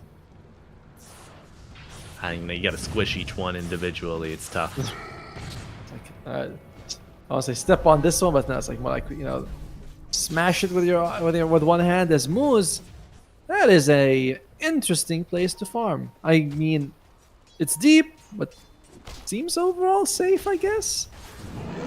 We saw Nature's Prophet farming there yesterday. It didn't go so well for him. However, let's draw our attention top. Cloud with a nice reset thanks to the Wild Wing Ripper from his Helm Dom. It's a curious way, a clever way to disengage, but the engagement will be mid. Storm Spirit. Oh yeah. BP with a dodge for now. Shield Rune picked up by El Misho. And first finger of the game. Will it be enough? Stampede, and he will scuttle away. No way. It's set up. Strike. Oh my god. Now, Well, did he get the stack? Wait. Can you mouse over the icon for the finger of death buff? no, he didn't get anything of it. You'd see a number. If it's just the if it's just like that, that means it's got 0. It's the same when you get Necrophos, you have the Reaper Scythe stack as well. It's like it has to have a number for you to know. So that's how it works. Oh well. Oh well. At least your mid laner got a kill, right? Who cares about that? I want the finger stacks. Dire's structures are I fortified. want to get the Fist of Death and then go punch people. That was a very cute. That's right. The numbers need to be tweaked, but I like that kind of fast that it changes the way you play here. You're like, all right, I'm just gonna go punch them with my cleave damage on Lion. Speaking of cleave damage on Lion, Cleave damage on Lion, and look at that double stun. Dire are scanning. but no one Those feeling are like no one feels like they can go for it. It gives us a chance to look at some of the item builds. Nick Assassin going for Dagon first on 1J. He is having a rough one this game. I say that he's 0-4, but he's got the most net worth among all supports. Sometimes Dota confuses me with its math. Like, Yeah, it all adds up eventually, but the road that you take to get there is long and winding. well, nothing long and winding about everyone else's item builds. Storm Spirit straight up Kaya. There is a Manta coming up on the Brood Mother. Doesn't want to be just controlled by all the slows coming out from the other side. Huh. Yeah, I think if you get the Dispel, that really, I don't want to say it eliminates the kill threat from the Ember, but without his root, it's like he's going to have to use so many remnants to get the kill on you, and by that time, you have Stampede available. Stampede plus webs is like a free escape. Yeah, the Ember, it's like the slight searing chains combo sets up for example, the Lion until he gets a Blink Dagger, and it's no risk. Whereas, so yeah, it makes sense now for the Bruno to go for it first. Plus, I think they know Perrito Panzon is going to stick together, so Orchid is not super good. Orchid is good in more like a pub situation where you know everyone's farming different corners of the map. What? Step in! No way, the juice! Oh, the life steal! It's not enough! El Misho, the finger man, cometh. And does he get a stack? No. Still on cooldown. Dumb. They do get Costabile on the other side of the map though, and that was just the support gank. Ice Blast into the Nyx Assassin combo. You're gonna have to be worried about that the entire game. Illich has an interesting adjustment that he's playing with for this Doom. No Hand of Midas. He goes for the drums, double bracer with the maze boots. Wants to run at you and just throw out a Doom. I like it, but you do sacrifice some of your late game to play this way. Radiant structures are fortified. We saw this style of play, no Midas, no Radiance the other day, but there's an early Lotus that went to a Blink afterwards. Okay. Oh, Finger of Death and the Doom on the Storm Spirit. Gonna add up. Good kill so far to start it off, and Illich gonna bring down the second one. Ancient Apparition falling. Centaur under zone tier 1, but the attention turns to the Nyx Assassin. The easier target. Will it be enough? Infernal Blade lands, and the control. And damage. They're doing the right things on Perrito Panzon. We were saying this is a stick-together draft. This is What happened a little while ago? Costabile was by himself, kind of farming a standard place. He wasn't out of position anyway, but you know the map geography changes based on what you're playing against. So safe places are unsafe when the next assassin's around. And Panzon's like, all right, let's just group up, guys. Gets a good doom on the storm. They move together. I don't think they got the tower mid, but that's still something. Yeah. All right. So in the end, it is going to be Team T who actually gets the tower instead. Here I am by my lonesome for a few, hopefully just a few seconds, as a big jump from the storm brings down moves. I like how he's... Oh, wait, you didn't even give me a chance to miss you. Radiant are scanning. Just enough to doubt. Yeah, but it's getting a little choppy over here, folks. I don't know if it's the strong waters of Lake Erie or my internet connection, but we are trying to hold it together. Now, Atomo, recent shift, big kills in the mid lane, but the net worth still in favor of Team T. What's going on? That's a little bit worrisome, by the way, because Perrito Panzon, I feel like this point of the draft, you would want to be starting that snowball, you know? Instead, they're keeping up, but they're still behind. I don't know, you don't want to be behind with a draft like this. Chen in particular is a hero that Aura's always good for sure, but I feel like the Aura's become less impactful as the game goes on. Yeah, and I mean you're out towered 1-2 right now. I mean you got the Chin. Your Ursa doesn't really hit towers too well, but he can kill a lot of folks that come around to defend them. Maybe we see some magic with the Blink on Lion. Radiant's courier has been killed. That courier's gone. 1J, poor guy. As here comes the jump. Oh, it's a big jump, ice blast on top. The Doom will go down. Sanj not gonna do much for you when you're ice blasted, my man. And El Misho unable to get away. 1J always scouting ahead, even gets the courier. That's PP's around too. They found the man himself, and I love that he's saving his attack. He's like, I don't want to kill steal, but I will if I have to. Then, oh, look, a courier. Top lane Cloud does have his ult if he needs to use it. Yes, he might be forced to do just that. Cloud on the back foot will get out on the Stampede. I like the Lotus Orb pickup, by the way, because I was feeling a little like the Manta for Brood. I'm like, that's fine, but the Lotus Orb, Hex, Finger, everything Lion does can be reflected.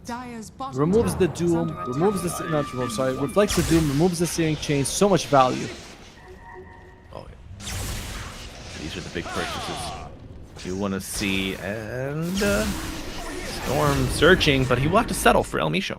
Radiant's middle tower is under Settle? El Misho is a prize by himself, good sir. That's the man. You're right. No one settles with El Misho. You upgrade to El Misho, if you ask me. Yeah, absolutely. And Ursa, you know, trying to farm up a storm, but second lowest net worth of the cores, even with this Battle Fury.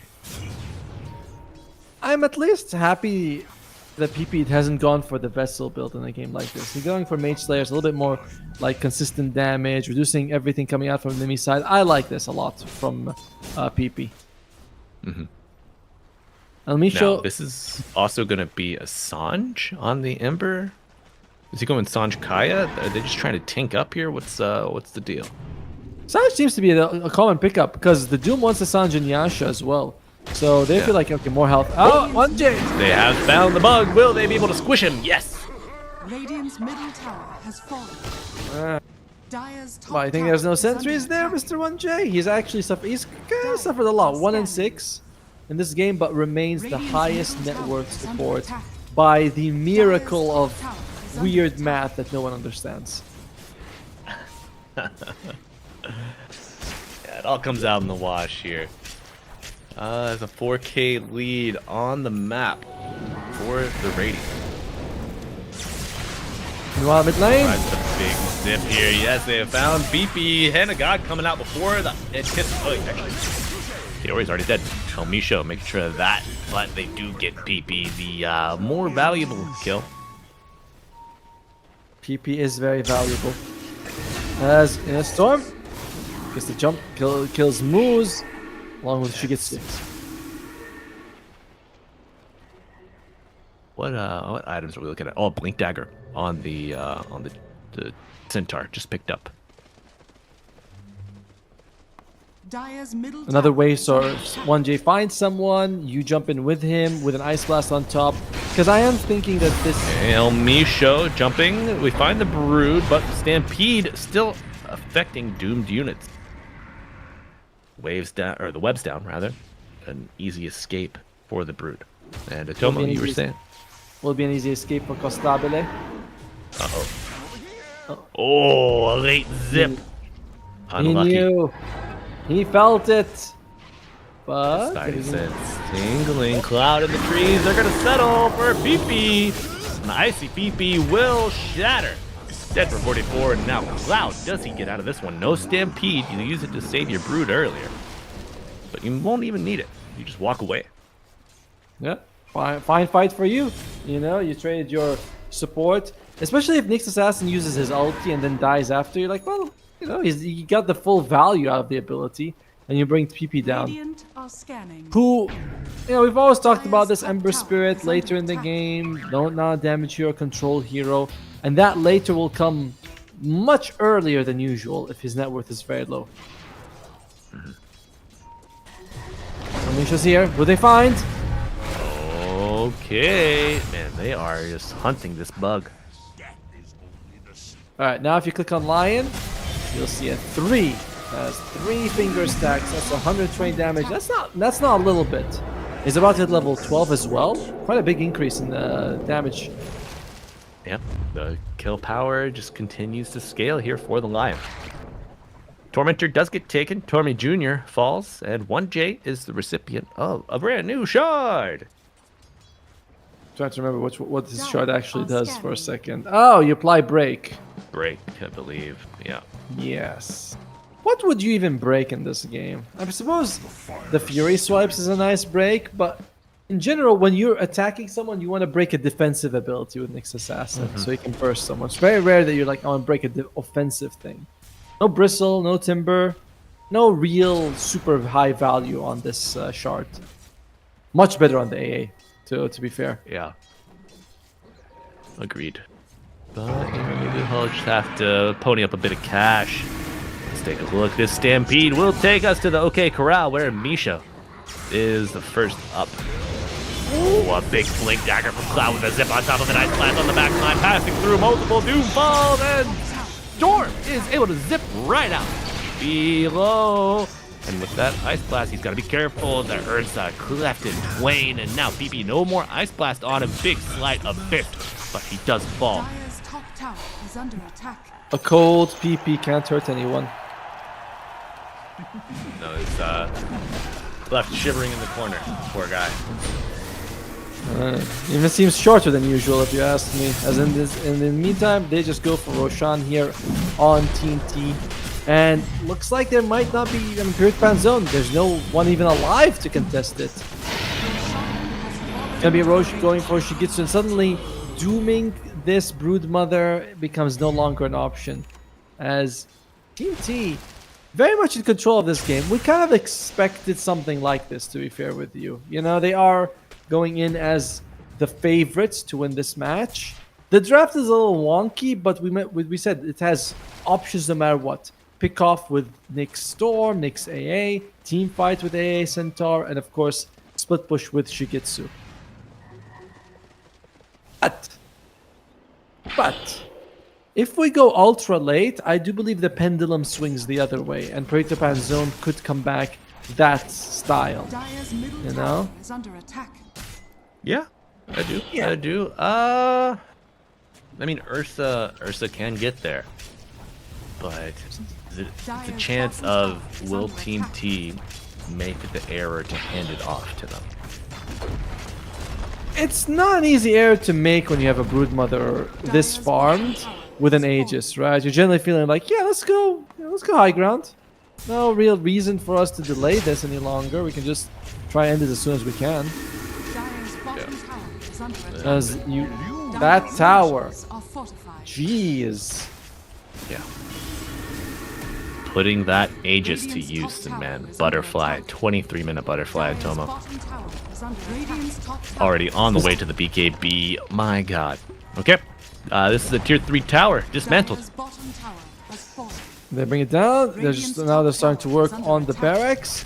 And Perrito Panzon can't eat pee-pee. You know, he's supposed to be running interference for the team. I have a crazy idea for you. You ready? All right. I'm ready. If there's a game to go Battle Fury Ember, it would be this one. You know, while you're hitting all the spiders, you're doing a lot of cleave damage. Could work. Could work. Oh. What is that? Hand of God, not enough to get that chin out. Zip with a stampede. The chase is on. El Misho is found. BKB used on XNE. He wants to get to an early, well, continuing this early advantage. Stampede scuttle. They find the doom and the stun that up and pulling him back in. That's going to be a dead Lucifer. Look at mid lane. He gets to. He doesn't even care. By the way, you talked about a butterfly a minute ago. He's got BKB now. Yeah. The man is farming out of control. 3 kills, a full lane of racks. Bottom, the gold piles up in the coffers of Team T. The win rate continues. The Alpha Wolf adding extra damage. 20%, baby. Yeah, to an insane attack speed. Broodmother, all of those spiders also benefiting from the aura as well. Trying to click on one of those spiders to see how much damage they get. They get 4. I mean, it sounds like it's not a lot, but when you're attacking twice a minute and with 50 units, the 4 damage adds up significantly. Twice a minute? Oh, twice a second, my bad, sorry. Okay, I was like, we might need to squeeze a little more damage out of those babies. I don't know. Mama ain't happy with what you're doing. Exactly. And now goes to Belay. It's not happy either. Thinking his calls into Centaur, but the BKB Shigetsu looking forward on El Misho. Dead lion. What? Live spider and a dead chin. Bodies keep stacking up. PP gets stunned. Vortex pulling him in, and GG. Into game 1 of Tomo. Team T stampeding ahead to an early advantage here in our second series of the day. It wasn't just such a nice draft that they had, you know, with so many options. And yeah, 1J up in the laning phase, but they didn't really care too much, you know. Yes, you know, at least we got a couple of kills. It's not nice, but it wasn't debilitating. The Centaur was farming. Centaur goes for this, goes a wild wing when they jump on him. He pushes himself to safety. He's like, I've got this, guys. I got this. XN, early bottle, thanks to that first blood. So that the death by El Misho before the gong was worse than 1J's death, the 2 deaths after, because it's really impacted how mid lane went for them. And bottom lane, yes, I think they were getting more kills than I expected as well. So that was kind of surprising because it's Broodmother and she's still able to do that. So easy game for Team T, honestly.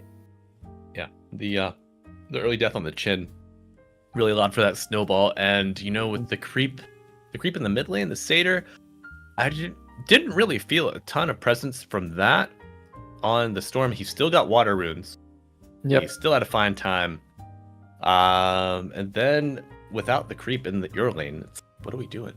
What advantage does this chin serve us? But we're gonna have to see if Perrito Panzon can search for a firmer footing, seeking an advantage in game 2. And we're only gonna find that out after this short break, folks.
what she sees in me. Ooh, I've been drinking too much, staying out all night. I can't remember my left from my right. I'm kinda blurry from my head to my toes. It might seem like nothing, but there's one thing I know. I got the prettiest little girl. She's as pretty as can be.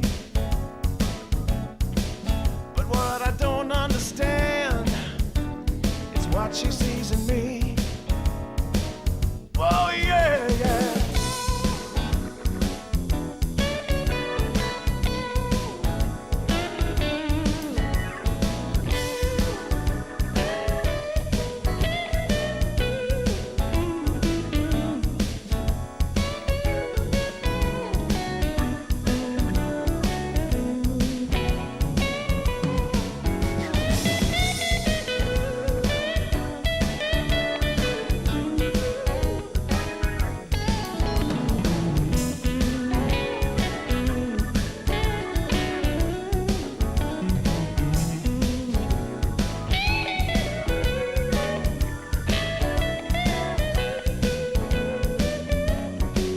I've been in and out of trouble for much too long. I can't remember the words to this song. I thank the Lord as I'm crawling out of bed. It's another day that I'm not dead. I got the prettiest little girl. You know she looks so fine. I don't know what she sees in me, but I sure am glad she's mine. Whoa, no.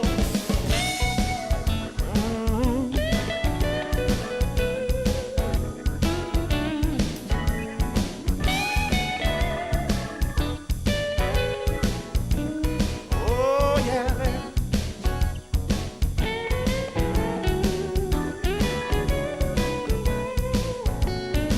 Whoa, yeah, yeah.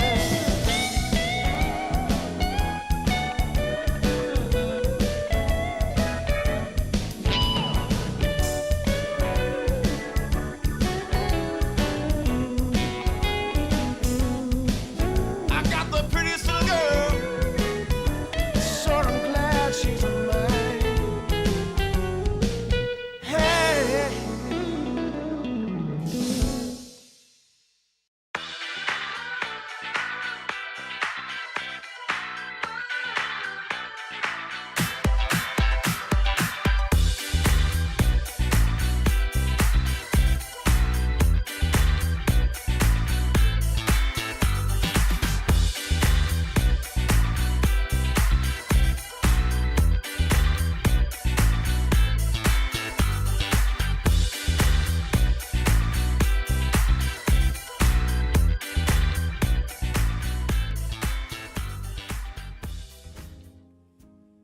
Yeah, we're back. We got a game 2 coming up soon between Team T and Perrito's Panzon. Well, Perrito Panzon. Just one dog, 5 players, one dog. Do you think, Otomo, that works like Moose controls the head, El Misho controls one paw, and the other boys control the other? What's going on there? Is this like a Megazord of Panzon? So they all are parts of a dog. So one dog, 5 guys. I don't know if maybe they have, like each one has it for one day. You know, that's how it works. Each one gets one day of the week. Yeah, so I don't feel like you have it like I get the head all the time. You know, just moving around, each arm flailing differently. Okay, so, that's why his belly's so big, because he's got 5 boys feeding him whatever they want. They give them all the treats when they're at their house respectively. They want the class dog to like them the most. Okay, I like it. I like it. You play that game your entire life, by the way, of I want you to like me most. So for me, it's who gives my kid the most ice cream. It's like, don't give him ice cream today, you misbehaved. I'll give you ice cream later, just me and you, kid. So, all right, good job. So that's how it works with dogs. It works with kids, but we'll see. Is it gonna work in this draft as well? Who will come out on top? Who will be the best with the draft? As I noticed, both teams have that half logo 10 thing seconds that, remaining. again, I think is on Valve. Radiant Something's team wrong ban. there that they need to fix. Dire team ban. Yeah. Something wrong with Valve or something wrong with just the files that are being sent in? I don't 10 know, seconds Tomo. remaining. No, I've joined a few teams. We've all 5 tried to seconds upload it. remaining. Somehow there's something wrong with it. You upload a normal image and it gets cut in half, and you have to start modifying it. No, there's something weird with the program. I'm telling you. Well, I was going to say, if you know it's going to happen, why don't you just make your normal image half the size?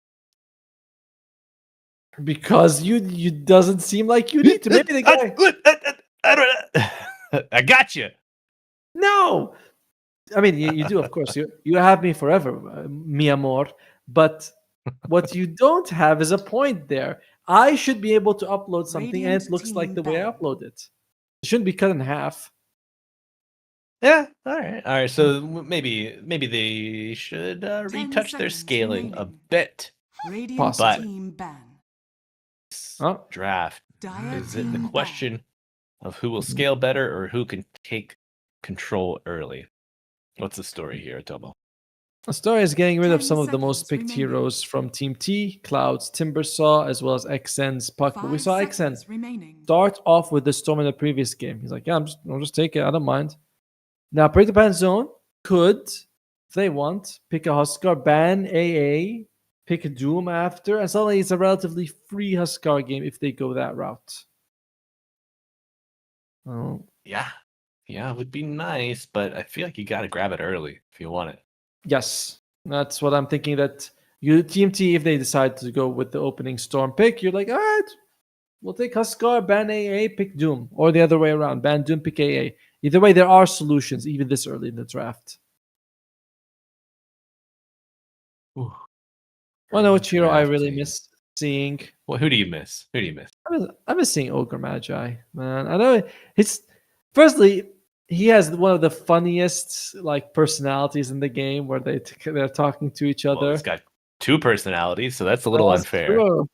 That's true. But each one is more than what most people have in this game. The sum is greater than its parts, even.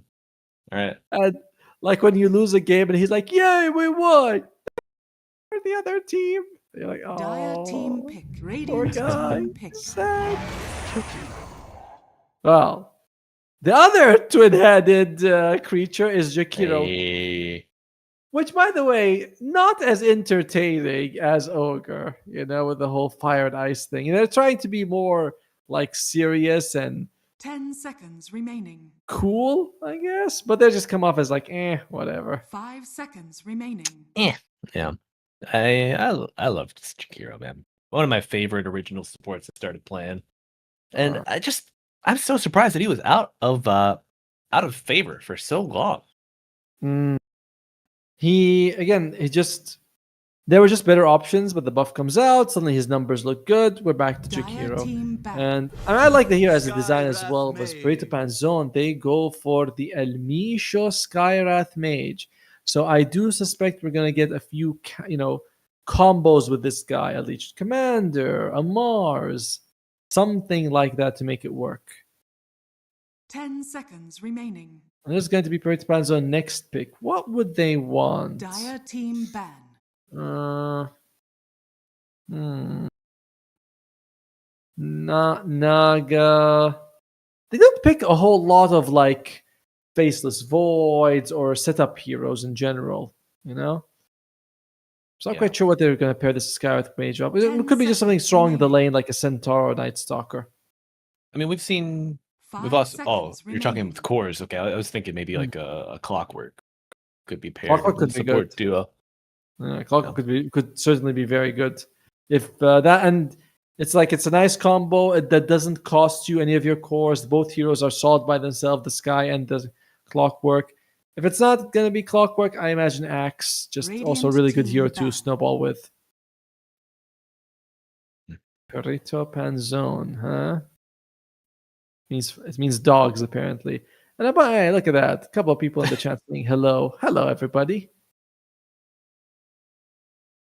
Yes, Perrito means little dog. 10 seconds remaining.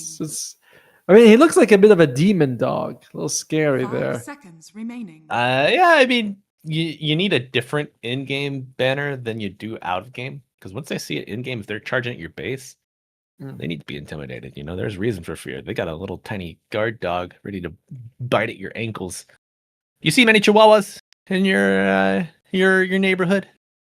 Malaysia's not a whole lot of dogs in the whole country. That's why when I went to the UK, I was like, my God, there's a dog in everywhere we go. I see a dog, and Yeah. that was quite an experience. So, but no, here, no, not much dogs. No. Yeah. We like cats more here in Malaysia. We don't like dogs. That's fair. Except Ramona. Ramona is welcome always. She's well received in Malaysia. She's pouting right now out somewhere in the apartment. I don't know. I don't think she likes the green screen. It kind of freaks her out. Tall, you know. Yes. I mean, and can dogs you know what? see green? Do you know that? Can dogs see green? I mean, I haven't asked any of them, so not quite sure. I like when they're like, "This animal cannot see color." You're like, "How do you know this?" Oh, well, we're kind of guessing because we don't really know with the optics and the brain. You're like, I think you're not sure. Just like Perrito Panzon is not sure what to ban here because they have used nearly their entire reserve time on this ban. Is someone disconnected at this point? Like, this is crazy. It's wild. Radiant team pick. There you go. They get rid of the Mars in the end. Axe. Will we see an Axe here? I think Axe could work really well. Firstly, he's one of the best combos in the game with the Skywrath Mage. The Battle Hunger into a concussive shot, you probably will be able to land like 3 extra hits as a Skywrath, which is insane. Even Jakiro, some people's favorite support, wouldn't be able to stand up to that. It's gonna be true. Gonna be a quap. Still good. Decent punish if XN goes for his Storm Spirit in this game. And today has been the best day of my life. I see all my favorite supports being picked. First, it was the That's right. We're getting a lot of variety. Yeah. Spirit Breaker. Now it's going to be the 1J Bounty Hunter. I'll be excited to see how he builds this hero. Do you think we're going to see a Mid-Nature's Prophet? 5 Go seconds profit, and track? Just the gold is going to be Oh, doingo boingo crazy levels? Oh, man. Team pick. Come on. Now, to be fair for you, I think the Nature's Prophet might do better than in the lane against Quap than a Storm. So, I wouldn't mind. All right, now, Perrito Panzon, I still believe in the Axe. I don't know if that's 10 something seconds Illich remaining. plays, though. As we mentioned, we only found out Illich is playing kind of like 5 at the start of our seconds first remaining. series. So I wasn't able to, in the break, get his data that I wanted to. Same thing with Costabile. But if I was thinking, blindly, I would say that Axe would be pretty good. Team pick. They go for the Bane. Legion Commander would also be pretty good. You have the Dispel and the combo with the Sky. Sure. Not seen a lot of LC, but welcome addition, as long as you keep her out of my pubs. She 10 seconds. She is one of those interesting heroes because she was a guy at one point in Dota 1, though. So I always think about. It's 2025, Otomo. Nothing wrong with going for a change, but it is drastic. She doesn't keep the horse. Yeah, that's honestly the worst change. Where's your horse? She had a horse. I don't have a horse, But Ursa comes out. Yeah, peeling back the old veil of production. Otomo, you get a lot of work as a caster. How do you keep your voice so shiny and new and not hoarse? 5 seconds remaining. Oh, What's your I secret? tell no one. I tell no one to talk to me during the day. I literally mime things to my family instead of talking to them because I'm saving this throat for all the men. That's what I tell them. And my wife usually gives me a very odd look and wonders where I'm going in the middle of the night. But that's how it works. So When she sees the computer glow from the office, and she's like, okay. At least he's home. Yeah, I try to drink a lot. I take a bunch of not medicines like lozenges in between sometimes. Usually it'll only affect me though if I'm going for like 5-6 days. But 10 seconds I've also been remaining. able to modulate slightly better, talking a little bit more, less throaty, 5 more from seconds the remaining. diaphragm. If you Dire can. team Okay. ban. No. Yeah. Ah. All right, there you go, chat. When you want to begin your caster arc or your radio voice arc, speak from the diaphragm, hydrate, and keep your lozenges handy. And also tell your family not to talk to you. No, Isolate. I didn't say that. You 10 just seconds you don't talk to them. You gotta have to like do stuff with your fingers so they know. 5 seconds And remaining. wow, my son loves it. Yeah, so his wife. She's like, oh, here we go. The Dire guessing team game comes. It's fun for them. Oh, Charades right. all day. Are Now, team. you good at charades? You get a lot of pretty practice good. that way. I'm very activist. Shigitsu. It's his brood mother. You know, I like when you do charades. The thing is, you have to throw your whole body into it. You can't just like stand stiff and move one finger. That's so true. And I'm like, dude, like you're giving me nothing here. What does that even mean? We need more heart. 10 Right. seconds More body, Indeed. more passion. And only Uh, 10 seconds of pick 5 time and 1 seconds second of remaining. reverse time reserve. Perritos are gonna have to make a quick choice. You may Let's now look at select Slardar. your heroes. Had been banned out previously. This is an Illich special. Hmm. Well, I wonder about this brood mother. If he goes Orchid, the Skywrath, the Bane, and the Queen of Bane are just delicious. You're like ice cubes and something. I don't know what the other two. I don't actually know what Bane is. Some sort of weird demon goat. That's a great question. I think he might be a Maybe demon he's goat. like the embodiment of a nightmare. He certainly is the embodiment of a nightmare. But what exactly is he other 10 than that? seconds You know, remaining. it's like Centaur looks Right. pretty scary right now. But I know he's a 5 centaur seconds underneath on remaining. that. I don't actually know what Bane is. In the Oh. meantime, though, I think he's looking an at elemental. is he? Is he one of the 4 elementals? I know the 4 elementals are Io, Keeper of the Light, Enigma, and one more. I do not think that one more is Bane, to be honest with you. The Because there are essence of fear. The Bane elemental. So that's in his lore. Hmm. It is Bane elemental, but I don't know if he's like a true elemental. That's true. If you guys are wondering what's happening, what we're talking about is that they are the sort of the 4 fundamental forces in Dota, which are gravity, light, whatever the hell Io is, and something else that I'm not quite sure what was. As it is going to be Rat Face Bounty. The through and through facet is incredibly strong on Bounty. It is kind of crazy that this exists. Now, the best way you can use this, obviously, is if you can get people caught in the middle. But if you track someone and you throw a shuriken to a creep that is like ahead of them, it will hit them as it goes to them and then bounce back, and you can do 700 damage with that way at level 7. Obscene. Absolutely. You get a little extra cast range too. It becomes even easier to execute. This hero Yes. offers a lot. And Otomo, with the playstyle that we saw in game 1, it was fast and furious, so Bounty Hunter really thrives in a game such as that. And folks, you might just be asking yourself, what game are you talking about, Malibu? Well, I'm talking about game 2. We got Team T and Perrito Panzon going at it. In Perrito Panzon, they are in do-or-die territory. If they want to stay competitive and have a chance at drawing any playoffs, they need to win this and then the next, which would be game 3. But as far as Otomo and myself, Malibu Jesus, I know that we have doubts. Tomo, you got any predictions for us, sir? Team T. I think that they're going to win this one, honestly. It's this Broodmother Orchid is going to be too strong. You have Cloud to get you to bail you out of situations. You look at the enemy side, they have decent stuns, but it's mostly the Fiend's Grip, right? Like the other 4 are kind of slow. I know Slaughter has a stun, but it's 0.8 seconds. That is not, in my opinion, much of a control. And I want to go back to Bounty Hunter to discuss something about him. Is that I don't know when this change was introduced exactly, but track does amplify all damage received. this is almost the same as being hit by Ancient Apparition's AA Blast, because if you hit it on someone with full life, they lose about, I think it makes up like 12% of their health is just gone, because you are taking so much extra damage as is.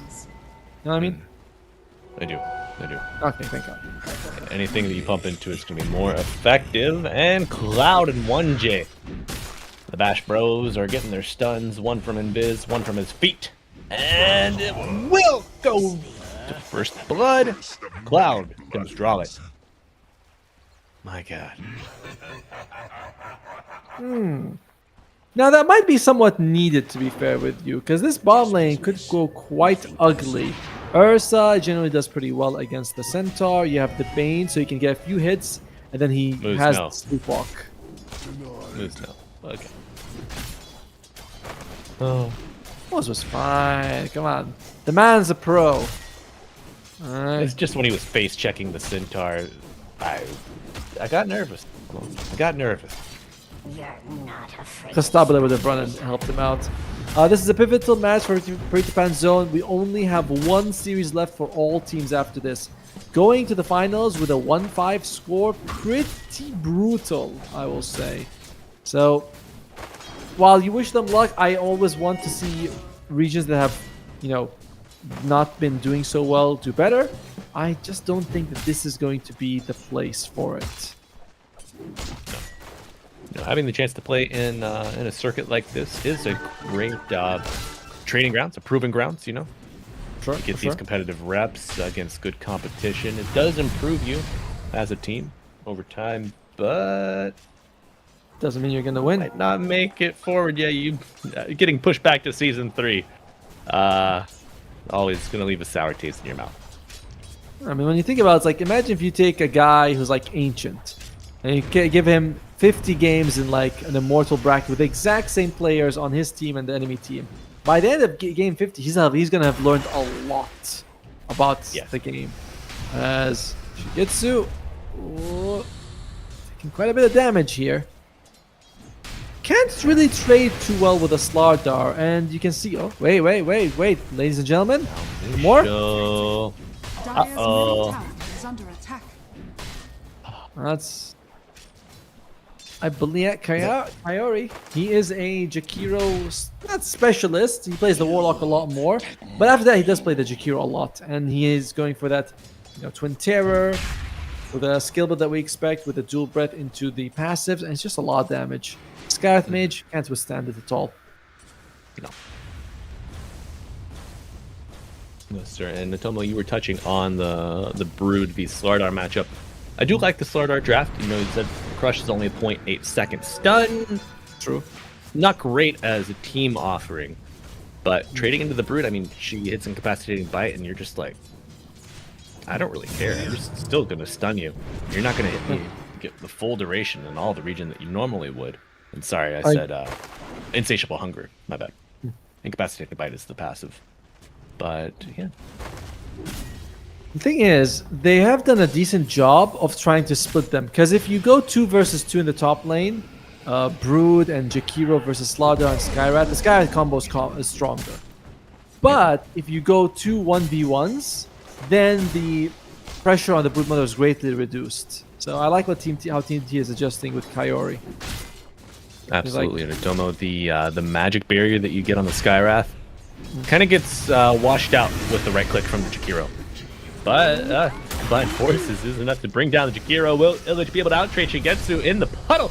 Oh, it's adding up a big one to get Shigetsu back up to health. Right as rain.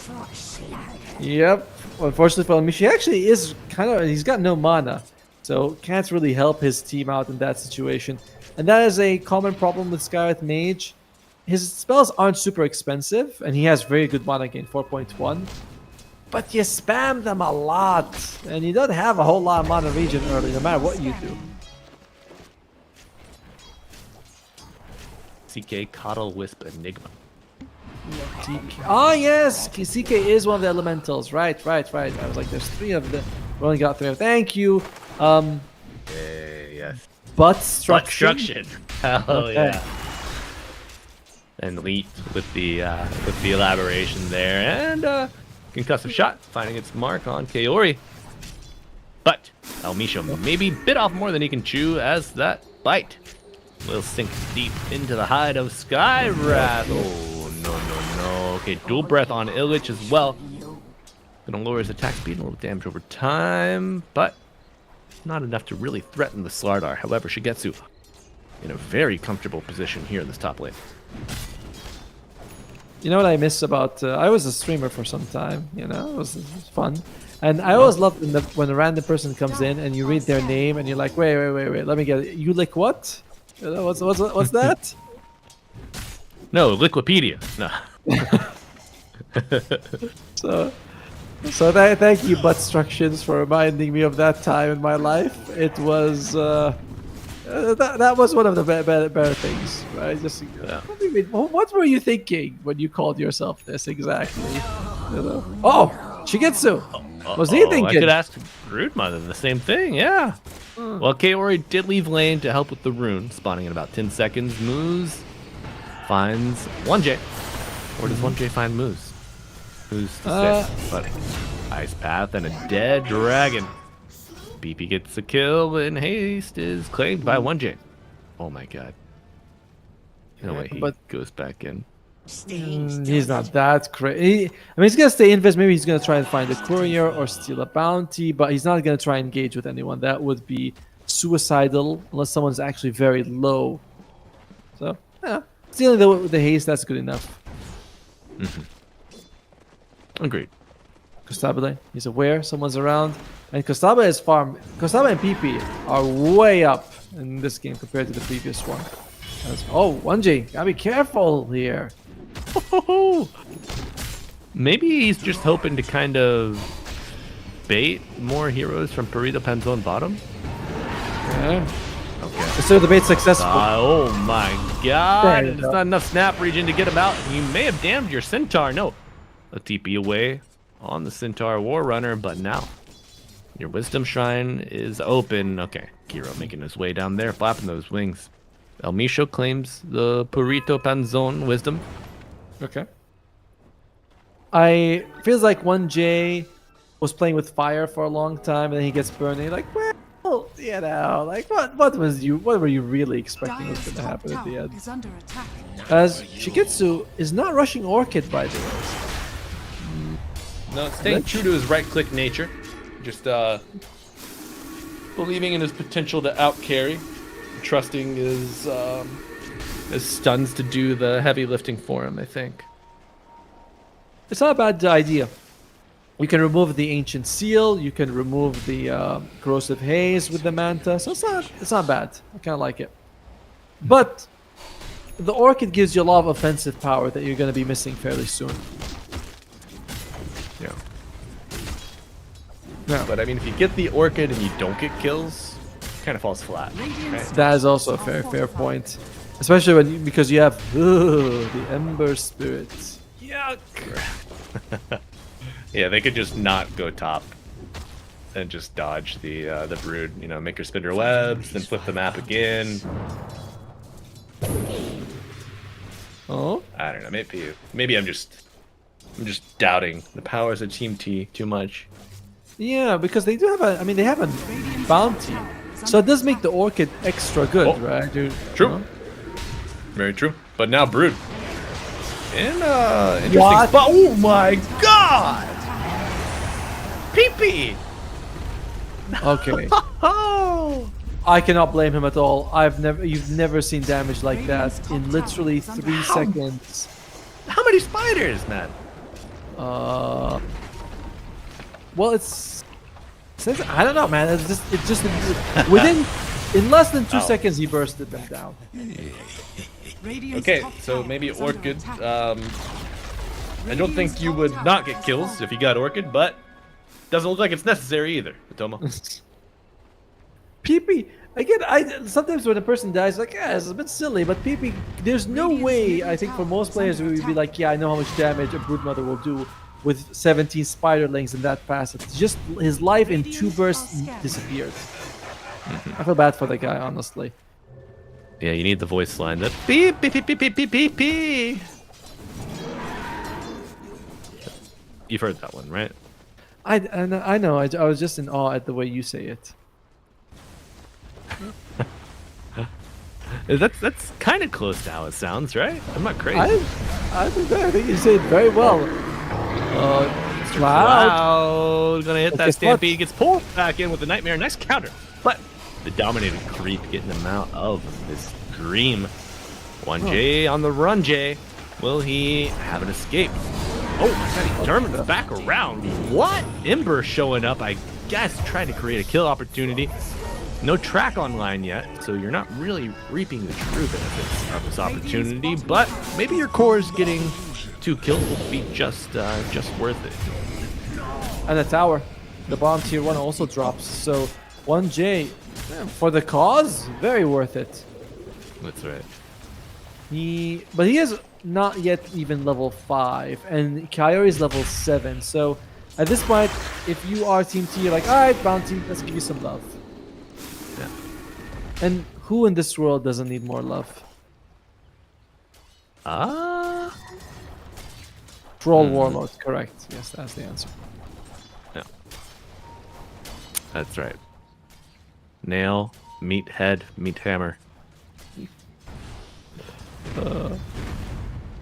Now, well, any interesting items were working? Oh no, but an interesting move here. Bola's into the ice path with a macro on Under top. attack.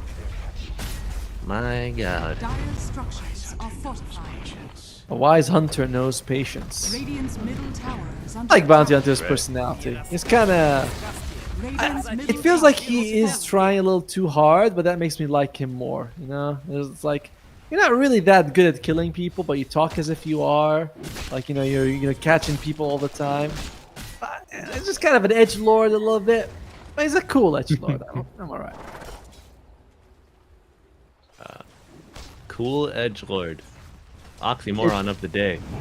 It does exist. There are, you know... They try hard, but they have a little... 5 heroes, 5 bounties lines goes pretty hard, but Illich will only give up his own bounty. Poor guy. He is working towards the Blink Dagger on the Slaughter, but in general, Perrito Panzon seem to be like taking this game very mellow. You know, like they're not grouping up 5, not Radiant's making big top tower is smokes. under attack. If someone gets caught, they're like, what you gonna do? You know. So, I don't know if that's the style you want to adopt against the Bounty Hunter Brute combo, though. Brute's really good at hunting people. Bounty really maximizing the value of every kill, like potentially this one. Oh, more value coming your way with a track kill very soon. 1J. Radiant are It's another one. scanning. What is 1J's record right now? He is 2-2-3. Now, if you reverse that number, you get a... 3-2-2. I don't want to say it. You know, I was kind of implying. No, the implications must be elaborated on. Otomo. I leave no stone unturned. But Jakiro, able to turn a new page, go top. Oh my god, look at the spider army. The smoke will break. Big crush, but it... Whoa. Oh no, Illich? not like this, not like this. Oh, Illich. Wow. Oh, you wanted to crush it, now you get crushed. What's this? Oh, a sonic wave, but the Bane gets evaporated. Sword Art 2 and Queen of Pain. It's all coming up T. They're tipping PP. What did the guy do to you guys for it? And they're gonna be stealing this Wisdom Shrine if they want, so it's a perfect timing. How many was that? Any track kills? 2 of those were track Radiant's top kills. tower is They under made My god. that's a 2,200 gold swing in favor of the Dire side. Looking not super good at the moment. No, it is not, and I love the itemization from 1J, Radiant's building top tower into is a under Yule attack. Scepter. This is a great answer for the Ursa, for the Slardar, Yep. the Bane, you know, the Skywrath, and the Queen of Pain. I mean, all 5 heroes, this Yule serves a purpose. And so many times today, Otomo, we've seen questionable itemization Radiant's lead top to tower defeats. is under attack.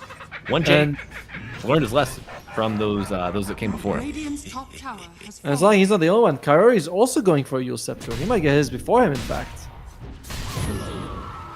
not. Yeah, he still got the recipe to work with. To be fair, oh, Illich jumping Okay, in. nice jump from Illich, but Centaur, the bounty, around to help out. 1J on the edge, will dodge for now. PP in and PP out. Radiant structures Bounty are down. fortified. Radiant's top tower is under attack. Better him than X and E, but I do think he could have kept his distance in that situation. Still, it's not going to change too much. During this whole time, Shigitsu is pushing top, and they're increasing the net worth lead. So, Dire are scanning. unnecessary death, but not punishing death in any way.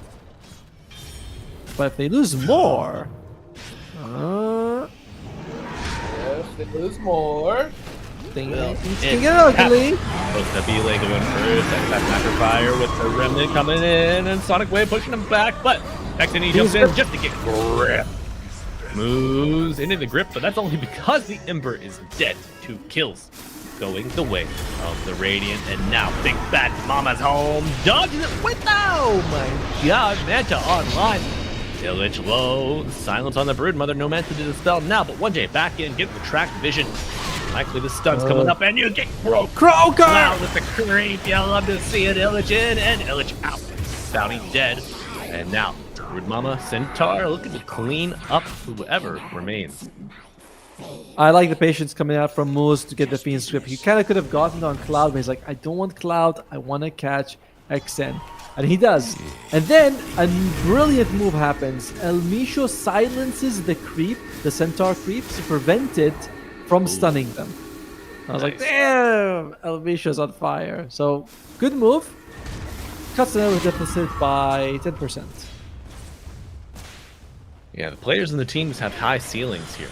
Unfortunately, you know, Perrito Panzon, they're dealing with variations in the level of the floor of their play. That's, yeah, it's like you're getting so much value out of the Bounty Hunter. Bounty Hunter loves games like this. So much brawling, you know, fights are relatively close to each other, so you can go from one area to another. It's a very nice Bounty Hunter game, and you can see he is benefiting from that gold massively. Yeah, and the Bounty Hunter loves fights that drag on as well, you know. Gives you a chance to get multiple tracks up, operate, you know, get a couple stuns in, get out. And you're heavily incentivized to focus a track target. Besides the fact that you can see them, which makes it easy, you are also getting that damage amplification. It seems like a small thing, 8, 12, 16%, but it really does add up. Sorry, Tomo, my Discord has glitched terribly, but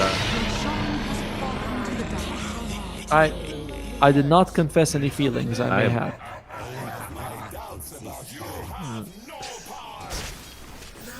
How you doing there, Malibu? I hear you. Get back. I hear you. I hear you. I'm a little scared. I don't know. It's dark, but I can. It's dark. I don't know, Atomo. Where are you?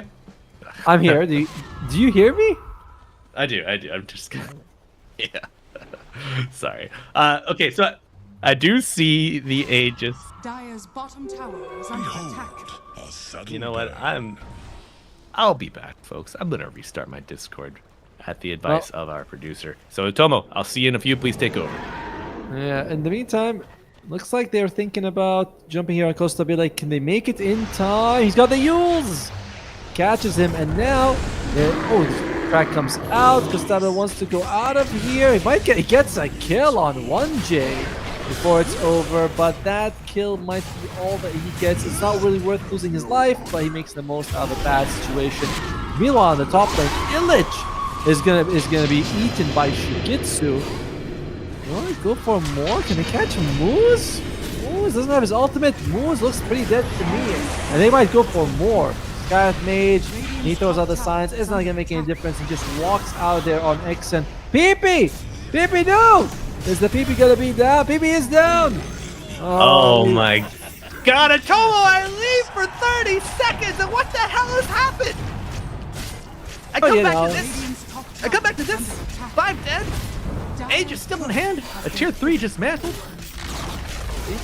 1J caught Costabile. Costabile was able to kill him, but not before backup shows up and they get the kill on the Ursa. And then top lane, everyone just was able to rotate in time. Shigitsu and Cloud were already there, and they're going for more. Alright, big Ice Path, Sword Art dead again, and now Cloud is just ever so dominant. Ursa controlled is once controlled, twice controlled, 3 times the lady. Goes to Bile now, but gets out of the Ice Path. Oh, the tier 4s will not save you, my friend. Oh, Is that 3 Yules? what I would imagine to be a finish for Perrito Panzon as night fades today. It's only 20 minutes into this game too, Atomo. Yeah, and it's already what 92%. Yeah, there's 3 Yules, by the way. Ember and both supports on the Dire have it, which makes it so that Ursa enrages. They're like up. Alright, up one more time, little boy, as Illich. This Yules is a problem. Set up at a nice Sonic Wave. Is it enough? Yes, okay. Kill on the bounty, but you lose your slot. Oh, nice Nightmare save. Illich and another Yules interrupting the stomp. Ice Path will be enough. Eventually the damage comes out and is calling GG for Perrito Panzon. He's like, guys, The team team. it ain't over. It's over. We can't really fight anymore. They signal out Shigitsu in general and like specifically saying GG to PP. Poor guy. What did he do to them? They've been focusing a lot on PP, but in the meantime, it's a very one-sided affair. We did expect Team T to come in and take this in a 2-0. In this fashion, I honestly did think it'd go pretty one-sided. So, Perrito Panzon, unfortunate 1-5. We'll have to pull out a miracle for them to make it right now. They have to get for some form of a tiebreaker on the last day of the tournament. But Team T, fantastic performance. Love the triple Yules. That was super cute to see. And just, overall, they outplayed them. Yeah, I will say tomorrow, Perrito Panzon play 4 Pirates. Right now, I don't know if Liquipedia is updated, but 4 Pirates are on the bottom half of the run of teams. So they're 2 and 3. It might change after this round of play, of course. So I don't know. Maybe there's a chance. But congratulations to Team T. Effectively, maybe solidifying their place in the playoffs. I think. For Pirates today, did take game 1 out of Kamichata, which is the match happening right now. So there's a good chance they could end this as a 3-for-3. So very likely, it feels like there's just going to be a gap between maybe Kamichata. Maybe Kamichata is going to be that 2-4. You win one game tomorrow. As you mentioned, they're up against 4 Pirates. Kamichata will be up against Public. You got to hope the Public also wins, and you have this 3-way tiebreaker of all these teams going 2-5. But it's a tough road for Perrito Panzon, but that's going to be tomorrow's road. Today, we rest. Tomorrow, we fight. That's right. And with those beautiful parting words, I need to say nothing else, friends. We will see you at the same time, same place tomorrow. Enjoy your rest and tune in then. Bye-bye.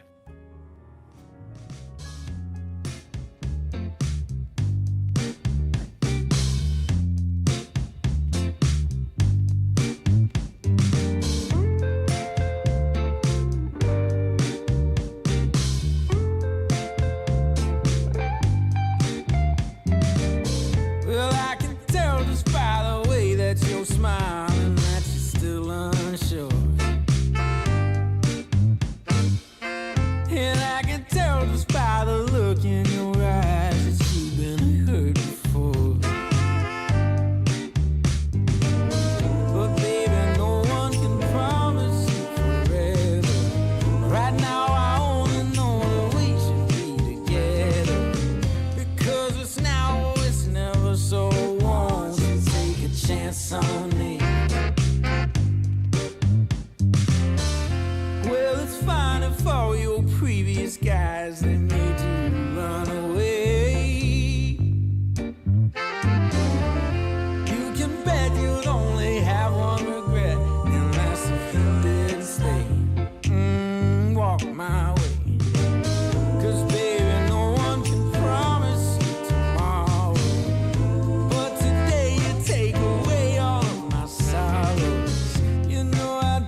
less of me. And every moment since then has proven time and again that we're exactly where we're supposed to be. Yeah. Oh, won't you take a chance on me? Ooh, oh, won't you take a chance on me?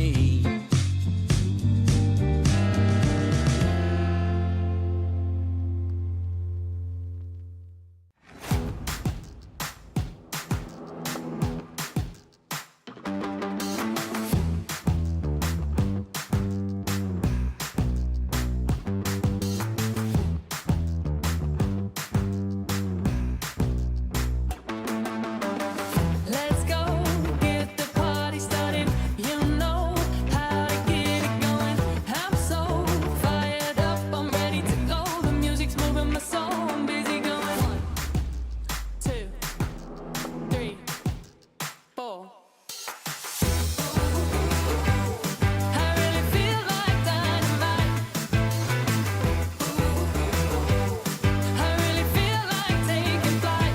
Oh, I feel good, I feel so fine. I'm making moves and getting mine. And I need you to get in line. 'Cause if we're gonna make it, we'll make it right. Huh.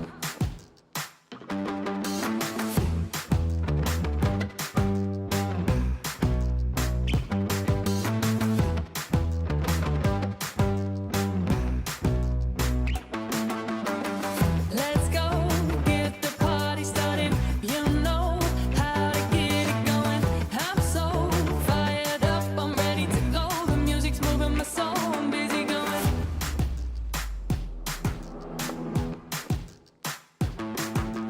1, 2, 3, 4.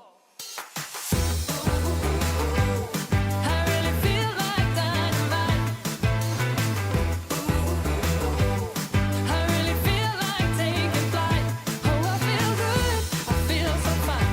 I'm making moves and getting mine. And I need you to get in line. 'Cause if we're gonna make it, we'll make it right.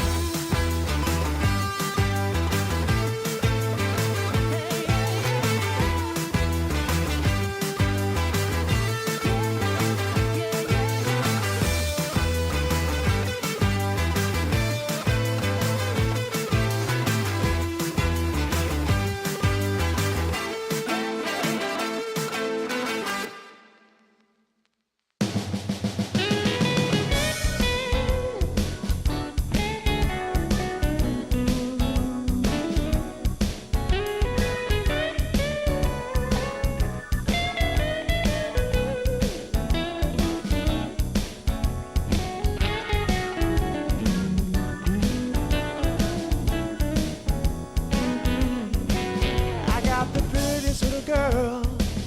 She's as pretty as can be. Yeah, yeah. I got the prettiest little girl. She's as pretty as can be.